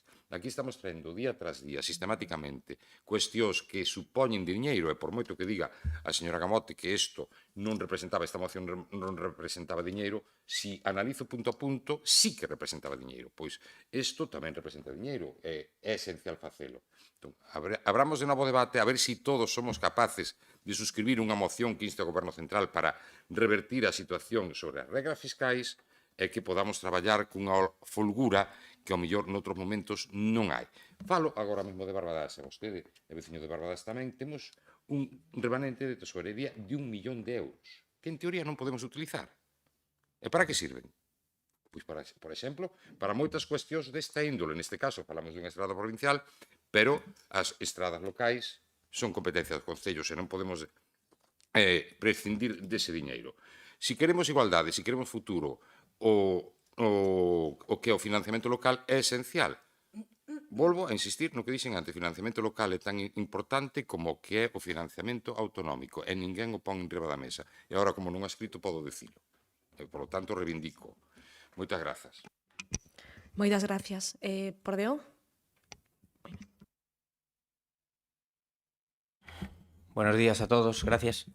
Bueno, es evidente que estamos a favor de esta moción, porque ¿quién podría no estar a favor de una moción como esta, que es cuanto menos de lo más básico que como un político puede reclamar? Pero, aun estando a favor, lógicamente la situación de estas dos carreteras no es un hecho aislado, ni es un tema puntual, y podríamos traer aquí mociones y mociones, desgraciadamente, pues reclamando el Estado y la reparación y la mejora del mantenimiento de otras muchas. Porque al final el problema de fondo, se apuntó durante todo este pleno en otros puntos, es fundamentalmente un tema de priorización y de volver a lo que realmente es importante, y esto es esencial. Es decir, muchas veces quien mucho abarca poco aprieta, y el tema del mantenimiento de las infraestructuras, tanto viarias como de otro tipo, pues es un tema fundamental y que desgraciadamente creo que en muchas ocasiones se ha perdido el foco de lo verdaderamente importante. Y los recursos son limitados y obviamente hay que priorizar. Por otro lado está el tema de la financiación. Esencialmente este es un tema más allá de cualquier otro de financiación. Como se ha dicho, la infrafinanciación de los ayuntamientos y de la administración local es un tema que viene de lejos. Es un tema que, tanto como se dijo, por el tema de las reglas fiscales, en este caso, como porque las administraciones que realmente tienen el dinero, como pueden ser el Gobierno de España o la Xunta de Galicia, pues durante muchos años, lo que hemos dicho, pues priorizan otras inversiones o gastar el dinero en otras líneas y, llegados a este punto, pues el estado de las infraestructuras a nivel no solo gallego o provincial, sino incluso estatal, pues ha llegado a un punto en el que ahora es alarmante. Y ha tenido que ser, desgraciadamente, un periodo de lluvias extraordinario, como ha sido el de este invierno, el que haya hecho que parece ser que el Gobierno de España iba a movilizar un dinero precisamente para la provincia de Ourense. Se nos pidió a los ayuntamientos una serie de actuaciones en las cuales poder financiar, pero de momento no hemos tenido más noticias sobre ese dinero. Es decir, esto debería ser lo ordinario, no lo extraordinario. No deberíamos esperar a que vengan un invierno como este para que se movilicen recursos por parte del Gobierno de España y por parte del Gobierno de la Xunta de Galicia, pues más de lo mismo. Es decir, cuando tenemos una televisión autonómica con el presupuesto mayor que la tercera ciudad de Galicia, pues está claro que lo que se prioriza no es el estado de las infraestructuras, con lo cual creo que hay que volver a una reflexión de si estamos olvidando muchas veces de poner el foco en lo verdaderamente importante, esencial para los ciudadanos, como pueden ser el estado de sus infraestructuras. Con lo cual, nada más, para ser breve, como dije antes, vamos a votar a favor y nada más. Gracias. Gracias, señor Lorenzo. Por parte do Partido Socialista, teñen a palabra. Moitas grazas, vicepresidenta. Nada, desde o Grupo Socialista anunciar que nos, como non, vamos a votar a favor desta moción. É incuestionable que estas dúas estradas presentan deficiencias que afectan á súa seguridade viaria e que tamén somos conscientes de que, debido ao inverno que sufrimos, agravaron o seu estado. Pero tamén é verdade que non podemos abordar esta situación da rede viaria provincial cunha visión de estrada por estrada. Estamos a falar, como ben se dixo varias veces, dunha rede de máis de 1.800 kilómetros con múltiples vías. E tal como se recolle nun documento de relación de obras previstas para a reparación de vías provinciais, hai moitas que presentan graves deficiencias de mantemento. De feito, unha destas estradas estaba incluída, de feito, a OU701 estaba incluída nesta relación cunha actuación en cartera para facer un riego. A outra estrada sí que non aparece. Isto creemos que evidencia a necesidade dun diagnóstico global, entendemos as incidencias deste inverno, como dicen, pero creemos que é necesario establecer criterios obxectivos e priorizar. Por tanto, como dicen, apoiamos esta moción. Somos conscientes de que o reto non é actuar únicamente sobre estas dúas estradas, sino afondar de maneira planificada e coherente o conxunto da rede viaria. E si non me quero esquecer, porque antes falábamos de colaboración necesaria, pero colaboración sí, pero eso non vai a sustituir a planificación propia. Moitas grazas. Moitas gracias, señora Rodríguez. Por parte do Grupo Popular, ten a palabra Chemi. Bos días a todos e a todas e bos días a toda a xente que nos sigue por streaming. Antes de decir a nosa decisión de voto do Partido Popular, teño unha pregunta para o señor Puga, que aquí poñedes Monte Cavalar. O Monte Cavalar queda na estrada, en Pontevedra. O sea, debeu ser outro día que coincidimos comendo na viuda, que o alto do Rodicio e o alto do Couso, somos todo monte, e ponte. Ponte Cavalar. Tenéis tres pontes. A Vivei, que vende Valdeorras, a Cavalar, que é onde se colle para esta estrada, e a Navea, que é que nos xunta con San Xoán de Río.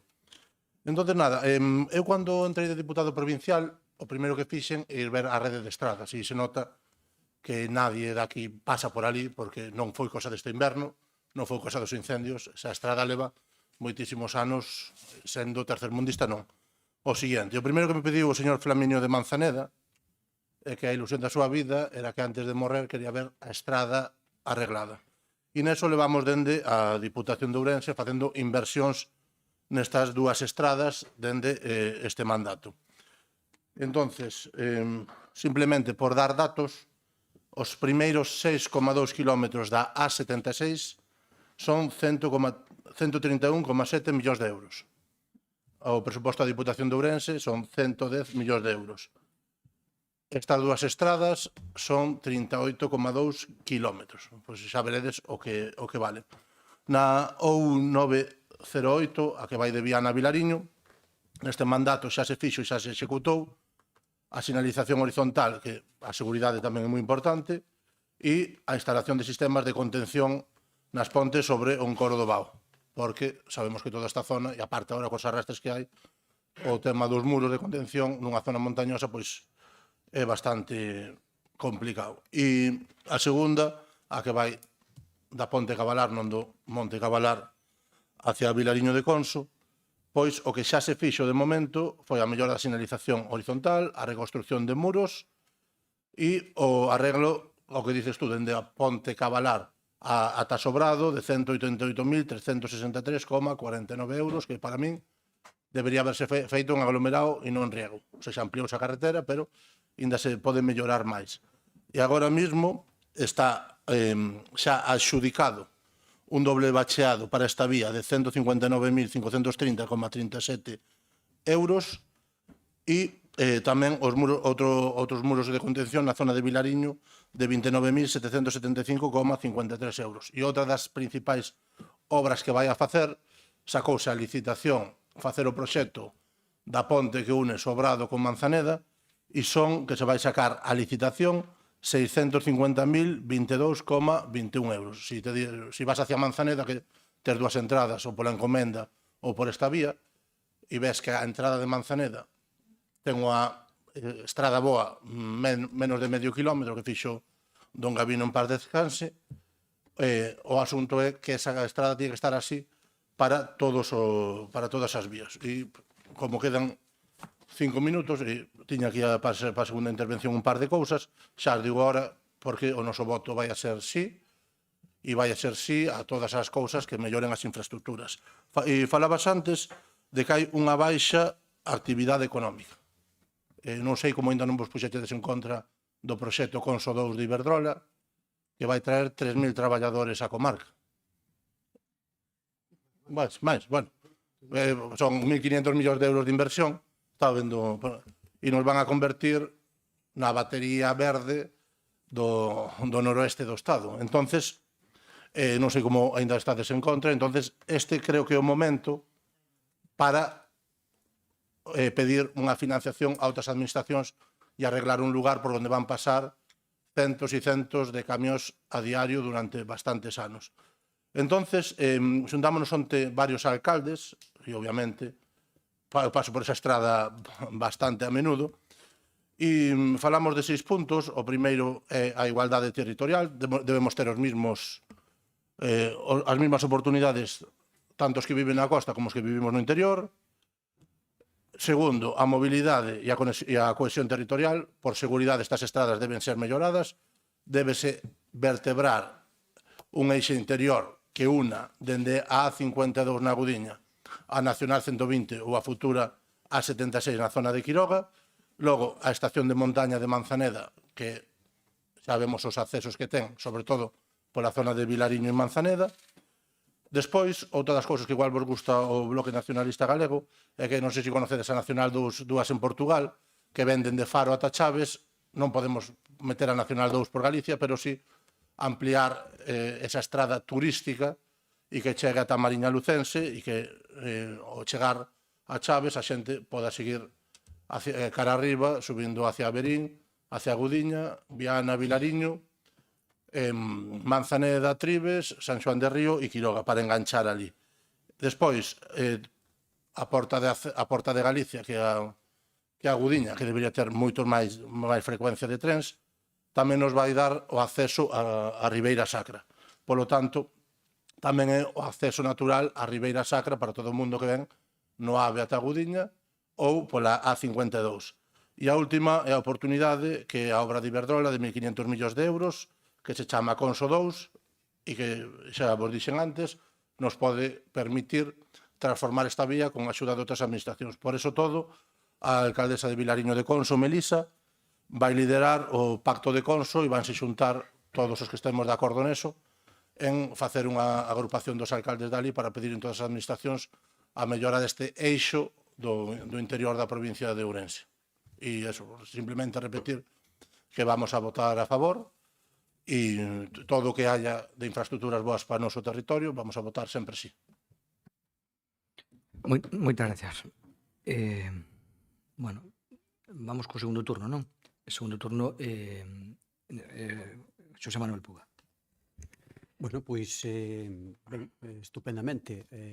Si a todos nos parece necesario, bo, que máis vou decir? Hágase. Pois xa está. Con eso xa queda feito, que a fin de contas é o mellor que quere. os propios, non? Neste caso, fágase. ¿no? Está ben. Bueno, tú, perdona, dirías fágase. Sí, dixen hágase. Perdona, eu creo que era así originalmente. Perdona a broma por como tensión, entón é mellor Nada, agora xa. A ver, simplemente algún matiz. Cando me refería a baixa actividade económica, é a baixada da actividade económica que houve ligado fundamentalmente aos sectores productivos. Claro, e isto ten que ver, Chemi, con todo o cariño, precisamente co que tú plantexas sobre a posición do Bloque respecto desa superpila de Iberdrola. Nós o que defendemos é un desenvolvemento endóxeno das nosas comunidades. E aí houbo sempre unha actividade económica ligada fundamentalmente á actividade forestal, agraria e gandeira, que é a que vai promover e permitir que esas comarcas, as comarcas do interior, poidan desenvolver, que se desenvolvan económicamente e que non se empobrezan e que non desapareza xente dali. E iso non o vai resolver Iberdrola. A que ven Iberdrola? Ven Iberdrola o seu interés, ven o seu negocio. E moi mal nos iría se pensamos que Iberdrola vai a ser que nos veña a solucionar, porque o van facer é esa macropila, que, por certo, vai ter unhas obras de cuidado, parece ser, porque se nos vende como moi ecolóxico, como moi verde, e sabes moito mellor que a min a terminoloxía do greenwashing, verdad? Isto forma parte tamén do greenwashing, que é intentar vendernos como verde unhas actuacións que van a un enclave. A ver, isto incluso dialécticamente ti máis eu entendemos de que vai o rollo colonialismo, non? Que nos interpretan aquí moitas veces como un territorio de despiece, de desguace ou de abandono e que o único que veñen é a acaparar os nosos recursos. Ben, nós non decimos que non haxa que estar con este tipo de proxectos, sempre cando redunden en beneficio das comunidades locais. Isto, igual que os eólicos, que os mineiros e os demais, depende moitísimo do propio proxecto. Desto, seguramente, imos ter moito tempo para falar aquí nesta Deputación, pero quero deixar claro para todos este tipo de proxectos que nós non é que estemos en contra de que se temos recursos, aproveitemos estes recursos. Eso temoslo falado tamén por o tema de Casallo, verdad, Mari Carmen, algunha vez? Nós non estamos en contra deso. Nós o que decimos é, se son os nosos recursos, controlémolos nós e que favorezan o desenvolvemento das nosas sociedades. Como eu espero que eso acabe derivando en que sexa así, se é así, estaremos a favor. Se non é así e é únicamente un proxecto de enclave que o que ven é usurpar os nosos capacidades productivas, entón estaremos en contra. Entonces definirase no seu momento, inda que xa sei que o proxecto está presentado. Independentemente deso que derivamos cara aí o asunto, é importante que tomen as alcaldías a iniciativa en todo isto, parecenos ben, porque, en fin, en todo caso é ben motivado por esta moción do Bloque Nacionalista Galego.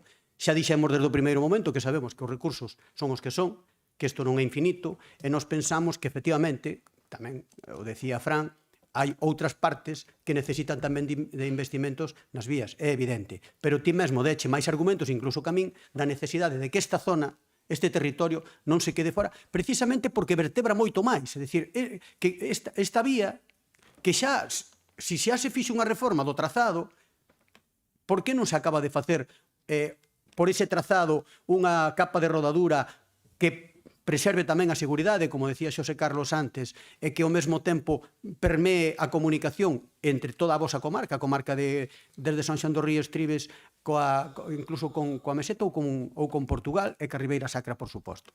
Entón, se estamos todos de acordo, fágase. Moi ben, moitas gracias. Pensaba que este debate era sinxelo. Bueno, pois veña. A ver se facemos entre todos sinxelo, veña. Pensaba que este debate era sinxelo, que todos e todas estamos de acordo. Pois fagas entón, pero estamos a falar, resumindo, de 4 puntos. Por unha parte, de mobilidade, que é esencial, o que implica necesariamente planeamento, planificación, porque estamos a falar non só dunha estrada ou dúas, sino que hai necesidades en toda a provincia, o cual, ao seu tempo, precisa financiamento. Financiamento, eso é futuro. É futuro. Temos que traballar para que esta provincia teña un planeamento a nivel estradas que se xa caído, que se xa continuado, que teña unha planificación, como dicíamos antes, esta proposta é a 3 anos, creo que lembrar, pois ao mellor axa que terá que haber un plazo máis longo, pero que afecta a todas as estradas, pero insisto, para iso fai falta financiamento, fai diñeiro, fai falta colaboración da Xunta, fai falta colaboración do Goberno Central e, por outra banda, fai falta modificación das regras fiscais. Hoxe é a miña teima, porque creo que é esencial para que os cartos que son de todos e de todas repercutan precisamente en todos e en todas. Moitas grazas. Moi ben, gracias. Siguiente grupo. Grupo socialista. Nada, eu só para rematar, bueno, todos os proxectos que nos falou de varias cousas que non neste momento, bueno, non están no hilo da moción, pero todos os proxectos para desenvolver o noso rural benvidos sexan, sempre que sigan as medidas que marca legalmente e que non destrocen o noso rural. Eu, nada, en hilo desta da estrada, nada, eu creo que é necesario un diagnóstico real e actualizado do estado de toda a rede, porque estamos a ver que non o temos ben actualizado, porque hai estradas que non estaban dentro desta relación redundante de estradas, criterios obxectivos tamén de priorización por seguridade, uso e vertebración do territorio, e unha planificación, non vou dicir si cada 3 anos, si plurianual, pero bueno, que sí que teñen que garantir as intervencións que sexan integrais e duradeiras. Nada máis, moitas grazas. Moitas gracias. Sí, solo 10 segundos.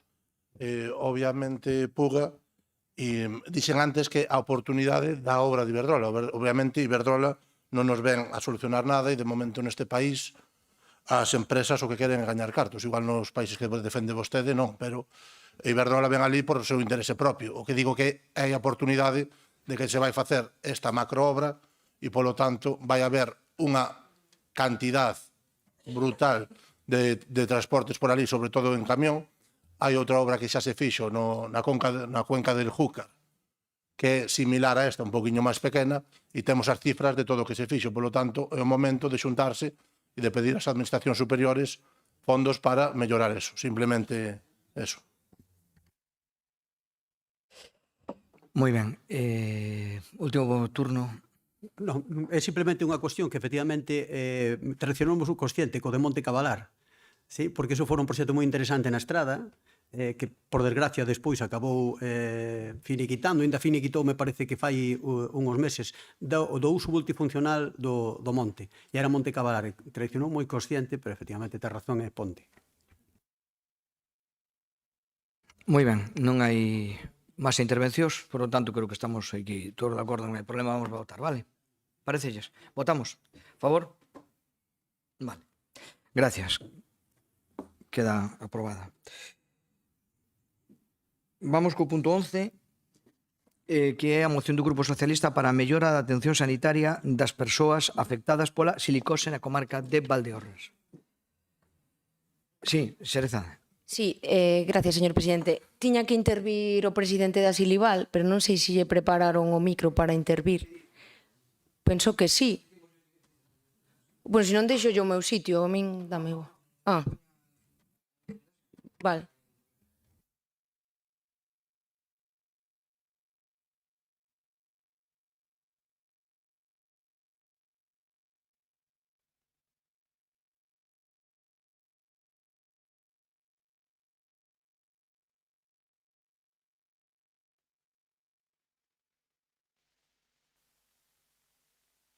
Sí, ahí. Okay. Vale.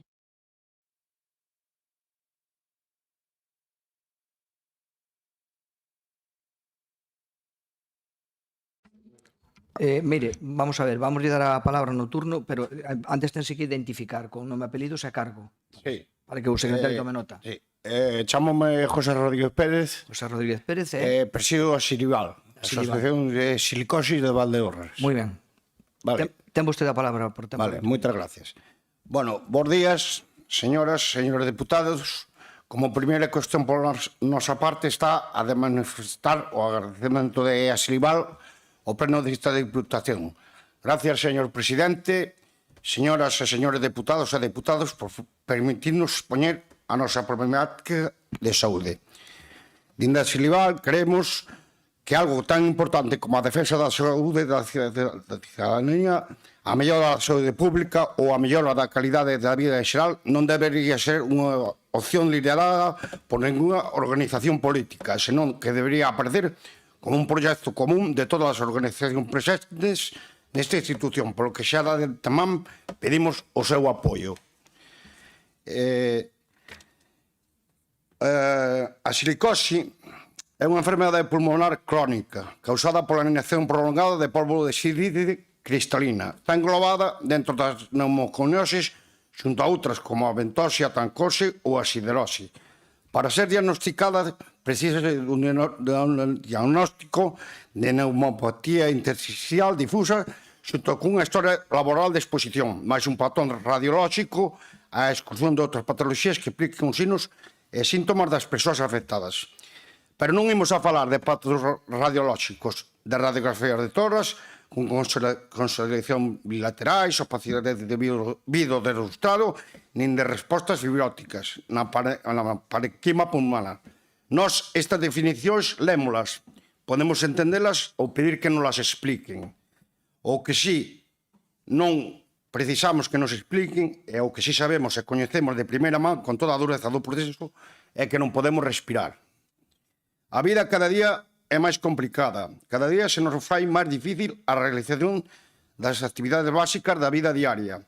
A obtención do aire que se respira, esa función fisiológica de respirar, que na imensa maioría das persoas é algo automático, inconsciente, para nós significa ou significará unha tortura diaria, un dano físico e moral, que esnaquizará as nosas vidas e a autoestima, condicionando para mal o futuro das nosas familias. A silicose é unha enfermedade cual non distingue de sexos, razas ou ideas políticas. Afecta tanto a homes como a mulleres, sin distinción de nacionalidade, color de piel, creencias religiosas ou orientación política. Si falamos de silicosis, para a nosa desgraza, é falar de Valdeorras. E non estamos a basarnos en percepcións individuais, estamos a falar de datos publicados por organismos públicos.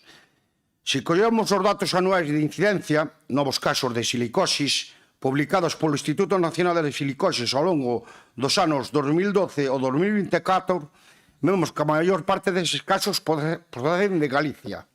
Un total de 1.037 novos casos, seguida de Castela e León con 678 novos casos, e o que era a Gran Mineira Asturias con 450. As 14 comunidades restantes en ese tempo presentaron un total de 398 casos. É, por tanto, a Galicia a que máis casos leva aportando desde o 2012. E se miramos por provincia de Galicia, a que máis aportou novos casos neste período, vemos que foi Ourense. Quen aporta desde o ano 2024 61 casos máis. Os datos publicados polo Instituto Nacional de Silicosis non comarcalizan a procedencia dos casos, pero se miramos o sector laboral, a que máis casos aportou a Galicia, vemos que foi a Louxa. E se falamos de Louxa, falamos de Valdeorras. Creo que o saben todos vostedes. Os datos publicados polo Instituto Nacional de Silicosis dicen o seguinte. Hai un estudio que se fixo, se buscamos estudos específicos sobre a silicosis na nosa comarca, atopamos escasa información pero importante.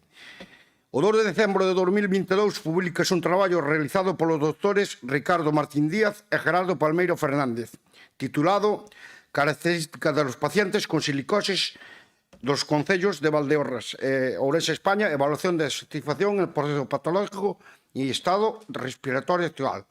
Neste estudio realizado nos concellos de Rubiá e Vilamantín de Valdeorras, cítase con cifra de prevalencia na poboación a febreiro de 2022 o 1,91 referido ás tarxetas sanitarias obrantes neses concellos.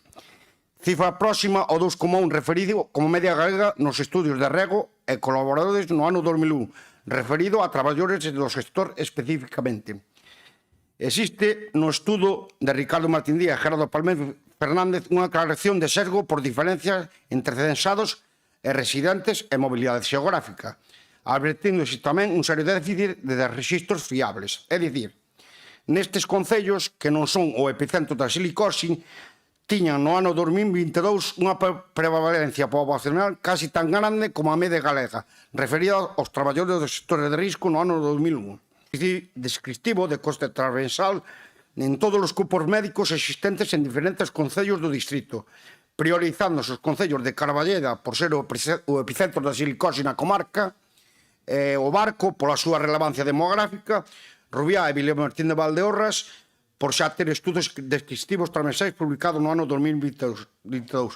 Pero estas peticións, algunhas delas, a día de hoxe, con máis dun ano de antigüedade que non foron escoitadas nin o estudo feito, aínda sabendo que os estudos epidemiológicos son unha ferramenta incuestionable para a reasignación de recursos sanitarios. Obviando xa o anteriormente exposto, de todas e todos é coñecida a grande cantidade de pacientes silicóticos que presenta o Distrito Sanitario de Valdeorras, que unha gran parte delas está integrados na nosa asociación, a Silival, que Silival leva un ano facendo concentracións semanais e manifestacións reivindicando a necesidade de ter un homólogo en Valdeorras. Unha cuestión que permitiría un mellor control evolutivo do proceso patolóxico dos afectados de silicosis no distrito e lles evitaría ter que desplazarse a Ourense para calquera consulta. Tamén de todos é coñecida a inexistencia da praza de un neumólogo no Hospital Público de Valdeorras, o que condiciona a imposibilidade de contratar a un neumólogo. Específicamente como tal, para ese centro, ainda habendo prazas orzadas sin cubrir de médicos especialistas no mesmo e podendo reconverterse unha praza non cuberta de especialista de medicina interna a unha praza de especialista en neumoloxía. Toda vez que esta reconversión non implica un aumento da dotación de recursos humanos nin incremento de gasto, podendo o neumólogo aliviar a presión asistencial sobre medicina interna e compartir as gardas e levar a presión asistencial directa sobre o chugo. É de resaltar que esta reconversión xa foi pedida pola CIGA Saúde tamén no ano 2025, tanto a xerencia como a dirección asistencial da nosa área sanitaria. E agora quero dirixirme a todos vostedes, a todos os diputados presentes, ao señor presidente, e nós o que apelamos a todos os grupos políticos presentes, ao señor presidente da Diputación, que fagan unha mediación ca xerencia de área, Verín, Ourense e Valdeorras, a sentarse a reunirse con a Silival, porque levamos metidos 3 inscritos por rexistro e non nos responden. Nin que sí, nin que non. Entonces, agradeceríamos que fixeran por nós esa xestión. Nada máis. Pedirlle eso a todos os diputados, ao señor presidente. Non teño nada máis que dir. Moitas gracias a todos por escoitarme e moi bons días. Moitas gracias a vostede. Pode abandonar e volver ao seu sitio. Bueno, vamos a comenzar cas turno de intervención dos grupos. Empezamos por o non escritos. Xosé Carlos. A verdade é que esta problemática da silicose afecta directamente a saúde e a vida de moitas persoas na comarca de Valdeorras. Así é, eu quero agradecerlle a José a súa intervención e a súa claridade tamén na exposición. A silicose é unha enfermedade pulmonar causada pola inhalación prolongada de pó de sílice, un pó moi fino, que xera en determinadas actividades industriais, especialmente na manipulación da pedra, neste caso da lousa de pizarra. É unha enfermedade grave, irreversible, e que pode tardar anos en manifestarse, é certo así.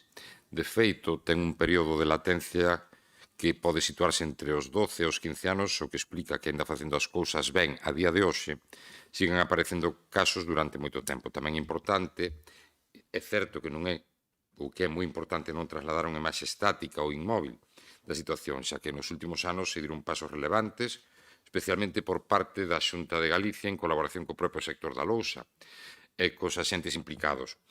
Hoxe existen equipos de protección individual moito máis avanzados, eficaces e deseñados especificamente para evitar a inhalación de pó de sílice. Trátase de tecnoloxía moderna que mellora de forma notable a seguridade dos traballadores e das traballadoras. Tamén se están implementando sistemas innovadores nas propias instalacións industriais. Por exemplo, sistemas de extracción continuada nas naves onde se manipula o material que permiten reducir de xeito significativo a presencia do pó en suspensión. E é certo que as actividades ao aire libre teñen unha menor exposición, polo que a clave está precisamente en actuar onde o risco é maior, nos espazos pechados. E xunto a isto, estánse introducindo sistemas de nebulización moi avanzados que capturan o pó en suspensión e reducen a súa presenza no ambiente de traballo de forma moi eficiente. Son medidas concretas, técnicas, que teñen un impacto directo na prevención. E tamén hai un esforzo moi importante no que é a materia de investimento e apoio público. A Xunta de Galicia ven convocando liñas de subvención anuais destinadas á mellora das condicións de seguridade, á adquisición de equipos, a modernización de instalacións e a prevención de riscos laborais. E a isto súmanse outras axudas basicamente públicas que reforzan este camiño. E non podemos esquecer tampouco o traballo en materia de formación e divulgación. Estánse impulsando accións formativas, protocolos de prevención e campañas de concienciación, moitas delas en colaboración co propio clúster da Pizarra, o clúster da Pizarra, que xoga un importante papel neste ámbito. Sei que houve conversas cas empresas, cos empresarios, e neste ámbito estáse traballando intensamente. E hai un dato tamén que convén lembrar. Dos 7 puntos que o Grupo Socialista propoñía nunha moción hai aproximadamente un ano, 5 xa foron asumidos ou están en marcha por esta Deputación. Isto demostra que máis alá do debate político hai un camiño compartido e unha sensibilización que se traduce en avances reais.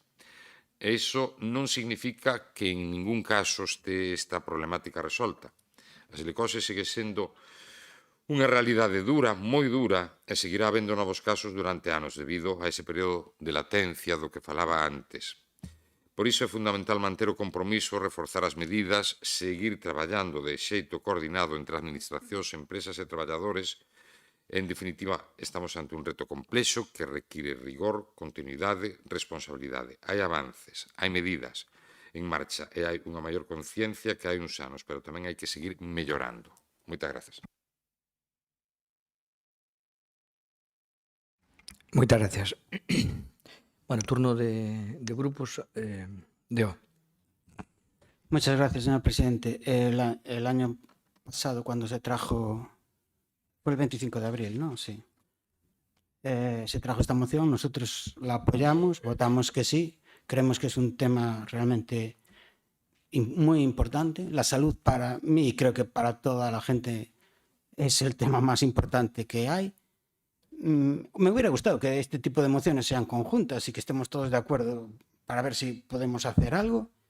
Iba a leer lo que dije en la anterior moción cuando se trajo, pero creo que no hace falta. Espero que todos estemos de acuerdo y que luchemos por lo más importante en esta vida, que es la salud de todos nosotros. Gracias. Moitas gracias. Bénega. Moitas gracias, presidente. Bo día. Agradecer a presenza do presidente da Asociación de Afectados por Silicose e, bueno, retomando un pouco as palabras do compañeiro non adscrito, sí que é certo que hai moitas fórmulas ahora mismo de paliar a enfermedade, a adquisición desa enfermedade, vale? Que parece aí que os boletos van todos xuntos. E empezaba o presidente da Silival dicindo que a súa asociación estaba en defensa da saúde, nós tamén. E, como dice Rafa, debería de ser unha moción incluso conxunta, pero témome que temos distintas valoracións da saúde pública e creo que non vamos a coincidir, Rafa. Tamén lembro que na última vez que esta moción veo aquí, que como tú acabas de lembrar foi o 25 de abril do ano anterior, parte destes puntos se perdeu a votación dos grupos que apoiábamos a moción, que tamén trouxe o Grupo Socialista, porque na túa bancada, na bancada do de Democracia Ourensana, faltaba unha persona, que era Gonzalo Pérez Jácome. Hoxe non sei se van a estar para a votación as dúas persoas que faltan, ou te deixaron solo, tamén outra vez. Entón, deso vai a depender, creo, tamén, que esta moción pase ou non pase. Falar ahora mismo da silicose, non vamos a aportar cousas novas falando da enfermedade, senón da situación na que se atopan estas persoas. Enfermedade que, por outro lado, non é unha enfermedade única. Son cardiopatías, son EPOC, son fibroses masivas, son tuberculosis pulmonar. Enfermedades crónicas que conducen á incapacidade laboral das persoas que a padecen. Ahora no grado 3 e no grado 2. No grado 1, que é o grado máis suave, non ten esa incapacidade, porque as mutuas non recoñecen esa incapacidade. Entón, tamén quero agradecer, aparte de agradecerlle a persona que veo aquí a representar a asociación, o traballo que está facendo tanto CIGA Saúde como a Federación da Construción, que foi a primeira que se empezou a mobilizar co problema que ten os enfermos de silicose. Este traballo é un traballo que se fai de forma continuada. E, por desgraza, a única referencia que temos é o Instituto de Oviedo, o Instituto Nacional de Oviedo. Ahora mismo, se unha persona afectada de silicoses ten que solicitar unha incapacidade, depende do Tribunal do Instituto de Oviedo. Hai que desplazarse ali. Entón, non solamente lle fai falta un neumólogo, claro que fai falta un neumólogo na área de Valdeorras, e mellorar a situación sanitaria do oriente ourensano, que cada vez parece que pertenece menos a Ourense. Témolo totalmente, é como se fora outro mundo, non pertencen aquí. E sanitariamente, moito menos. Non só carecen de un neumólogo, hai falta de pediatras, hai falta de traumatólogos, en fin, hai moitas máis cousas. A sanidade, neste momento, neste intre, que a Consellería correspondente, o sea, a Consellería de Sanidade, ten as competencias totales e absolutas para xestionar a saúde pública galega, díxeno a primeira vez e volvo a dicilo aquí, está enferma. A Consellería está enferma. Non hai xestión pública, e Rosendo se ríe, pero é así.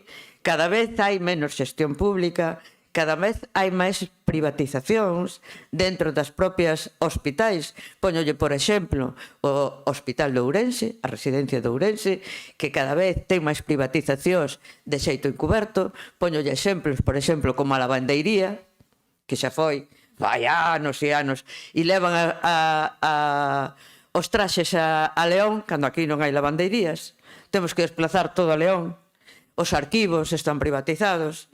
E máis privatizacións que poderíamos falar, porque non son públicas e non quero queimarme a man, pero poderíamos falar de moitas máis privatizacións que están ocultas.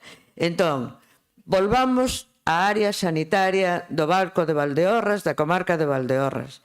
Necesitan urxentemente atender a esos enfermos de silicosis. E xa sei que me vai a decir, señor Rosendo, que se poden trasladar.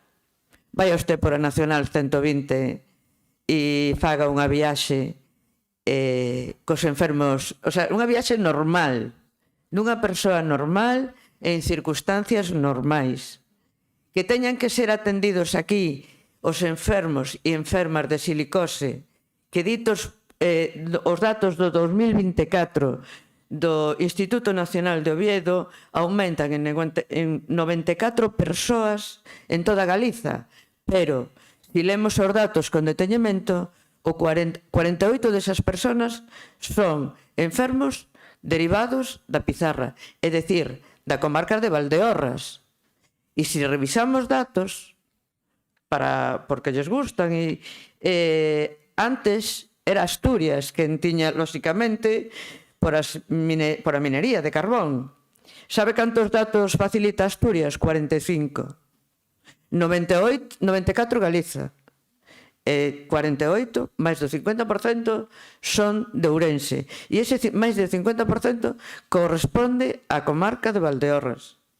Entón, neumólogo, recoñecemento da enfermedade. É o primeiro que temos que facer. E, sobre todo, facilitarlle a vida a unhas persoas que cunha enfermedade crónica van a ter que vivir toda a vida con ela e desplazándose fora da súa localidade. Sigo na seguinte quenda. Moitas grazas. Moitas gracias. Rosendo. Sí, sí. Saludable tarde xa, señoras e señores. Vamos a ver, María, xa pensando polo último. Os servicios non sanitarios, e eu xa dirixín a sanidade desta provincia da década dos 90, estiveron sempre externalizados, sempre. estiveron sempre externalizados. Non me diga que non, lavandería, seguridade. Tamén, empezando polo que acaba, mire, a silicosis recomenda non, ten que ter un tratamento multidisciplinar. Usted só fala dun neumólogo. Mal irían os pacientes de silicosis si só fora un neumólogo a súa solución. Non, requere un tratamento multidisciplinar. Segundo, ou terceiro, recoñecer a silicose poñendo o primer punto como un grave problema de saúde pública. Isto non hai que dicilo, isto hai que rebatilo. E non o digo eu. Precisamente. Outra cuestión, un proceso de diálogo coa Asociación de Afectados pola Silicose de Valdeorras, a Silibaldo, punto terceiro.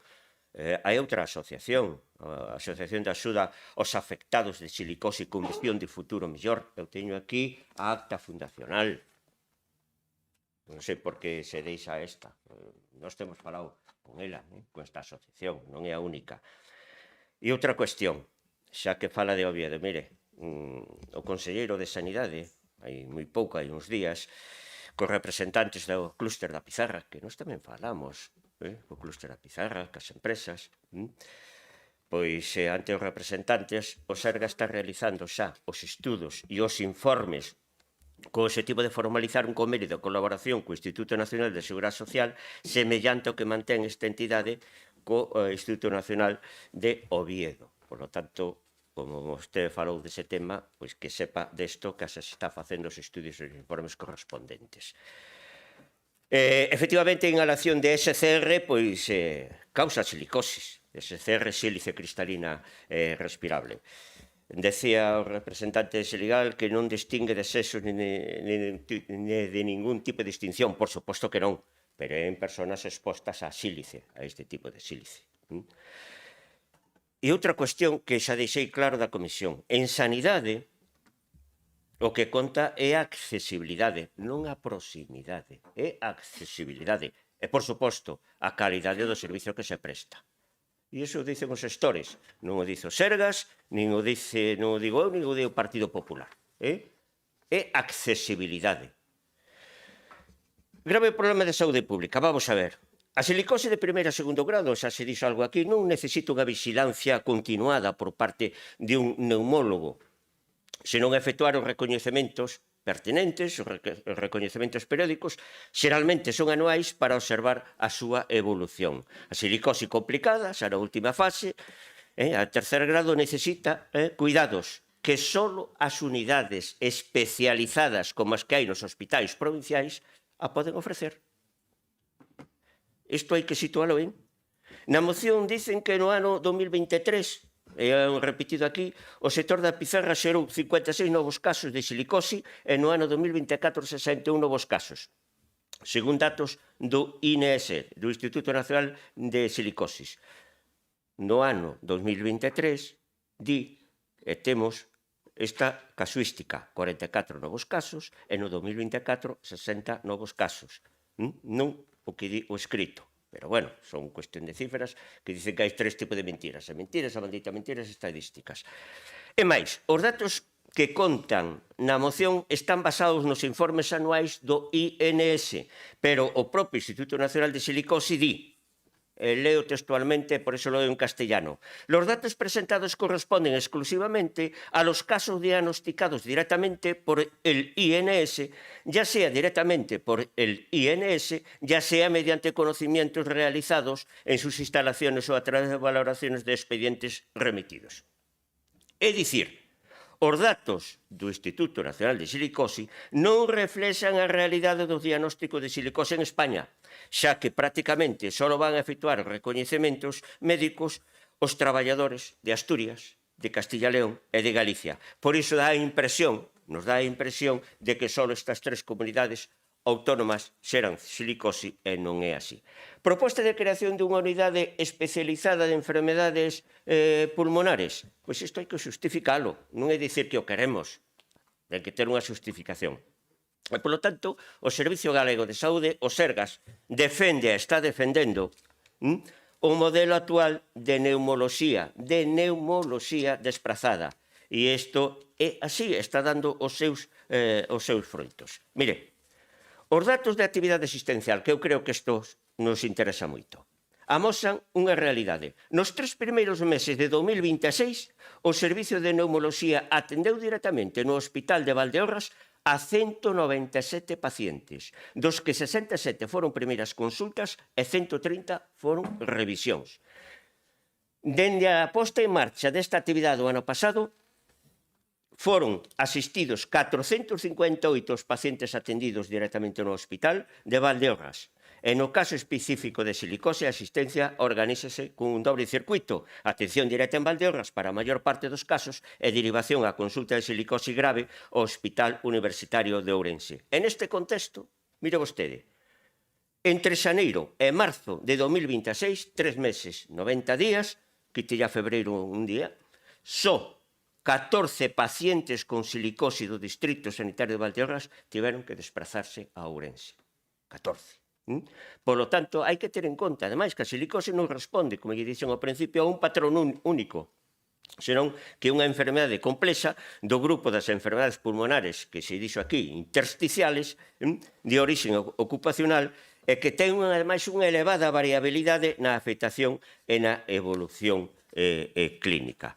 Mostra deste interés por a problemática humana, a Consellería de Sanidade xa trasladou a súa disposición a asumir desde Galicia as consultas ou probas necesarias para facilitar ese diagnóstico da enfermedade e evitar os desplazamentos a Oviedo. E compre lembrar tamén que a obrigatoriedade de acudir a ese centro a Oviedo responde a un modelo estatal de referencia nacional. Por que a referencia que temos?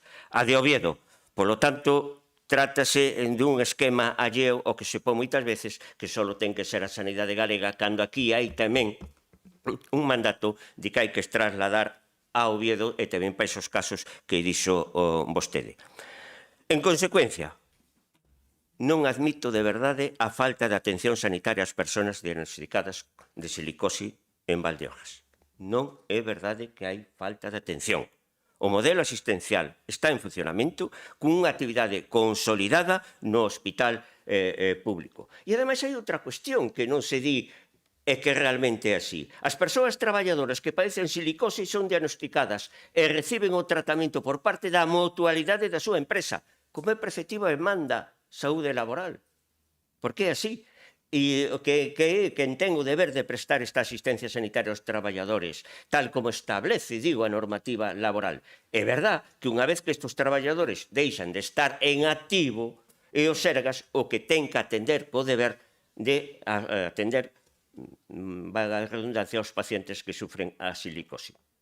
Na área sanitaria de Ourense, Verín e Valdeorras, púxose en marcha este comité multidisciplinar que xa falara delo ano pasado que se iba a por ese puxo, de enfermedades pulmonares intersticiales e difusos, de que forman parte neumoloxía, radioloxía, anatomía patolóxica, reumatoloxía, medicina interna, que avalían mensualmente os casos máis complexos. E acabo para a primeira intervención e dicir que aquí tamén intervén o ISGA, que desenvolve diferentes actuacións dirixidas ás melloras das condicións de traballo nas empresas, o sea, na prevención. Na segunda parte, volverei a dicir algo. Moi ben, moitas gracias. Vamos ao segundo turno de intervención. Gracias, señor presidente. En primeiro lugar, quero agradecer a presenza dos membros de Asilival e darlle as gracias ao seu presidente pola súa intervención, sobre todo polo esforzo que fixo da lectura dos datos que nos aportou.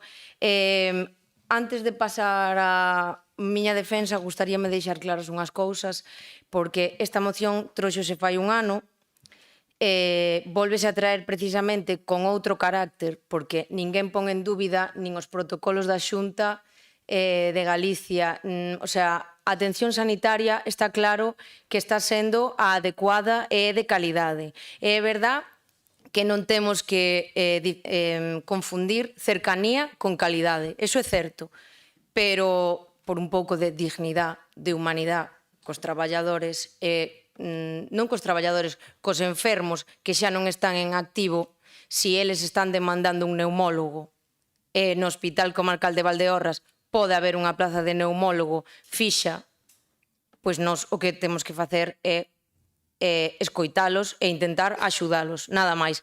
Non estamos dicindo que os que se teñen que desplazar a Ourense estén mal atendidos, eso non é así, e os que son atendidos no Hospital Comarcal do Barco tampouco están mal atendidos, aunque sei, polo que me dixeron no propio hospital, o material co que traballan na consulta de neumoloxía está bastante obsoleto. Pero bueno, dito isto, vou a seguir. Gracias ao presidente da Silibar porque as súas palabras son a crónica dunha realidade que nos obriga a facer unha reflexión profunda sobre o papel desta institución. Porque, aínda que a xestión sanitaria non sexa unha competencia directa desta casa, a protección e a defensa dos nosos veciños si é a nosa responsabilidade, tanto moral como política, e ademais é a máis elemental. É de xustiza recoñecer que dende a moción presentada hai un ano deronse pasos. Non podemos caer na retórica de que as mocións non sirven para nada, porque sí que serven. Hoxe as nosas empresas contan con mellores protocolos, hai investimentos para reducir o po de sílice e o clúster da Pizarra realiza unha labor de sensibilización fundamental. Avanzamos en prevención, e iso é un éxito colectivo que hoxe tamén temos que poñer en valor. Así mesmo, o progreso non é real se non vai parello ao benestar das persoas, porque resulta paradoxal que sexamos incapaces de dar unha resposta digna a unha enfermidade que castiga a nosa comarca dende hai décadas. A silicose, como xa escoitaron aquí en reiteradas ocasións, ten unha latencia de entre 12 e 15 anos. Iso que significa é que imos seguir vendo agromar casos de persoas que se expuxeron cando os protocolos non son os que son hoxe, non eran os que son hoxe. Esta necesidade de primeira orde non entende de procedementos administrativos. Valdeorras é un piar fundamental desta provincia. Extraemos o 70% da louxa de todo o Estado e somos o motor industrial que contribúe á solvencia de todo o territorio. Isto non se trata dun alarde económico, trátase máis ben de lealdade. O acceso a sanidade de calidade non debería ser un obxecto de debate, senón un compromiso ineludible coa dignidade de quen deixou a súa saúde polo progreso da sociedade. E dito isto, hoxe non apelo ao voto desde a estrategia política, apelo a este plenario para que adoptemos unha posición institucional firme, unha voz única que se vincule moralmente cos afectados e inste a Xunta de Galicia a resolver esta débeda sanitaria e sexamos por fin o altofalante que Valdeorras merece. E por último, en esta intervención, o que me gustaría decir é que diferenciemos o que está ben e o que está mal e deixémonos de debates estériles, porque realmente temos que escoitar a un sector da población que ronda os máis de 1000 afectados, da igual que sexa Silival, nos contactamos, bueno, a Silival contactou con nós, non é que deixemos de lado a outra asociación, simplemente pois foi a Silival a que se puxo en contacto con nós, pero nós falamos de todos os afectados da silicosis. Moitas gracias. Gracias. Segundo turno. Pois ben, creo que quedou claro en todas estas exposicións que cales son as circunstancias que concorren na silicose. Unha enfermidade ligada ao traballo, pero tamén a falta de prevención, durante moitos anos a falta de prevención, e en ocasións a falta de resposta a tempo. Traballei durante 36 anos nunha empresa que era coñecedor, no que era coñecedor precisamente desta problemática, porque era unha compañía aseguradora moi implementada e implantada no Barco de Valdeorras, e sei perfectamente cales eran as problemáticas á hora de poder percibir unha indemnización. Non era doado, francamente, non era doado. Pero tamén temos que ter coñecemento de que é unha bisbarra que leva moito tempo vencellada a extracción da pizarra. O que estou trasladando é que non é un tema que xurdira no ano 2025. Tan só, desde ese ano, un pouco antes, surdiron iniciativas sobre esta problemática. E aquí quero falar de cuestións un pouco máis xerais, pero que son moi próximas. Esta problemática tamén está latente, presente, no que é a comarca de Quiroga e tamén na zona de Sargadelos. Non é unha problemática que aparecera por sorpresa, nin de repente. Nese tempo sí que a Deputación de Lugo foi tomando iniciativas e foi traballando, fixo propostas e chamamentos para mellorar a atención sanitaria e reforzar os servizos para pôr o foco nunha realidade que xa existía. Unha deputación gobernada e dirixida desde hai anos por un determinado partido político que é o Partido Socialista. A Deputación de Lugo quizáis non sempre traballou con grandes titulares, e quizáis non sempre con plans que ocupasen as portadas, pero sí cun traballo constante, insistente, advertindo do que estaba a pasar e pedindo solucións. En cambio, na comarca de Valdeorras vimos como a reacción institucional chegou tempo despois, cando o problema estoupou socialmente, cando houve unha maior prevalencia, cando xa era imposible ou moi difícil mirar cara ao outro lado. Foi entón cando apareceron plans máis visibles, máis estruturados e máis mediáticos. Sí. Isto non vai de competir entre territorios, permítame un minutiño máis. Sí, sí. Vai de aprender e de entender que anticiparse é sempre mellor que reaccionar tarde. E tamén vai de coherencia política e de responsabilidade.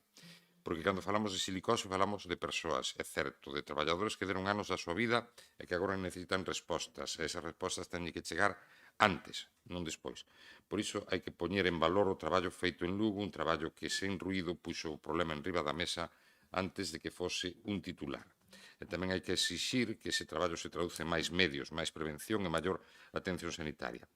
Porque chegar a tempo marca a diferenza e ás veces algunhas propostas políticas non chegan a tempo. Entón, o que quero remarcar é que vexo que hai posturas e actitudes e traballos que se fixeron ao longo deste tempo que vai na liña e que hai que seguir nesa liña, pero creo que hai aspectos a valorar en ambos sentidos e o meu voto vai ser unha abstención. Moi ben, moitas gracias. Democracia. No iba a hablar mucho, pero el señor Valcárcel iba a decir, bueno, yo espero que la cortesía parlamentaria, pues si falta uno de nosotros por motivos o por obligación y no puede estar, sí que me gustaría, como hacemos nosotros en el Concello, pues que los que van a votar en contra de nuestra idea, pues se va uno o se marcha otro. Pero aquí ya tenemos una persona que no va a permitir que esto se pueda aprobar. Sí que le quería decir a don Rosendo que aunque tuviera razón, que para mí no la tiene, si aunque tuviera razón, hay cosas esenciales en el ser humano, la salud es fundamental. Entonces, si aquí los que tienen que defender tanto nuestra sanidad, nuestras vidas, los que dirigen en cierta forma las leyes de nuestras vidas, ya nos dicen que no, bueno, apaga y vámonos, señor Rosendo.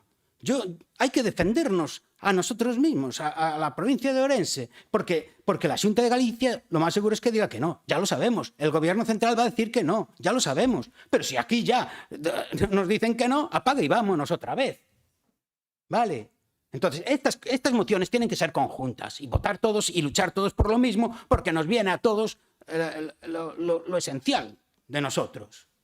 Entonces, a mí me da, vuelvo a decir lo mismo, me da vergüenza, me recuerda a las medidas sobre los incendios en la Xunta de Galicia y todos los miembros, diputados del PP allí todos aplaudiendo. Por favor, iros a hacer el ridículo a un circo. Luego dicen que el payaso soy yo. No, aquí hay muchos payasos, no digo aquí, me refiero en la política, hay muchos payasos y yo no soy el peor de ellos.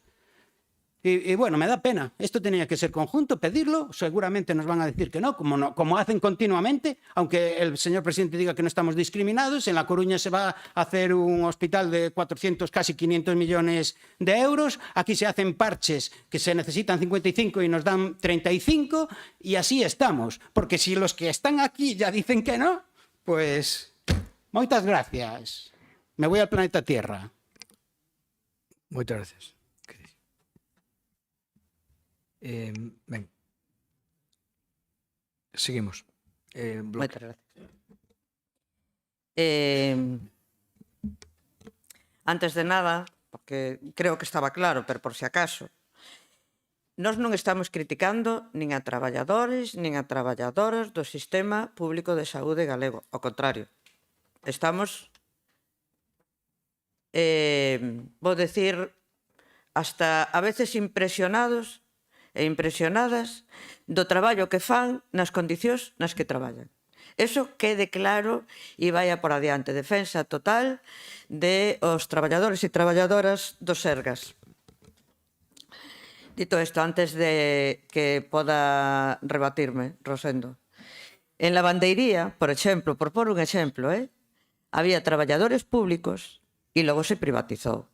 Traballadores e traballadoras, sobre todo traballadoras, que foron derivados a outros servizos.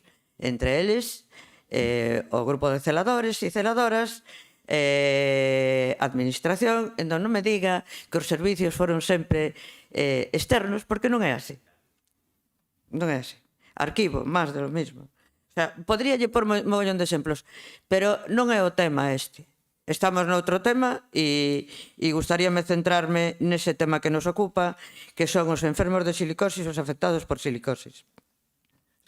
Decía usted do informe do Instituto Nacional de Silicosis. Sí, non é só Galiza e Asturias, como podría parecer. Non, eu teño aquí o último, que é do 24. Por comunidades autónomas, Asturias, en porcentaxe, ten un 45,8% de todas as persoas que chegaron ao Instituto Nacional de Oviedo e Galicia 24,3%. Logo van moi lonxe Castela e León, Andalucía, Extremadura. Extremadura con un 3,4%. O sea que a distancia é considerable.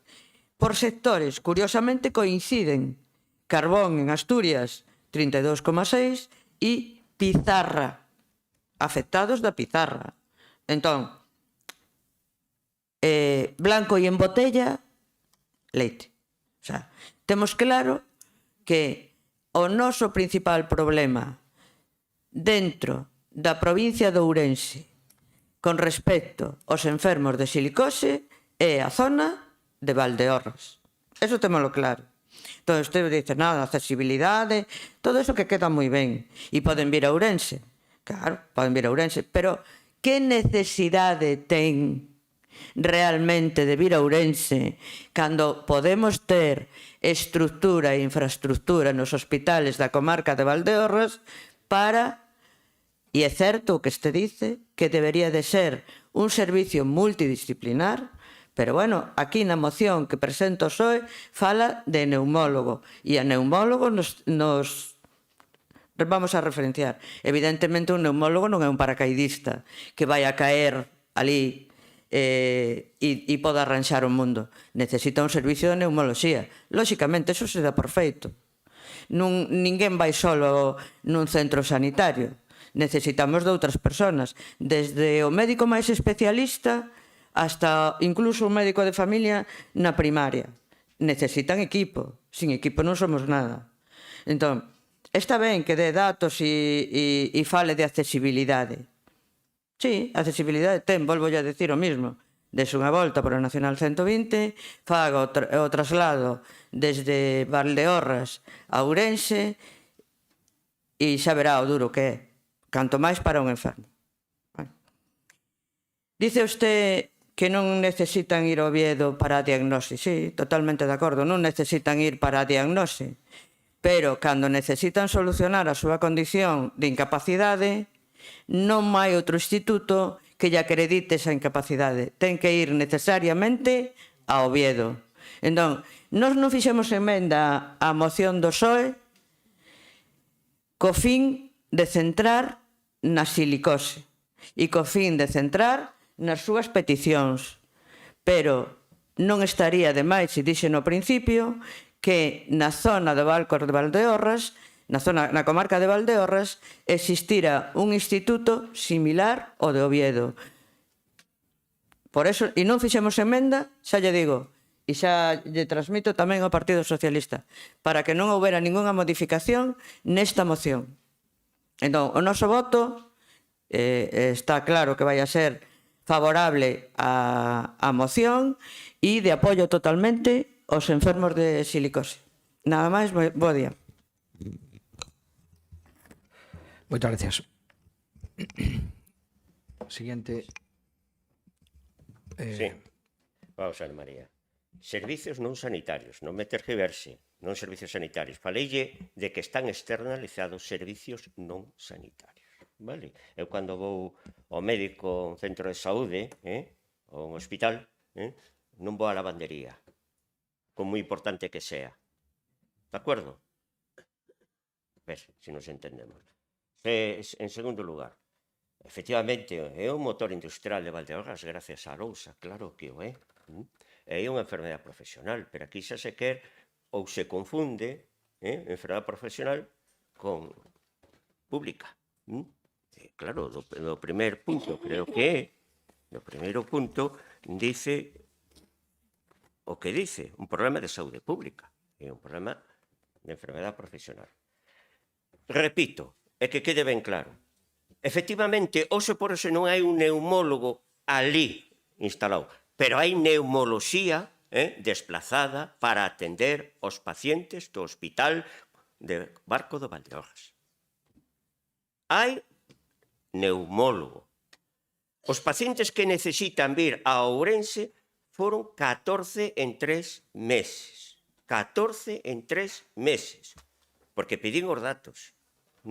Por lo tanto, creo que estamos falando de cifras razonables. Hai neumoloxía desplazada en Valdeorras.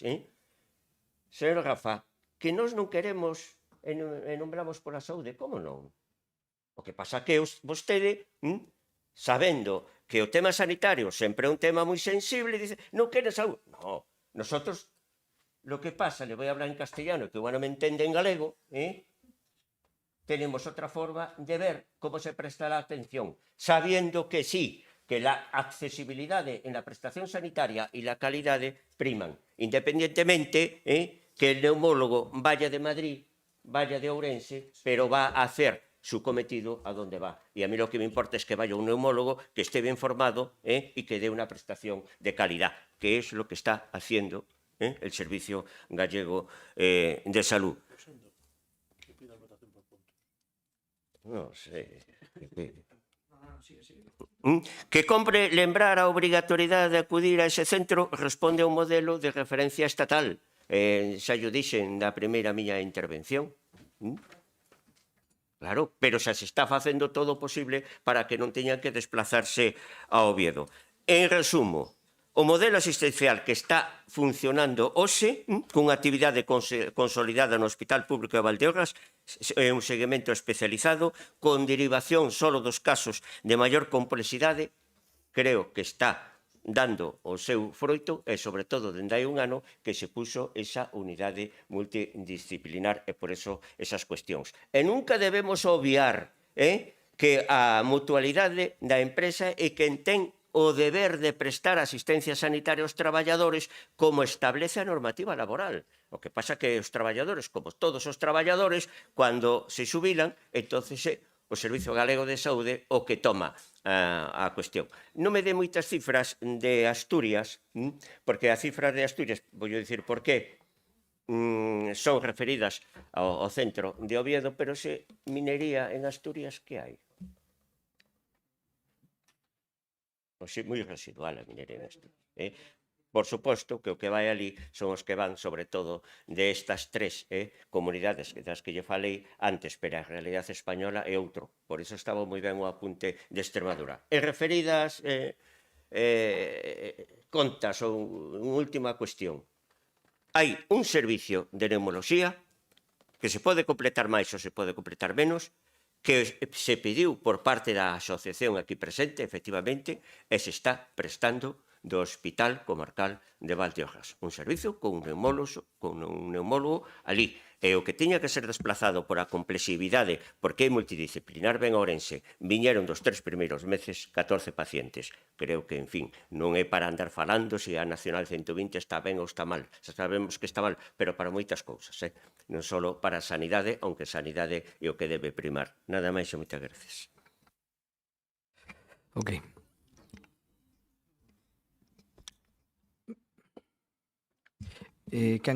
Última intervención. Sí. Unha cuestión para que a consideren. Podemos votar por puntos? Porque hai algúns que podemos aceptar e outros non. Entonces, creo que é mellor que salgan cousas que non salgan, non? Aceptan a votación por puntos? Sí, vale. Moitas gracias, señor presidente. Bueno, quero lle dar as gracias a todos por este intercambio de datos, acalorado debate. É verdad, todo o que se arroxe con datos sempre aclara máis o panorama, non? Pero, bueno, penso que tamén se desvirtúa moito a necesidade que estamos poñendo aquí en valor, que quizáis é máis unha débeda moral e ética con todos os máis de 1000 enfermos de silicose que temos, non? E que se presume que nos seguintes anos pois, irán aumentando lamentablemente e sobre todo facer mención a todos esos que xa non están con nós porque gustaríame recordar que levamos décadas con este problema e hai moita xente que faleceu e que incluso non se sabía nin de que, pero bueno. Rosendo, gustaríame decirlle unha cousa. É verdad que o servicio de neumoloxía se está prestando, pero está funcionando ben. Ese é o tema. O sea, polo que dicen os enfermos, eu non falo dos datos médicos que seguramente, claro, tú aí sí que tes máis información que a min, pero polo que me dicen os pacientes, os chaman no mismo día, ás 8:30 da mañá, tes que vir á cita en media hora ou en 2 horas. Entonces, claro, eso é moi difícil de solventar. Bueno, eso é o que dicen e nós temos que poñer en valor o testimonio dos enfermos, que pode ser verdad ou pode ser o que sea, non? Pero o que quero poñer en valor aquí é que como sociedade non podemos permitirnos avanzar deixando atrás a quen deu todo pola economía da provincia. E gustaríame que entre todos fixéramos unha declaración de intencións unitaria para facer desta deputación un exemplo de sensibilidade con este tema. Moitísimas gracias. Moi ben. Bueno, remate o turno de intervencións. Simplemente unhas puntualizacións, un par de puntualizacións. Primeiro, efectivamente, eu creo que avanzamos, efectivamente, porque aquí hai unha segunda moción, na anterior tenen 7 puntos, hai 5 que foron cumplidos, por tanto, eu creo que avanzamos. Ademais, creo que os que interveñeron aquí, ademais con maior conocimiento, como é o caso de Rosendo, do diputado, que coñece profesionalmente moi ben o tema, e ademais tamén a nosa deputada na comarca de Valdeorras, pois efectivamente creo que hai avances importantes. Pode haber melloras? Pois por suposto que pode haber melloras. Por iso non podemos facer de Valdeorras o que decía María, pois eu non estou de acordo que Valdeorras está completamente abandonada, está de acordo. Se hai algunha comarca ahora mesmo privilexiada no trato presencial desta Diputación é Valdeorras. Ningunha outra comarca ten un local propio da Diputación para atender aos seus alcaldes, ás súas asociacións, entre que invito á asociación a que pida a cita e podemos falar ali sobre o terreno, nunca o pediu, se o pide ningún problema a vostede e aos outros, e a outra asociación. O sea, se lle recibe a todo o mundo ali, asociacións de todo tipo, sanitarias, comerciales, deportivas, culturales, de todo tipo. E, por suposto, este tema, eu non podía admitir que Valdeorras este abandonada por a Diputación, porque non é certo. Además, foi un compromiso personal e que levamos a cabo. Eu tomei posesión en julio e en setembro tiñamos un local ali. E, por lo tanto, máis rapidez creo que imposible. Entonces, en aras a chegar a ese consenso, propoñemos, e eu alegrome que acepten, porque iso sí, creo que é unha mostra de consenso, votar por puntos. No primeiro punto, eu adiantolle para o sentido do noso grupo. No primeiro punto, recoñecer a silicose como grave problema de saúde pública, evidentemente, pois, é obvio, é natural, non ten ningún problema dentro do ámbito, dentro do contexto, fundamentalmente de Valdeorras. No segundo punto, creo que se lle explicou, non podemos aceptar o segundo punto, porque creo que a atención que está prestando Sergas ahora mismo ali, e as cifras que deron aquí, pois justificaría a creación de moitísimos servicios similares a este en outros lugares, e a capacidade económica é a que é. Iso non quere dicir que se hai que desplazar máis xente ou hai que facer máis consultas ou o número de persoas que hai que atender en Ourense aumenta moito, pois evidentemente haxa que fazer, pero eu creo que, se non recordo mal, 14 ou 17 persoas en 3 meses que se desplazaron aquí nun servicio como este, pois non é unha cifra que justifique a creación dun servicio aí. Eu creo que a mellor hai outros servicios de maiores. E despois, en canto a abrir o diálogo, claro que sí, nos pedimoslle que haxa diálogo, evidentemente, con esta asociación por parte do Sergas, non temos ningún problema, e tamén ca outra asociación. De todos modos, creo que houve algunha discrepancia. Creo que debía ser limado cos xerentes do Sergas, creo que debían ser limadas tamén esas situacións, non? Porque creo que houve algunha discrepancia nese sentido. Pero pedir que o reciban, e, por suposto, eu creo que tamén ter de interlocutor as outras asociacións, a outra asociación que tamén representará aos afectados, eu creo que é perfectamente válido. Por lo tanto, se lles parece, por a nosa parte, por lo menos, primeiro sí, terceiro sí, segundo, por as razóns que dixemos, non. Nestas circunstancias, por os datos que dixemos. Eso é o noso sentido do voto, se vostedes bueno, agora cada un que agora votamos, se nos deixen por puntos logo. Vale? Bueno, pois veña, votamos logo. Veña, primeiro, sí. Segundo, a favor. Vale. En contra, deixámoslo xa por o que había, vale? E terceiro, a favor con esa cuestión de que se deben recibir as dúas asociacións, vale? Todo o mundo de acordo. Venga. Tema zanjado.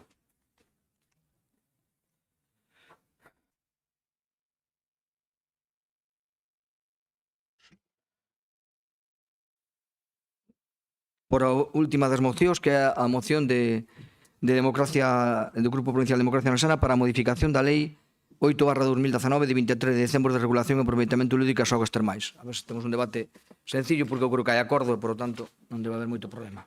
Cando queira.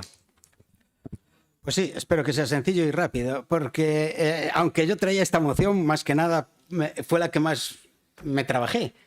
Tenía datos de otras leyes y otras normativas autonómicas. Bueno, lo tenía muy bien, todo muy bien planeado para venir aquí y poder hacer un debate lo más agresivo posible.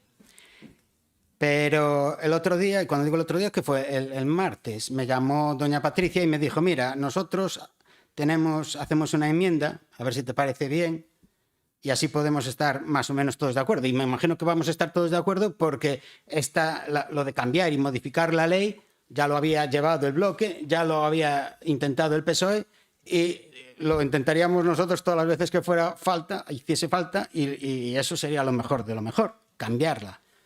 Pero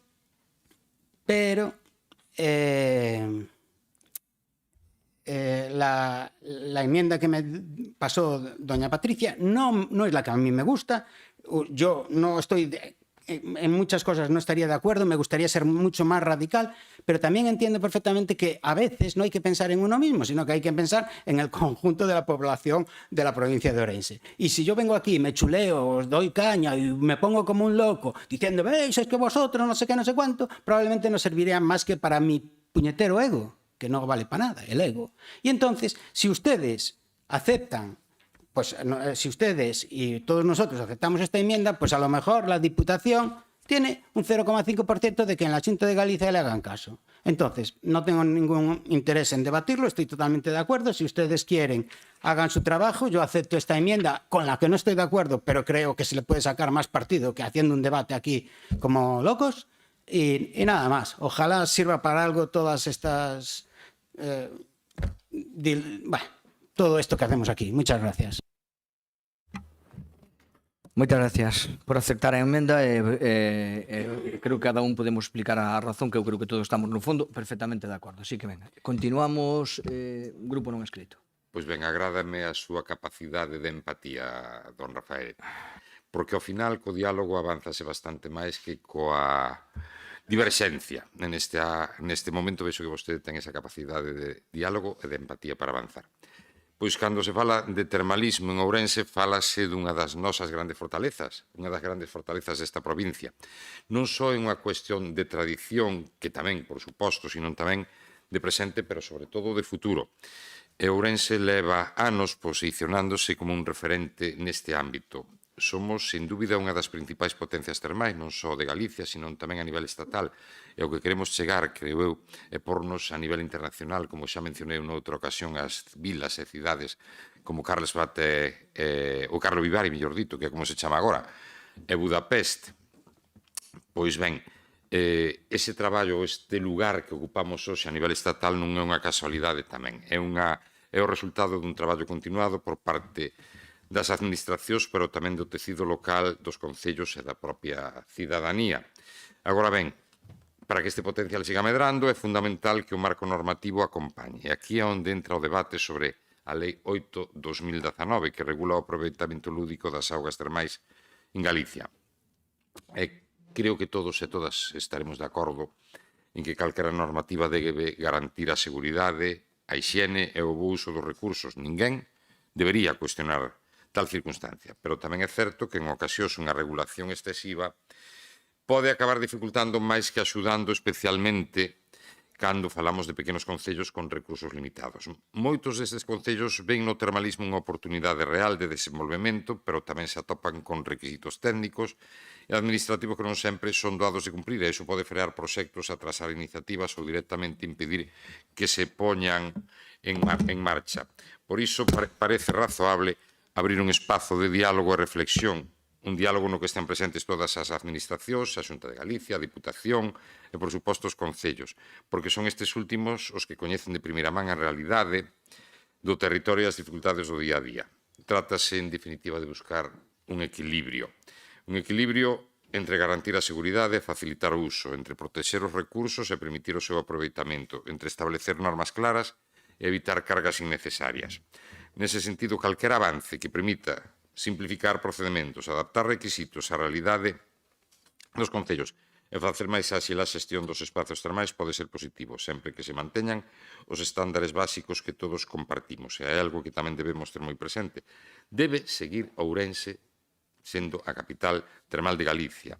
Pero eu pretendo algo máis. Eu pretendo que Ourense chegue ao nivel desas dúas vilas, unha capitalidade dun estado e outra unha cidade relevante dese país, para que podamos estar a ese nivel e sacarlle proveito e ter un rendimento económico que ao final revertirá no que é unha provincia cun avellamento poboacional intenso, unha despoboación tamén intensa e que repercuta como motor económico en toda a provincia. Para iso é fundamental que as decisións normativas teñan en conta a nosa singularidade, o noso potencial e tamén as nosas necesidades. Por lo tanto, estamos diante dunha oportunidade para mellorar, para axustar o que non está funcionando ben e para reforzar un sector clave para a nosa provincia. Desde o diálogo, como levo todo esta mañá dicindo, e a colaboración institucional é desde o sentido común. Falamos dun recurso que é noso, que nos define e que pode seguir sendo un xerador de oportunidades, se somos quen de xestionalo ben. Trátase de economía, turismo, emprego, identidade, cultura e futuro, sobre todo futuro. Moitas grazas. Moitas gracias. A ver, como me bloque. Gracias, José Manuel. Sí, porque estas horas...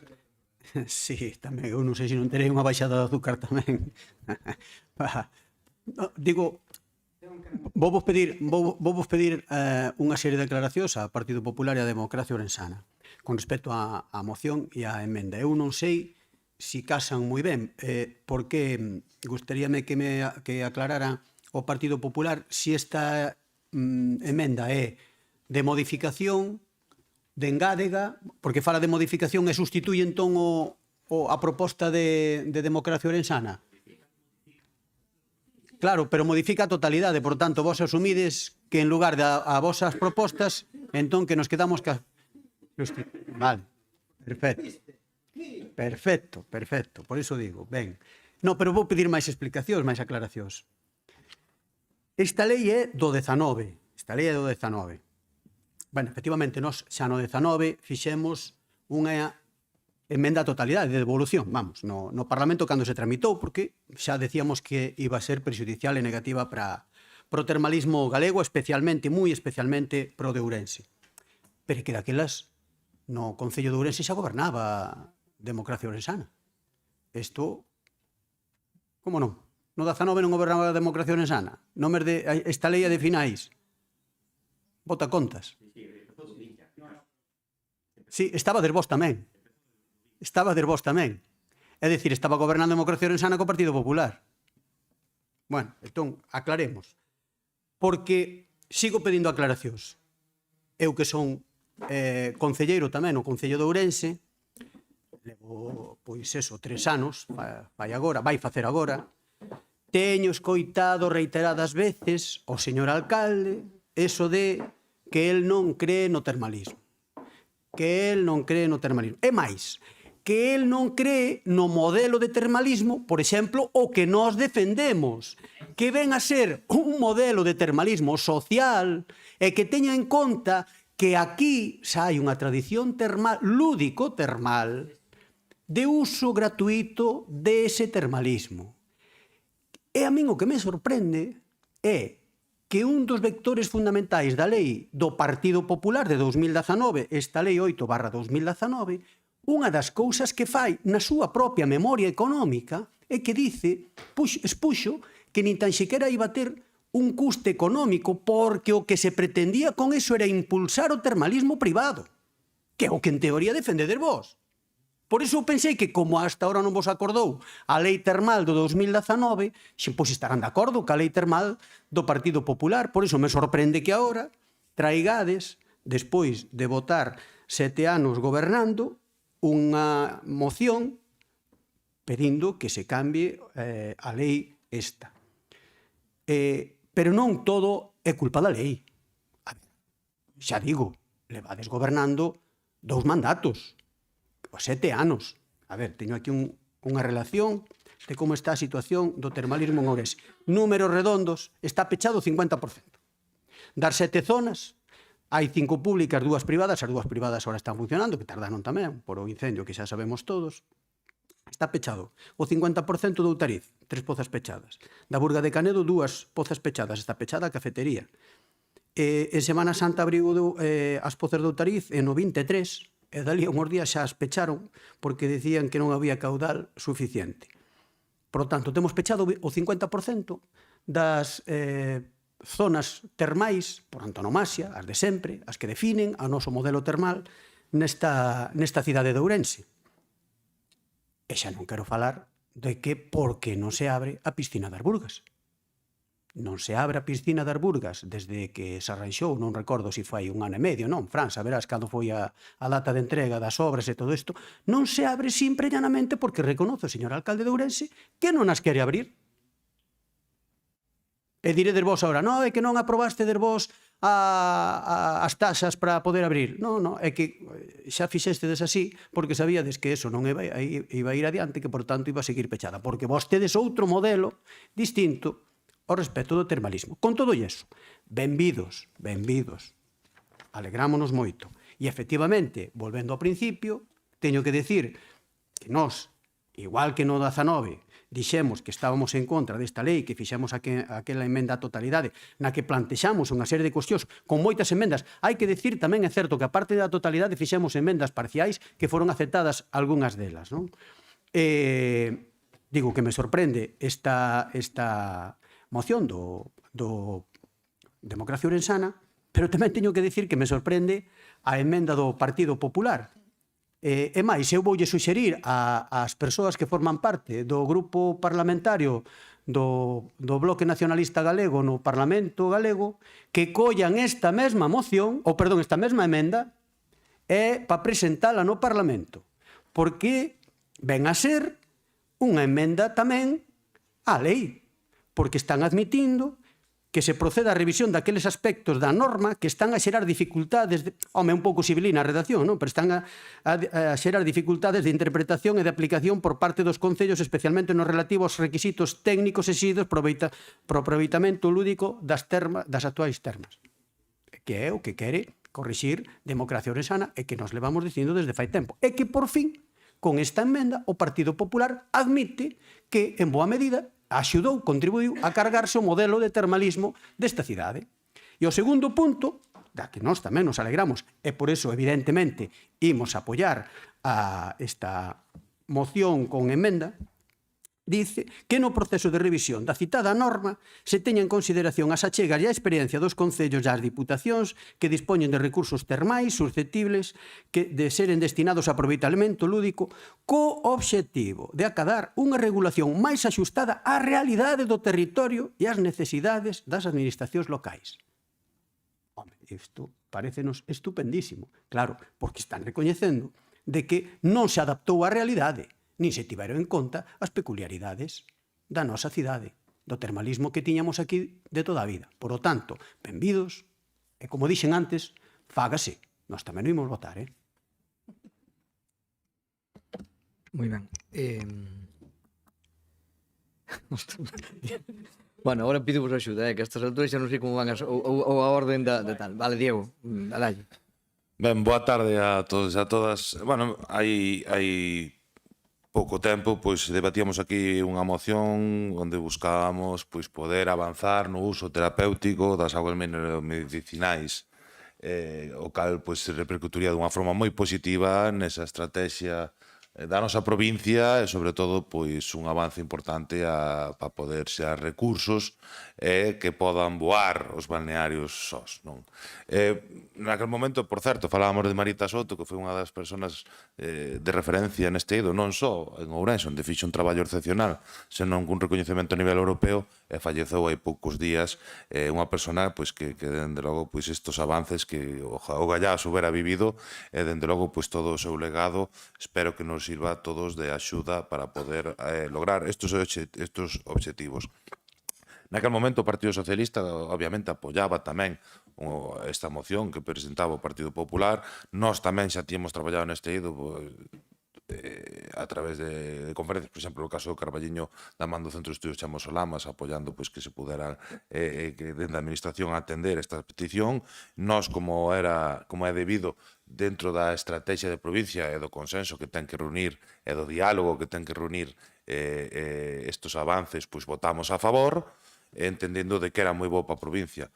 Non entendeu así o Partido Popular de Galicia no momento que aprobou esta lei que hoxe nos trae esta moción fai referencia a esta moción de DO, que no seu momento, cando se levou ao Parlamento galego, se fixo sin ningún tipo de diálogo, sin ningún tipo de consenso, e máis, incluso, pois, cando se presentaron as emendas para a lei, se presentaron 180 emendas, só se atenderon 20 e pico, das cales só se facía referencia prácticamente a cuestións de menores, moi menores, e que en ningún momento se atendeu as particularidades e as peculiaridades da provincia de Ourense, co cal se lexislou olvidando e dando as costas a nosa provincia unha vez máis. Co cal, os concellos da provincia de Ourense e parte do sector viron pois non representadas ou non culminadas e, sobre todo, pois danada pois a estrategia que podían ter e levar a cabo para as melloras oportunas. Dito isto, cal é a consecuencia? Que anos despois o Partido Popular de Ourense, pois, por sorte, tamén se dá conta de que foi unha medida nociva. Sei que vai dicir, en 7 anos é unha lei nova que intentaba regular e que fixo un esforzo, e que con isto pois non quere dicir que non haxe eivas e que se podan corrixir no tempo, pero naquel momento xa todo o mundo avisaba da problemática que había, co cal non foi sin avisar. Co cal, neste momento, nós non vamos a meter ou a confrontar nesta cuestión que entendemos que é de provincia e que agardamos pois que o goberno da Xunta de Galicia faga propio esta demanda que hoxe pois sae co apoio desta corporación provincial, que non haxa que por parte dos grupos políticos que estamos ali representados pois ter que volvelo a levar ali. Sen máis, pois nós xa anunciamos, como dicía e adiantaba, o noso apoio a esta medida, agardando en que sexa próspera e que esta emenda de sustitución, porque unha emenda de sustitución realmente, pois que teña os efectos perseguidos. Nada máis e moitas gracias. Moitas gracias. Rosendo. Bueno, xa que estamos falando de leis, pois ven ao caso, eu creo que xa aclarou un pouco Valcárcel da súa primeira ou segunda intervención. Dura les, les. La lei é dura, pero é la lei, pero é un dereito jurídico romano, entonces porse con Sócrates o de Platón e meter a pata hasta el corvejón, como se dice. Por favor, cando se fala dunha cousa que non se afirme tanto que se mete a pata. Bueno, logrei algo, que se vaya.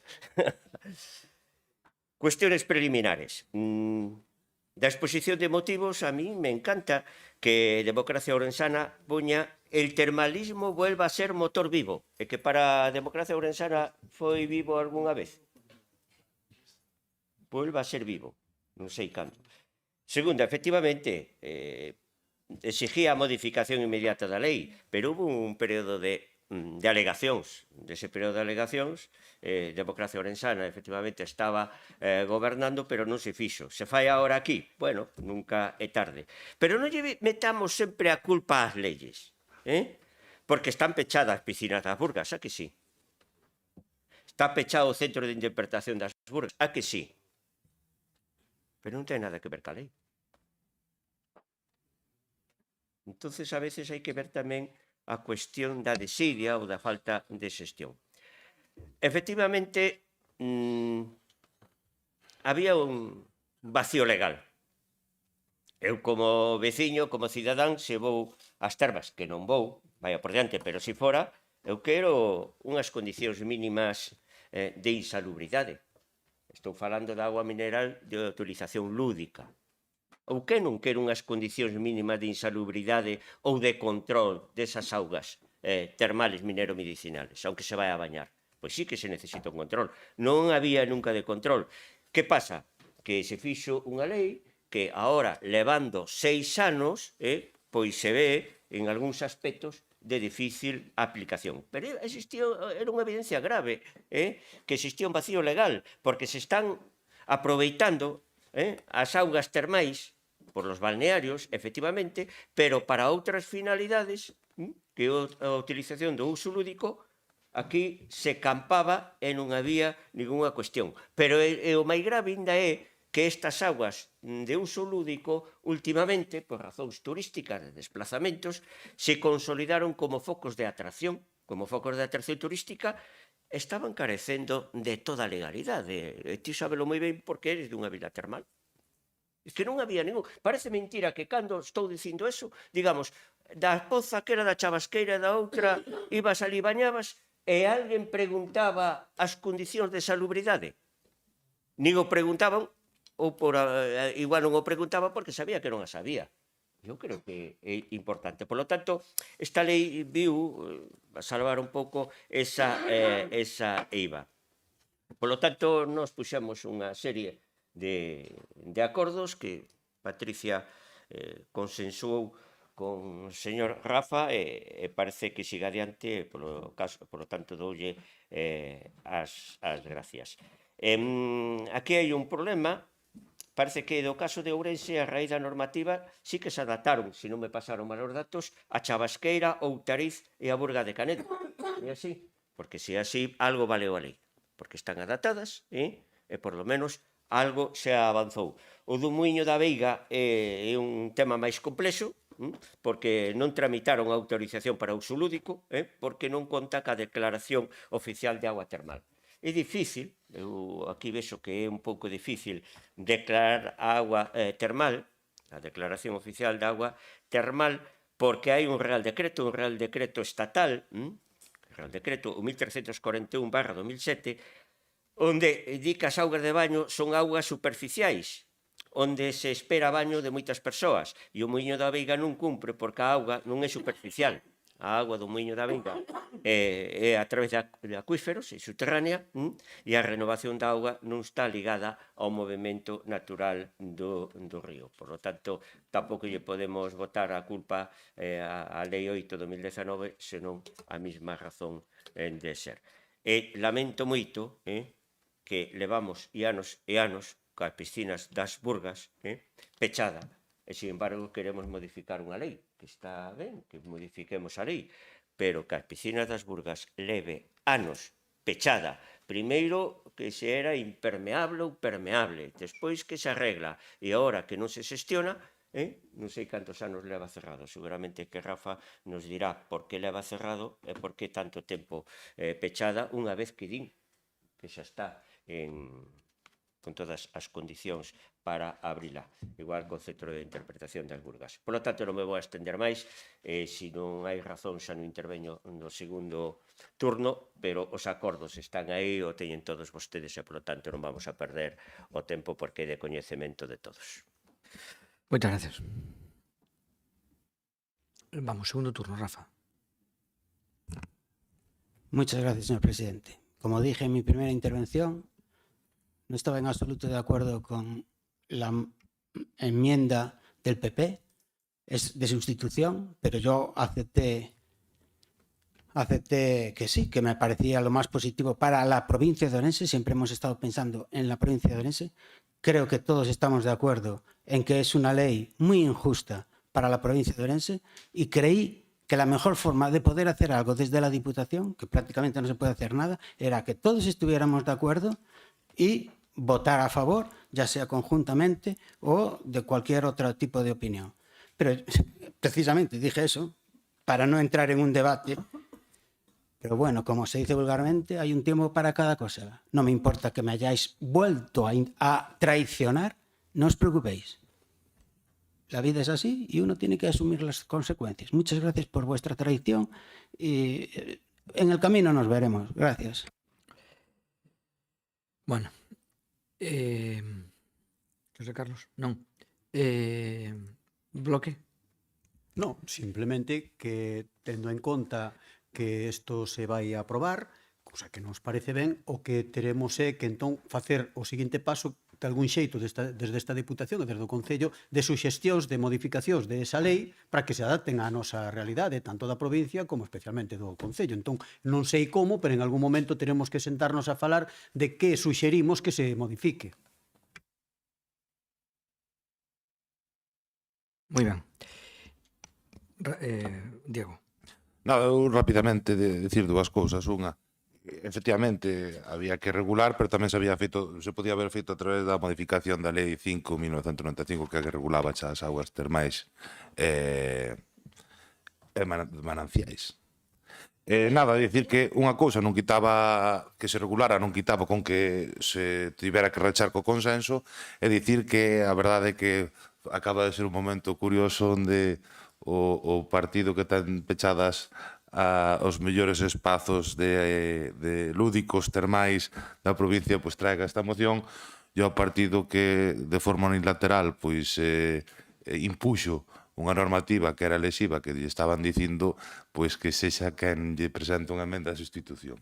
Por eso este momento pois hai que tomarlo con humor.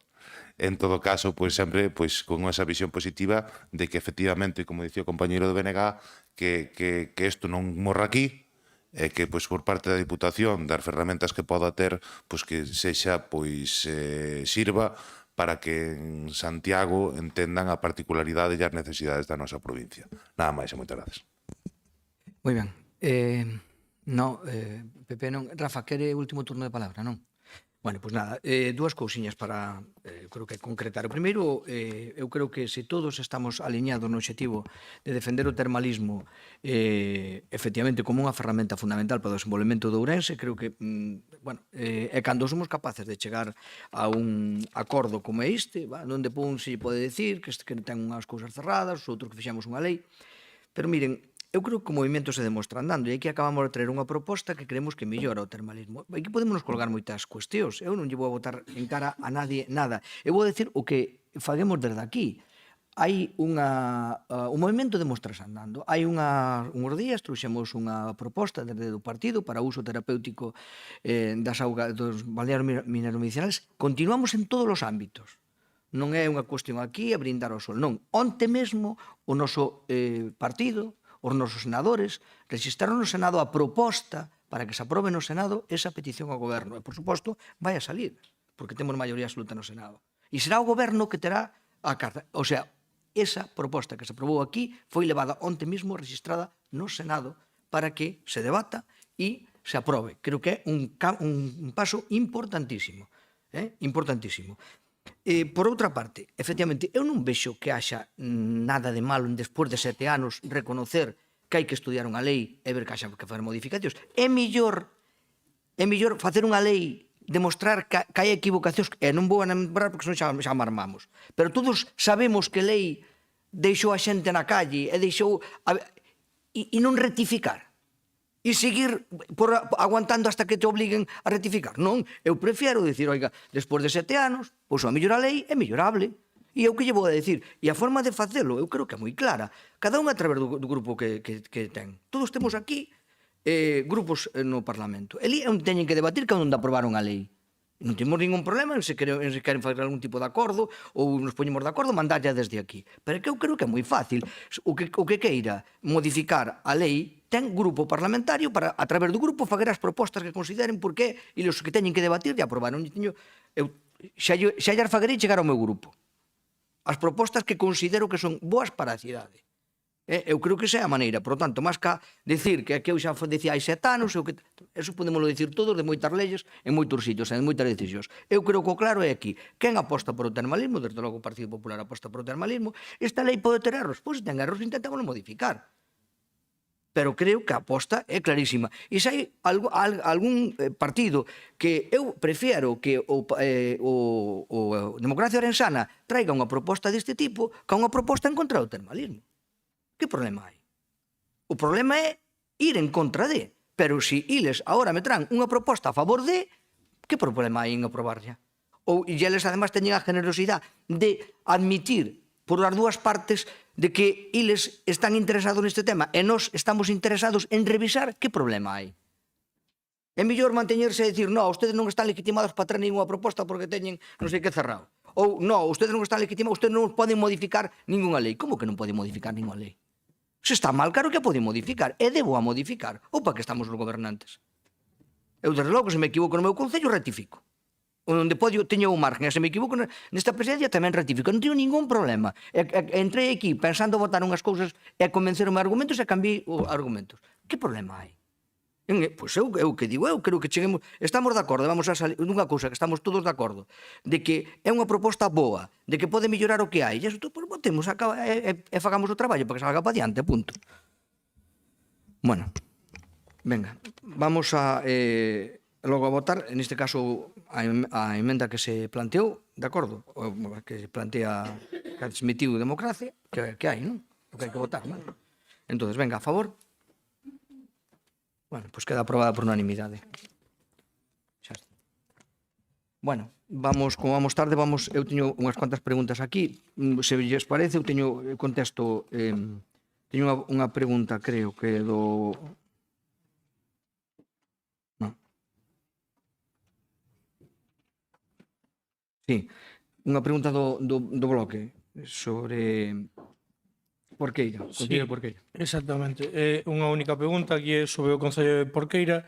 Téndose coñecemento de que o Grupo Municipal do Bloque Nacionalista Galego no Concello de Porqueira formulou solicitude ante a Alcaldía para que os servizos de asistencia da Diputación de Ourense procedan á verificación dos informes emitidos pola Secretaría de Intervención da devandita entidade local, nos que se poñen de manifesto desaxustes contables e que se achegan no presente escrito, axuntáronse ao escrito. Pregunta, procedeuse por parte do Concello de Porqueira a formalización da correspondente solicitude de asistencia ante a Diputación de Ourense para o desenvolvemento das actuacións anteriormente referidas? Sí, con data de abril do 26.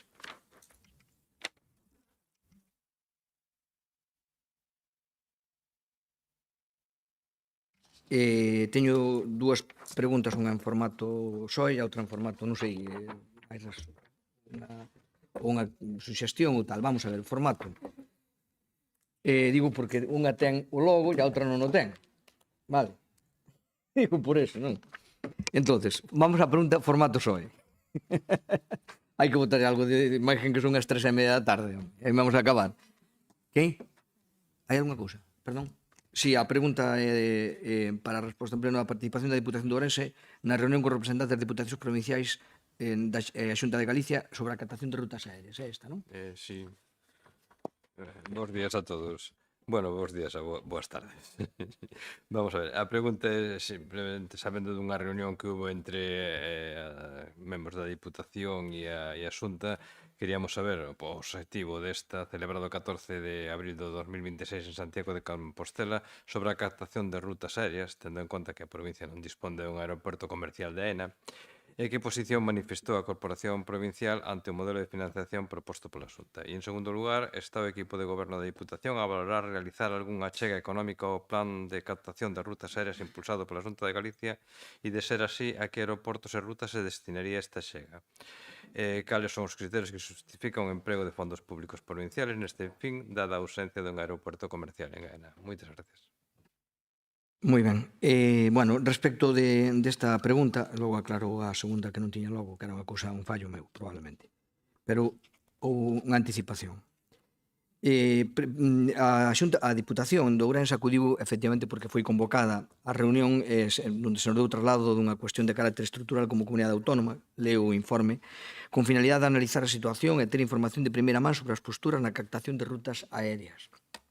Na mesma manifestamos que en todo o que supoña evidentemente un incremento de oportunidades para os galegos e para os visitantes a Galicia sempre positivo no seu conxunto, aínda que como provincia a nosa aposta firme polas conexións ferroviarias de alta velocidade, evidentemente como xa temos demostrado. a nós que se teñan máis rutas aéreas e que chegue máis xente, pois evidentemente nós apoiamos isto.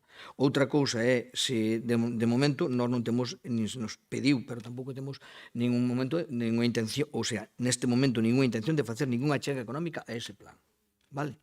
Neste momento. Outra cousa é que se nos convenza das bondades do mismo, da utilidade do mismo, e, lóxicamente, pois vexamos retorno, como diríamos en términos económicos. Entón, lo faríamos, pero agora mismo non estamos nesa tesis. Vale?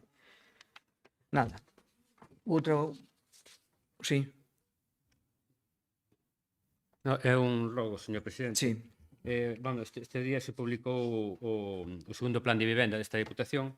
E, bueno, nas bases ven como, bueno, para a justificación, digamos, desta reforma, destas obras nas vivendas, como máximo o 30 de outubro de 2026, cunha ampliación, posible ampliación, como moito de mes e medio.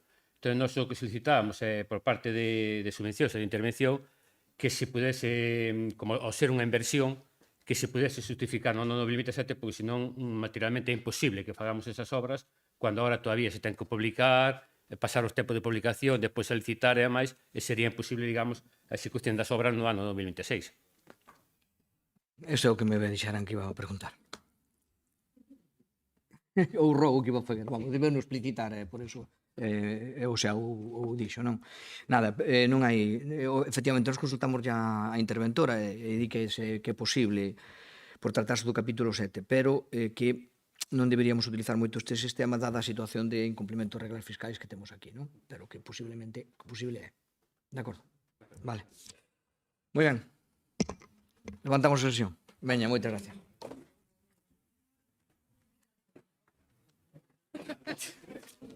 Me adelanto hasta las preguntas.